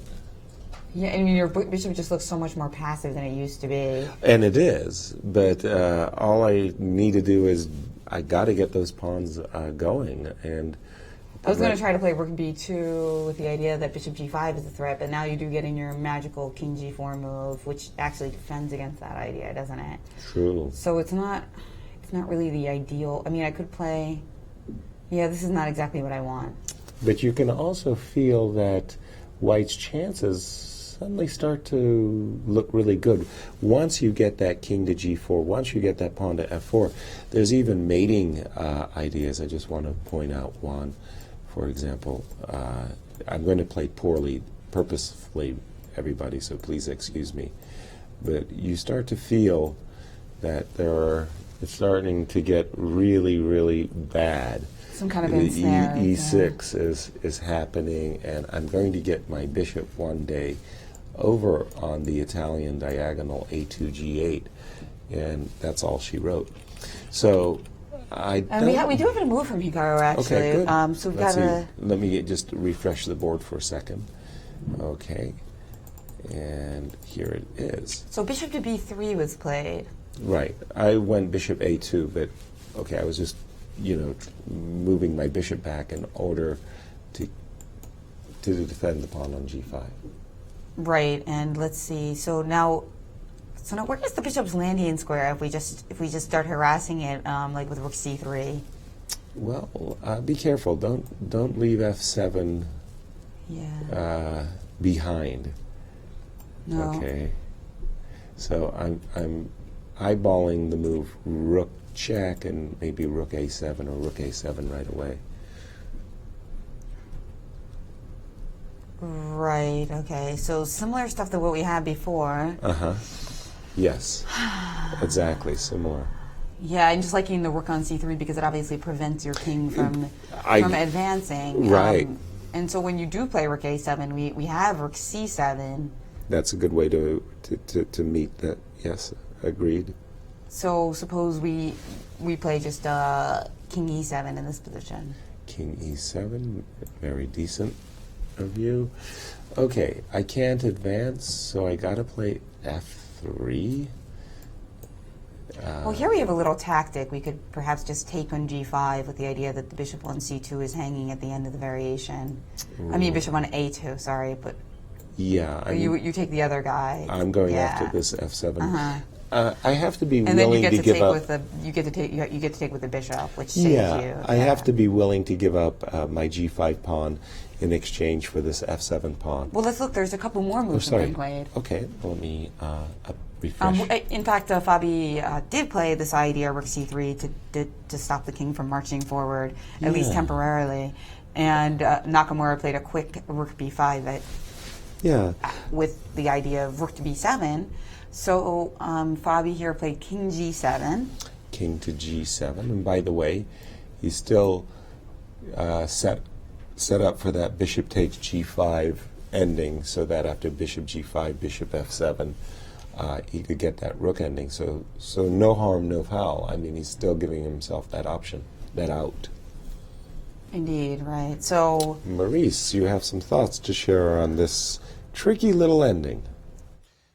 Well, I'm looking at this position, and it occurred to me again about the psychology of things between these two players. So I went back and did a bit of research. We had said that in the classical matchup, I believe the score for Hikaru is pretty powerful. 5-1, the number was. He clearly has the measure of Caruana in their one-on-one battles.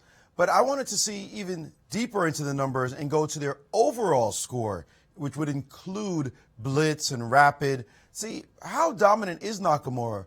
Well, incredibly, if you include blitz and rapid results, Nakamura has a 16-3 score on Caruana. 16-3 in decisive games. Of course, they've had a bunch of draws. But when he sees Fabiano, he thinks, I should beat this guy. I mean, he's very confident.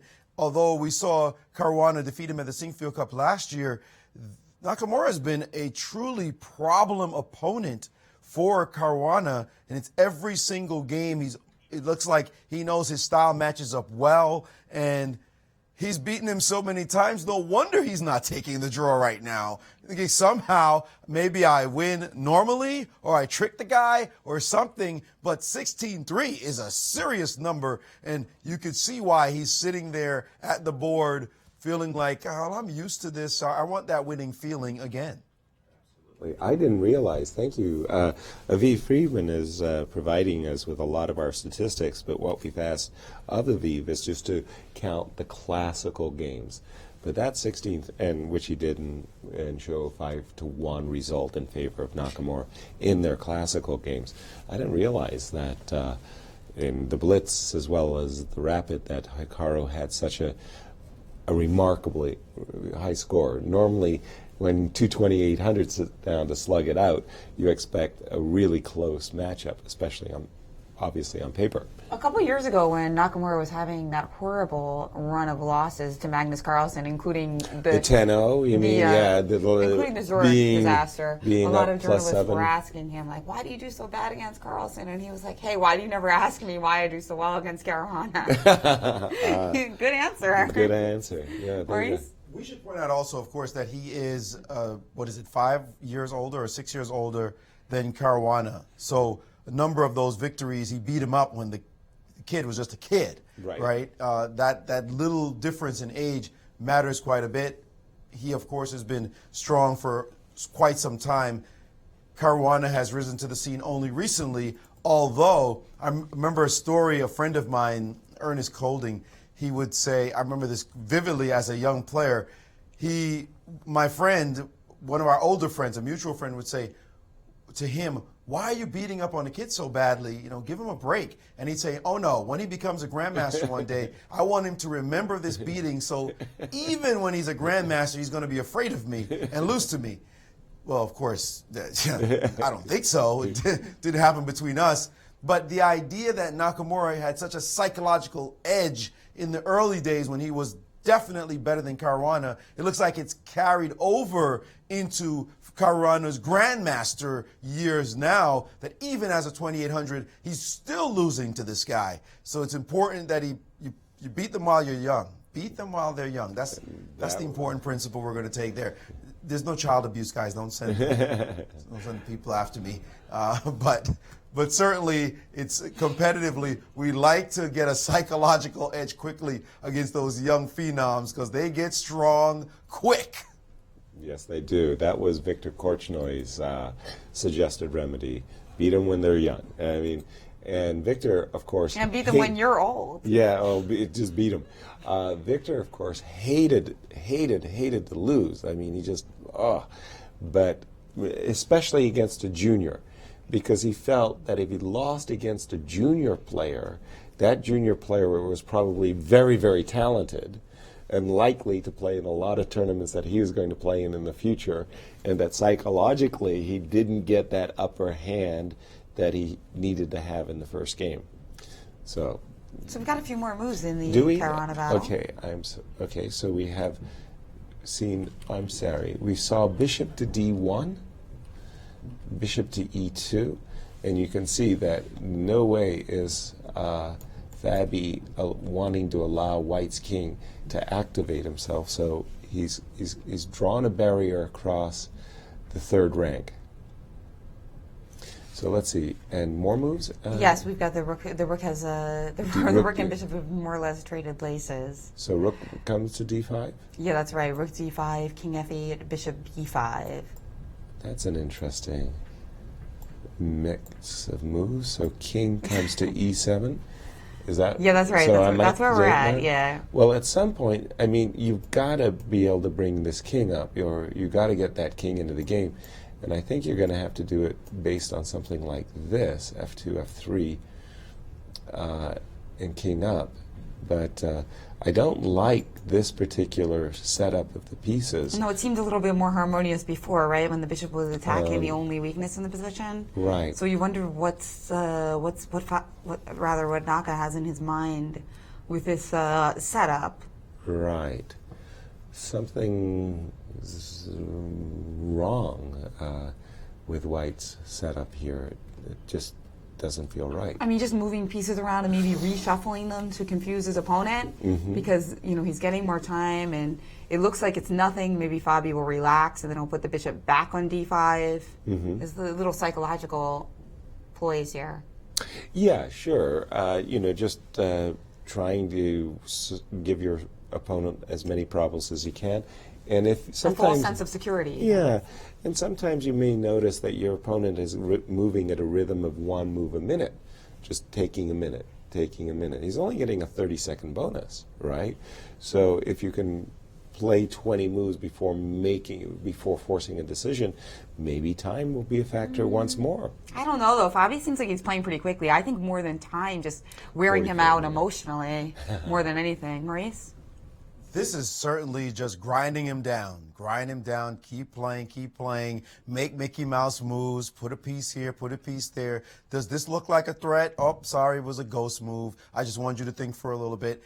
That is all he's doing now, and I think that wry smile on Carlsen's face was what it's all about. You know it's not winning. This is a draw.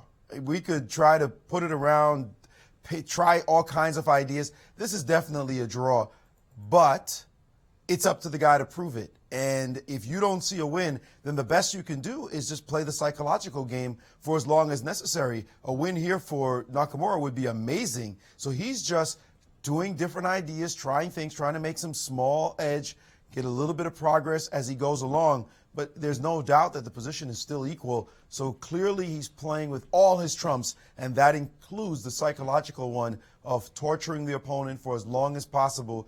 Let him see the score sheet go to 60 moves, then to 80 moves, then to 100 moves. You start feeling like this is a marathon. You're defending a 120-move game. It's not easy to keep making accurate move after accurate move. Sooner or later you think, you know what, this is nonsense. I just have to make a quick move that clarifies the position, and then you make an error. we've seen much stranger things happen than this.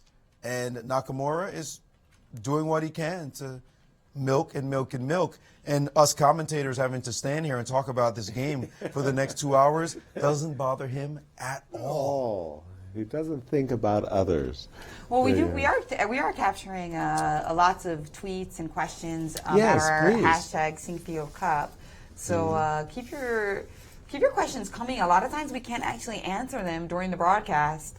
I know that yesterday we got one about the French. People were wondering, Yasser, your thoughts on why we don't see the French defense that often at the highest level.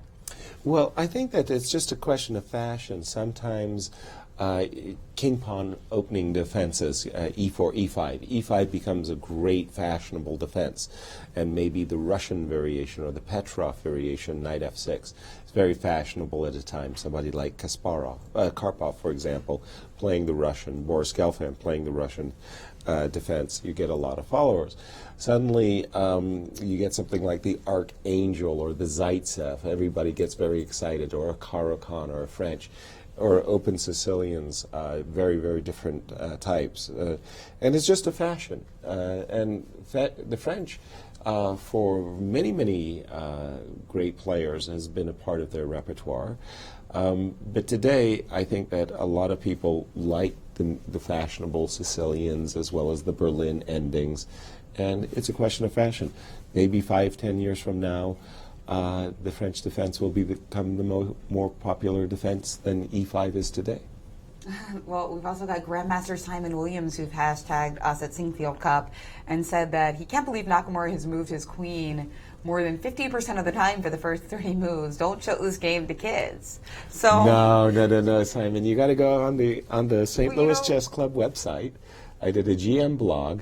It was about Hikaru Nakamura's first game again in Gibraltar, whereas Black, he moved his queen something like 7 out of the first 11 moves, and he moved his king, and none of his pieces. And how do you do? He won brilliantly, and he won the tournament. There you Broke go. every one of our principles. But I have to say, is this a game that you can really show to young children? I think That's it's going to be the a point. little bit too long. You know, Jeannie Sinquefield has a good expression about how long you should give a speech. Yes, and she how said, you know, or you should lecture to people. She says, take the age of the average age of the audience and don't make it longer than that. I wonder if the same can apply to chess games. You know, take the age of who you're showing to it, multiply the game length by 3. Don't go over that. Okay. I'm coming up with that rule. But now we're New going to go principle.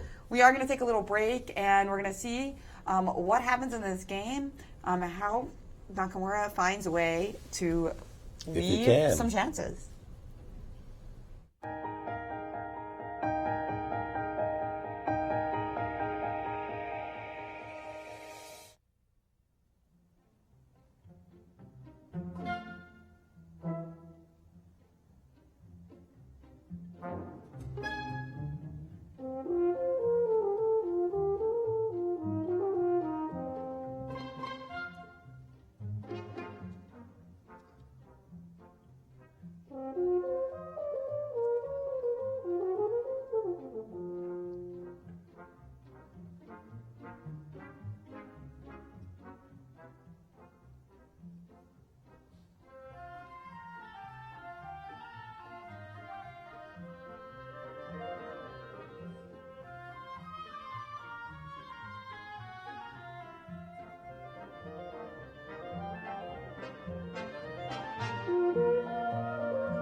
Yeah, we're back at the Sinquefield Cup. Positions even. It's drawn. Back to you guys. Wow, Maurice. I've never seen you so calm. Yeah. That was pretty good. That was pretty good. And I think actually Maurice is more right than ever because, in fact, rooks have come off the board. The rooks have come off the board. I think King G2, Rook E5. Fabi found a very nice defensive maneuver. The problem was this bishop on F4 anchored on the dark squares. White could not make any progress. So we have seen, everybody's still laughing about Maurice on set. So we have seen the last few moves. Rook E5, takes king, and this is hopelessly drawn. F6 would be forcing the exchange of a trade of one more pawn. Takes, king would come up here, and then black just pops back with his bishop on F6 and just waits back and forth between D8 and E7 for white to try to make progress. And now we truly can expect the handshake pretty soon. We do have some comments coming in. Daniel Wrench gives credit to Wesley So for his win over Grishik from today's Sync Cup. He says, smooth, clear, and flawless. Nice. Yeah, so we have had some really fantastic games in this tournament. Topolov's victory yesterday, and of course in the first round, Levon Aronian's victory. Do you agree with Daniel Wrench over at chess.com about So's win today? Yeah, I thought it was a very nice performance by Wesley. He'll be very proud of himself. Those two are the only players who had never matched up against one another in classical chess before, and a nice win by Wesley So. Indeed. So keep those tweets coming to us at the hashtag Sinquefield Cup. We've also got we've got some comments also coming in about the candidates and about how this Sinquefield Cup is actually making people excited for the upcoming candidates. What are your thoughts on that, Yasin? Yes, well, indeed, of course, we have the World Cup tournament, the 128-player elimination event, which will determine 2 of the participants in the candidates tournament. Of course, the winner of the candidates tournament being the challenger to the world champion for their next match.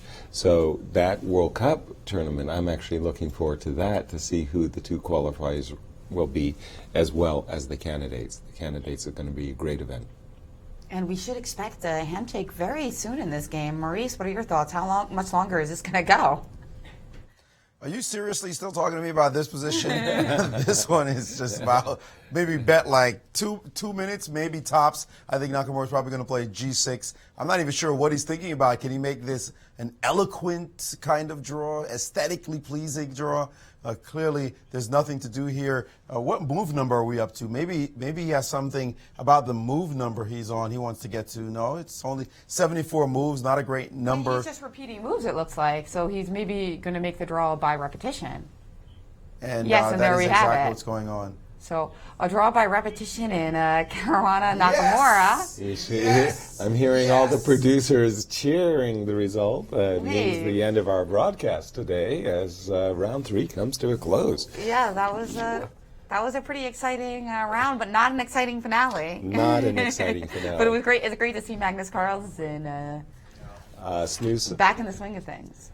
Yes, it's always nice to see Magnus finding his form. And will he be in form tomorrow, enough form to catch Veselin Topalov, who still, after 3 rounds, played the best chess of the event so far? All right, well, let's take a look, if we can, and review what the pairings are going to be for tomorrow's round. If we can get those up on screen, I think we will. And of course, we're looking at this totally empty playing hall right now. Right. And we have Fabi joining us. And we actually have Fabiano Caruana joining us after this hard-fought draw, which started with so many possibilities for him. A wonderfully enterprising, novel approach to this Grunfeld opening. And I think that Fabi is going to be disappointed that he didn't get more because he really seemed to have wrong-footed, at least early in the game, Hikaru Nakamura. Well, here he is with Maurice Ashley. Oh, excuse me. I think we're actually going to get Nakamura on as well. Oh, okay. So that they can talk about the game together. Oh, I see. Okay, so they're going to join with Maurice. Okay, so let's just go back to that novel approach from the opening that Fabiano did play. This aggressive Russian attacks with Queen B3 against the Grunfeld was met very enterprisingly with this pawn sacrifice. The pawn sacrifice, while it's quite known as it turns out, this move, that's the remarkable move. You don't see bishop takes b5 in such positions. Very counterintuitive, but as Fabiano showed, it was White's lack of development that got him into some trouble with all of his pieces on the first rank that eventually led to a great position for Fabiano right here at this moment. And this is where we had gone back and forth between e7, e6, and rook f8, d8 as our choices. Knight d4 kind of let Hikaru a little bit off the hook. And here they are, Fabiano with Grandmaster Maurice Ashley. We're with Grandmaster Fabiano Caruana. Fabi, your game was really interesting out the opening. You played what looked like a very enterprising novelty with b5 and the bishop takes on b5. But then somewhere you let it go, and what happened? I knew that this idea was possible with b5, and it was supposed to be interesting. But I just couldn't remember what to do after that, and it's very complicated. After the move b5 or bishop no, I mean, takes b5? I knew bishop takes and knight bd7, and I just couldn't remember anything after. So yeah, after g3 I have many options. I can take on d5, I can play bishop g7 first. What I played seemed interesting. I mean, I'm taking a lot of risk because he takes on a7, he has a passed a pawn, and he has a bishop on g2, so I always have to be careful that his pawn could just run very quickly, and I mean, if his pawn gets to a5, supported by a bishop on g2, I'm just losing. So I don't know if he was better, but after... The engine seemed to like your sacrifice quite a bit, and felt you always had compensation for what you did. Yeah, it wouldn't surprise me because the position is supposed to be okay for black, but I wasn't sure if I had misplayed it. And it was only after, which move was it? After rook d8, bishop d4, rook d4 that I suddenly felt I'm perfectly fine. I thought I had more than enough compensation because I'm going to play e4. And then I don't know, maybe I just misplayed it a bit. I just wanted to simplify to this ending because, I mean, there's probably ways to equalize without any suffering, but. Well, the critical position, I think, was the one when you took on a2, instead of doing that, to go for c3 and give up the e-pawn, and it looked like that was going to give you some real play. Yeah, the engines really love that c-pawn going down the board. Yeah, maybe I should have tried that. I looked at it, but it didn't. It seemed pretty risky.